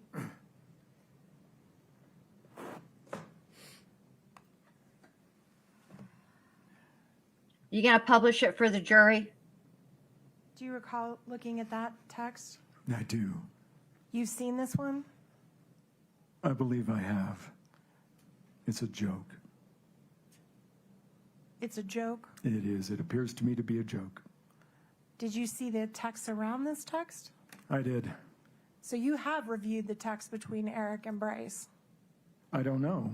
I don't know that this is a text from Bryce. I have no idea. This does not identify Bryce. So It doesn't now that- identify anybody. Now that you have your memory refreshed, do you remember seeing this text between Eric and another individual saying that Kouri and I are starting an open relationship tonight? Right? It says, Kouri and I are starting an open relationship tonight, so I told her I'm taking you home. Right. Yeah. Okay. And you left that out of your report. Hold on a minute. This would be part of my report. Relationship tonight. Do you have? I don't know. I don't know that this is a text from Bryce. I have no idea. This does not identify Bryce. So Doesn't now that identify anybody. Now that you have your memory refreshed, do you remember seeing this text between Eric and another individual saying that Kouri and I are starting an open relationship tonight? Right? It says, Kouri and I are starting an open relationship tonight, so I told her I'm taking you home. Right. Yeah. Okay. And you left that out of your report. No. This would be part of my report. Did you see sexting between Bryce and Eric when you looked at their texts? I don't recall that, no. Katie? And is this sexting? I don't know what you mean. No, I'm not talking about this one. I'm Okay. talking about other ones. All right. Well, why don't you tell him what sexting Talking is? about, Why don't you talk many about, hundreds of thousands of why don't you ask him in a way that he would understand? Why don't you ask him if he saw any texts of the sexual nature between Eric and Bryce? He would understand that question. He doesn't know what sexting is. Stop playing with this. Look at him. He's got his neck brace on. He can't even turn his head. He's got to turn his whole body. Why don't you cut him some slack, Nestor? Damn. We were patient with you when you had your freaking demon trying to escape out of your throat this morning. messages in this case. I can't recall them all. Sheesh. Sorry, you guys. It changes nothing, Neat. I don't even know what she's getting at.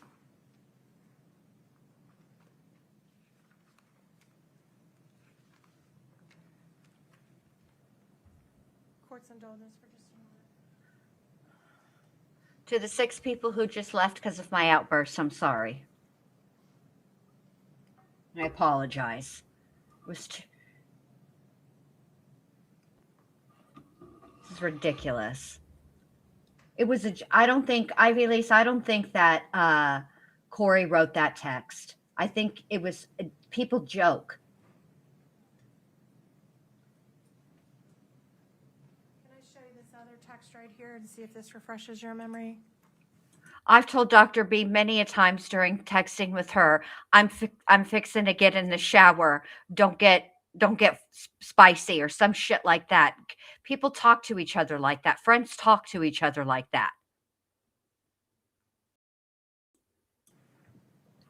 Hell, I've told every one of you guys in this chat that all my best ideas come in the shower. Let's see what this damn text is. I'm sorry, Jenny. Do you remember seeing a whole bunch of emails like this or texts like this between Eric and Bryce?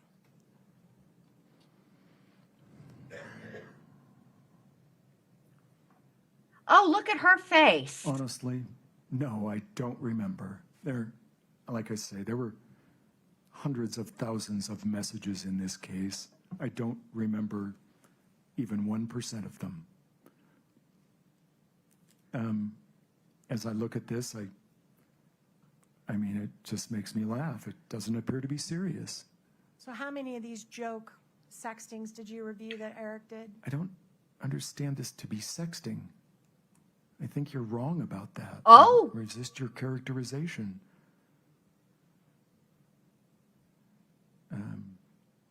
These are 2 friends joking with each other. That's what I'm reading here. And they did that all the time? I don't know. Wait a minute. Back the milk truck up. She's talking about Bryce, right?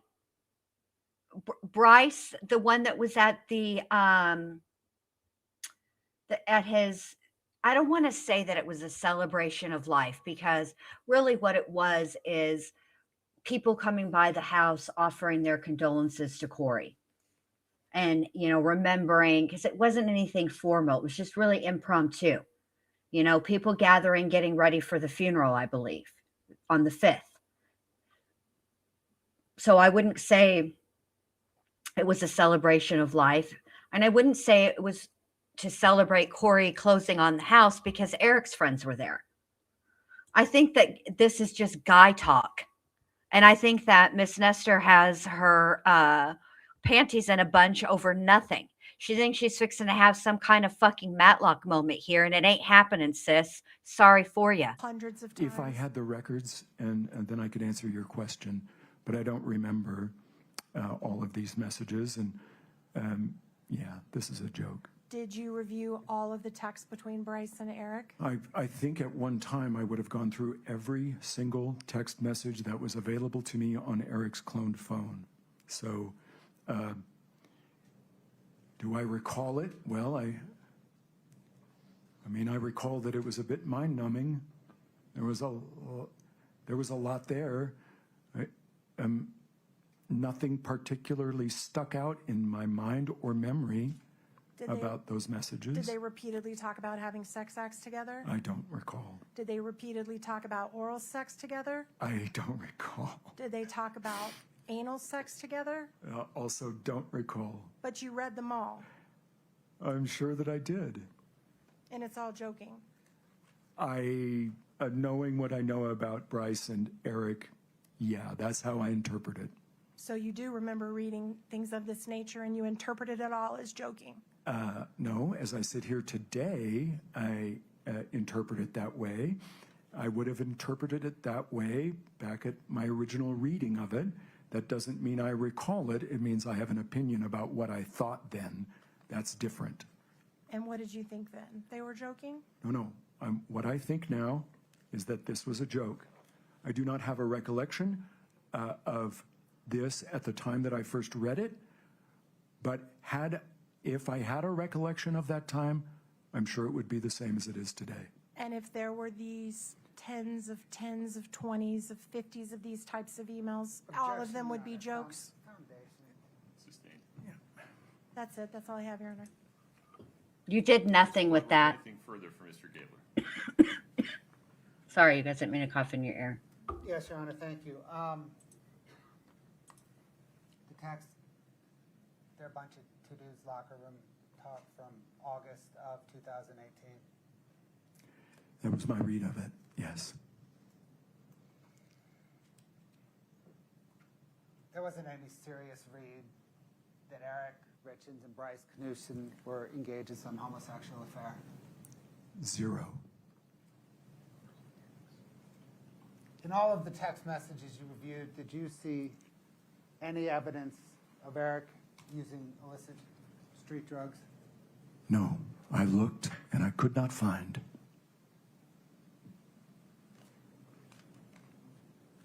You mentioned legal requirements for a licensed private investigator to place a GPS tracker on a car. What are those legal requirements? So the statute governing that was adopted a few years ago. It requires that before placing the device, a licensed private investigator must identify the person or persons that are driving that vehicle and potentially the owner of that vehicle, and that they submit a request to query the protected persons database in the state of Utah for any record of those persons that are subject to the GPS tracking. That is designed to keep us from tracking people who have protective orders or temporary restraining orders or other lawful processes that define them as a protected person. We cannot track you in that circumstance. We do not have independent access to that database. So we must ask an agency of the state for a yay or nay. Is this person in the protected persons database? We have to do that before we place a device. We have to be certain that we are not tracking a protected person. So I submitted those requests to the appropriate counties of the jurisdictions where I placed these devices. The Summit County Sheriff's Office initially declined my request under the statute. I insisted. I finally got them to comply. I did the same with the Wasatch County Sheriff's Office, and they complied with my request. Did you conduct your investigation entirely within the bounds of the law? I believe I did. Did you conduct your investigation entirely within the ethical bounds of private investigators and the attorneys you were working for in this case? I believe that I did. Thank you, sir. Ms. Nestor, anything further for Mr. Gabler? No, Your Honor. May we release this witness? Yes, sir. Thank God. Thank you for your time. Hallelujah. Please step safely. You are free to go, sir. Thank you. Okay, they did ask about communications between Kouri and Carmen. What he found was calls. She, Mr. Bloodworth, is this an appropriate hold on. Kouri had deleted quite a bit off of her phone, and that complicated the situation. However, the cops ended up getting those text messages. And also, I agree with you, Ivy Lee's. Guys, the way that guys talk to one another, well, as women, we don't understand it. They joke around with each other, especially when they're close. And it is what it is. You know, I do not think that it was anything more than a joke, because he had a prenuptial agreement. You know, he went to a divorce attorney, could have gone through with the divorce, but he didn't. time to recess for the day? It is, Your Honor. Ms. Nestor? Yes, Your Honor. Okay. Ladies and gentlemen, we'll Don't- be recessing for the evening.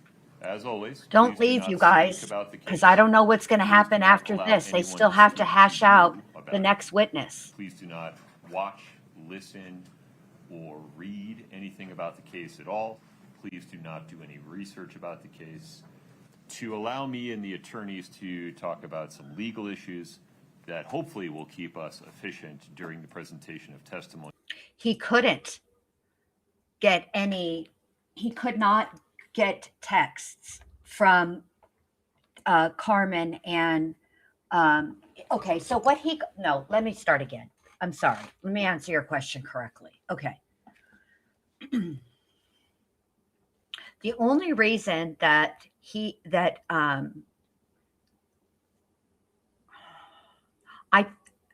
I think that he was able to get a hold of a little bit more than the carrier information when it came to Kouri and Eric's phones, because the Eric's company is the one who Eric and I don't want to leave Kouri out. I'm not Kouri. His business partner, who now I can't even remember his name. The company owned or paid for those phones. Okay, so they became company property, and the company was part of the trust. So that's how we got access. What he found on Kouri's phone that piqued his interest was the amount of calls between Carmen and Kouri. There wasn't any. Cody, thank you, Daria. Cody. There was not. If there were texts, he said that there had been stuff that had been deleted, and that, and he didn't really testify a lot about seeing any actual texts between Kouri and Carmen. The way that I interpreted his testimony is that it was calls. He saw calls, just like he saw a lot of calls between Kouri and her mother. All right, so now they're going to hash out this legal stuff. This I'm interested in for tomorrow. So let's see what happens. Please be here ready to go at 9:30 tomorrow morning. 9:30. Thank you for your patience. So, oh wait, they're not going to do it now. They're going to do it tomorrow. Right? I'm not sure. Yeah, they're starting late. So if that's 9:30 their time, that's 10:30 my time. So I'll do 11. But I don't want to do 11 because I feel like we're going to get to see that on record. That's going to be, so just keep an eye out. Ms. Nestor, Ms. Lewis, Mr. Ramos, In docket, if you would just make a note of this for me. Let me see what's Docket going on here. 1555, docket 1555. The state sets forth its understanding of your objections or requests related to the We'll find out, Jonah's portions mom. of the O'Driscoll interview transcript that you believe should be included under Rule 106 or excluded under various reasons, and the state's understanding of your objections or requests for inclusions related to the jail calls. I understand that to be the last word from the parties. The state presents it as the last word from defense, but if you would take a look at that specifically this evening and come tomorrow morning ready to let me know if you are changing any of those positions. Yes, sir. Okay. Mr. Bloodworth, anything else in anticipation of that discussion? No, sir. 8:30 tomorrow morning? Yes, sir. All right, Ms. 8:30 it Nestor, is. 8:30 tomorrow morning? Yes, Your Honor. Okay. I've reviewed each of those portions of the O'Driscoll transcript. I've reviewed each of the jail calls and recordings that are listed in 1555. I have notes regarding all of that. Anything else I need to be prepared for on those two issues from the state's perspective, Mr. Bloodworth? No, sir. Okay. All right. Ms. Nestor, anything else on the record today? No, sir. Very good. Thank you for your patience. We'll be in recess until 8:30 tomorrow morning. We will be here, Judge. All right, so we will be here the same bat time, same bat channel tomorrow morning. I'm hesitant to start late. I know that 8:30 for them is 9:30 for us. I'm hesitant to start at 10. Here's why. Because I need to hear it. I need to hear it in the moment. I don't know. What do you guys think? I really don't know what to do. I really don't know. Because, hold on, let me go this way.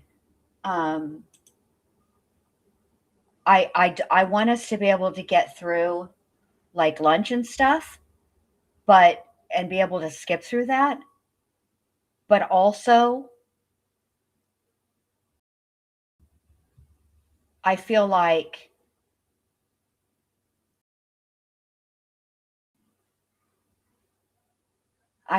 we should start like, I'm just going to start at 8:30 tomorrow or 9:30 tomorrow. And whatever happens, happens. You know, maybe I'll have a lot of commentary, or maybe there'll be a lot of things for me to read, which will cause me to pause.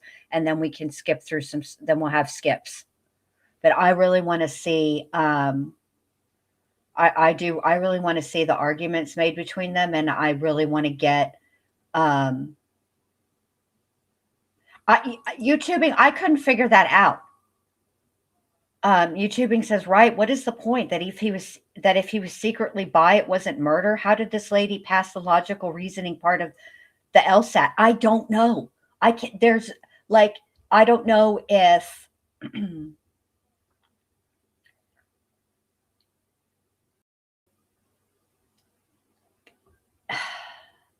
I don't know if she plans on connecting those dots at some other time, if she's pulling it, Miss Lewis and coming back to it, but spoiler alert, she never comes back to it. I don't know, because I didn't get it. It made absolutely no sense to me.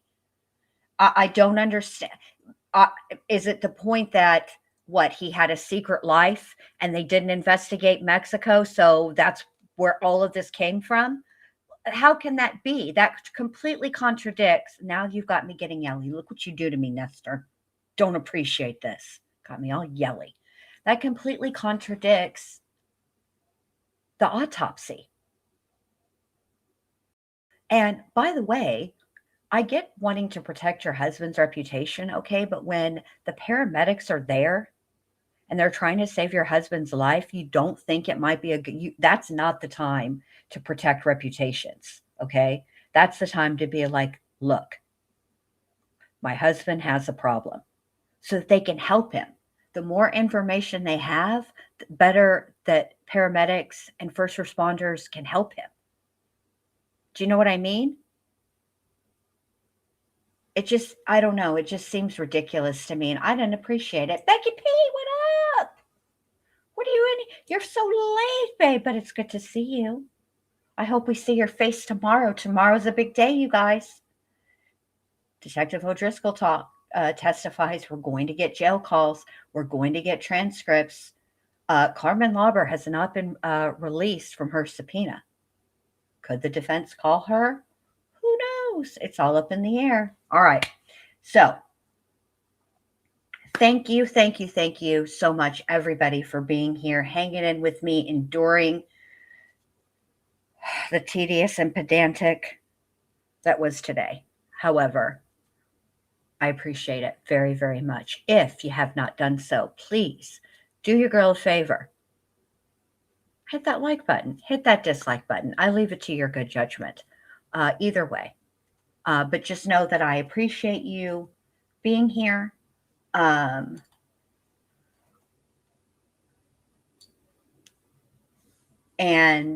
I want you guys to try and have a rest. I don't want to put any pressure on you to have a great night, because what if you don't have a great night, right? If you don't have a great night, you'll have a great morning with me tomorrow. How about that? Okay. Have a good evening, and I will see everybody back here tomorrow, 8:30 Mountain, 7:30 Pacific, 9:30 Central, 10:30 Eastern. Did I cover all of the time zones? I really hope that I did, and I really hope that I covered them accurately. All right. Good night, you guys. Good night, Good night, residents of the ward. Good night, residents of the asylum. You guys have a great evening, and I'll talk to y'all tomorrow. But also keep in mind, one of these nights this week, I am going to go live about the Arctic foxing, and I'll tell you why. Because I think that there is a much larger conversation to be had about this, and it is situations like this that are the reason that I do not show autopsy photos, especially of children, on my channel, because there is a subset of really disturbed individuals, and that's their material, and I will not participate in that. And I'll tell you all about how I learned about that, and that being a thing, because I didn't know it before, but I learned it after the West Memphis 3, and I'll tell you all about that one of these nights this week. Okay. All right. I'm gonna really let you go. This is goodbye for real this time. Y'all take it easy, and I will talk to y'all tomorrow. Bye.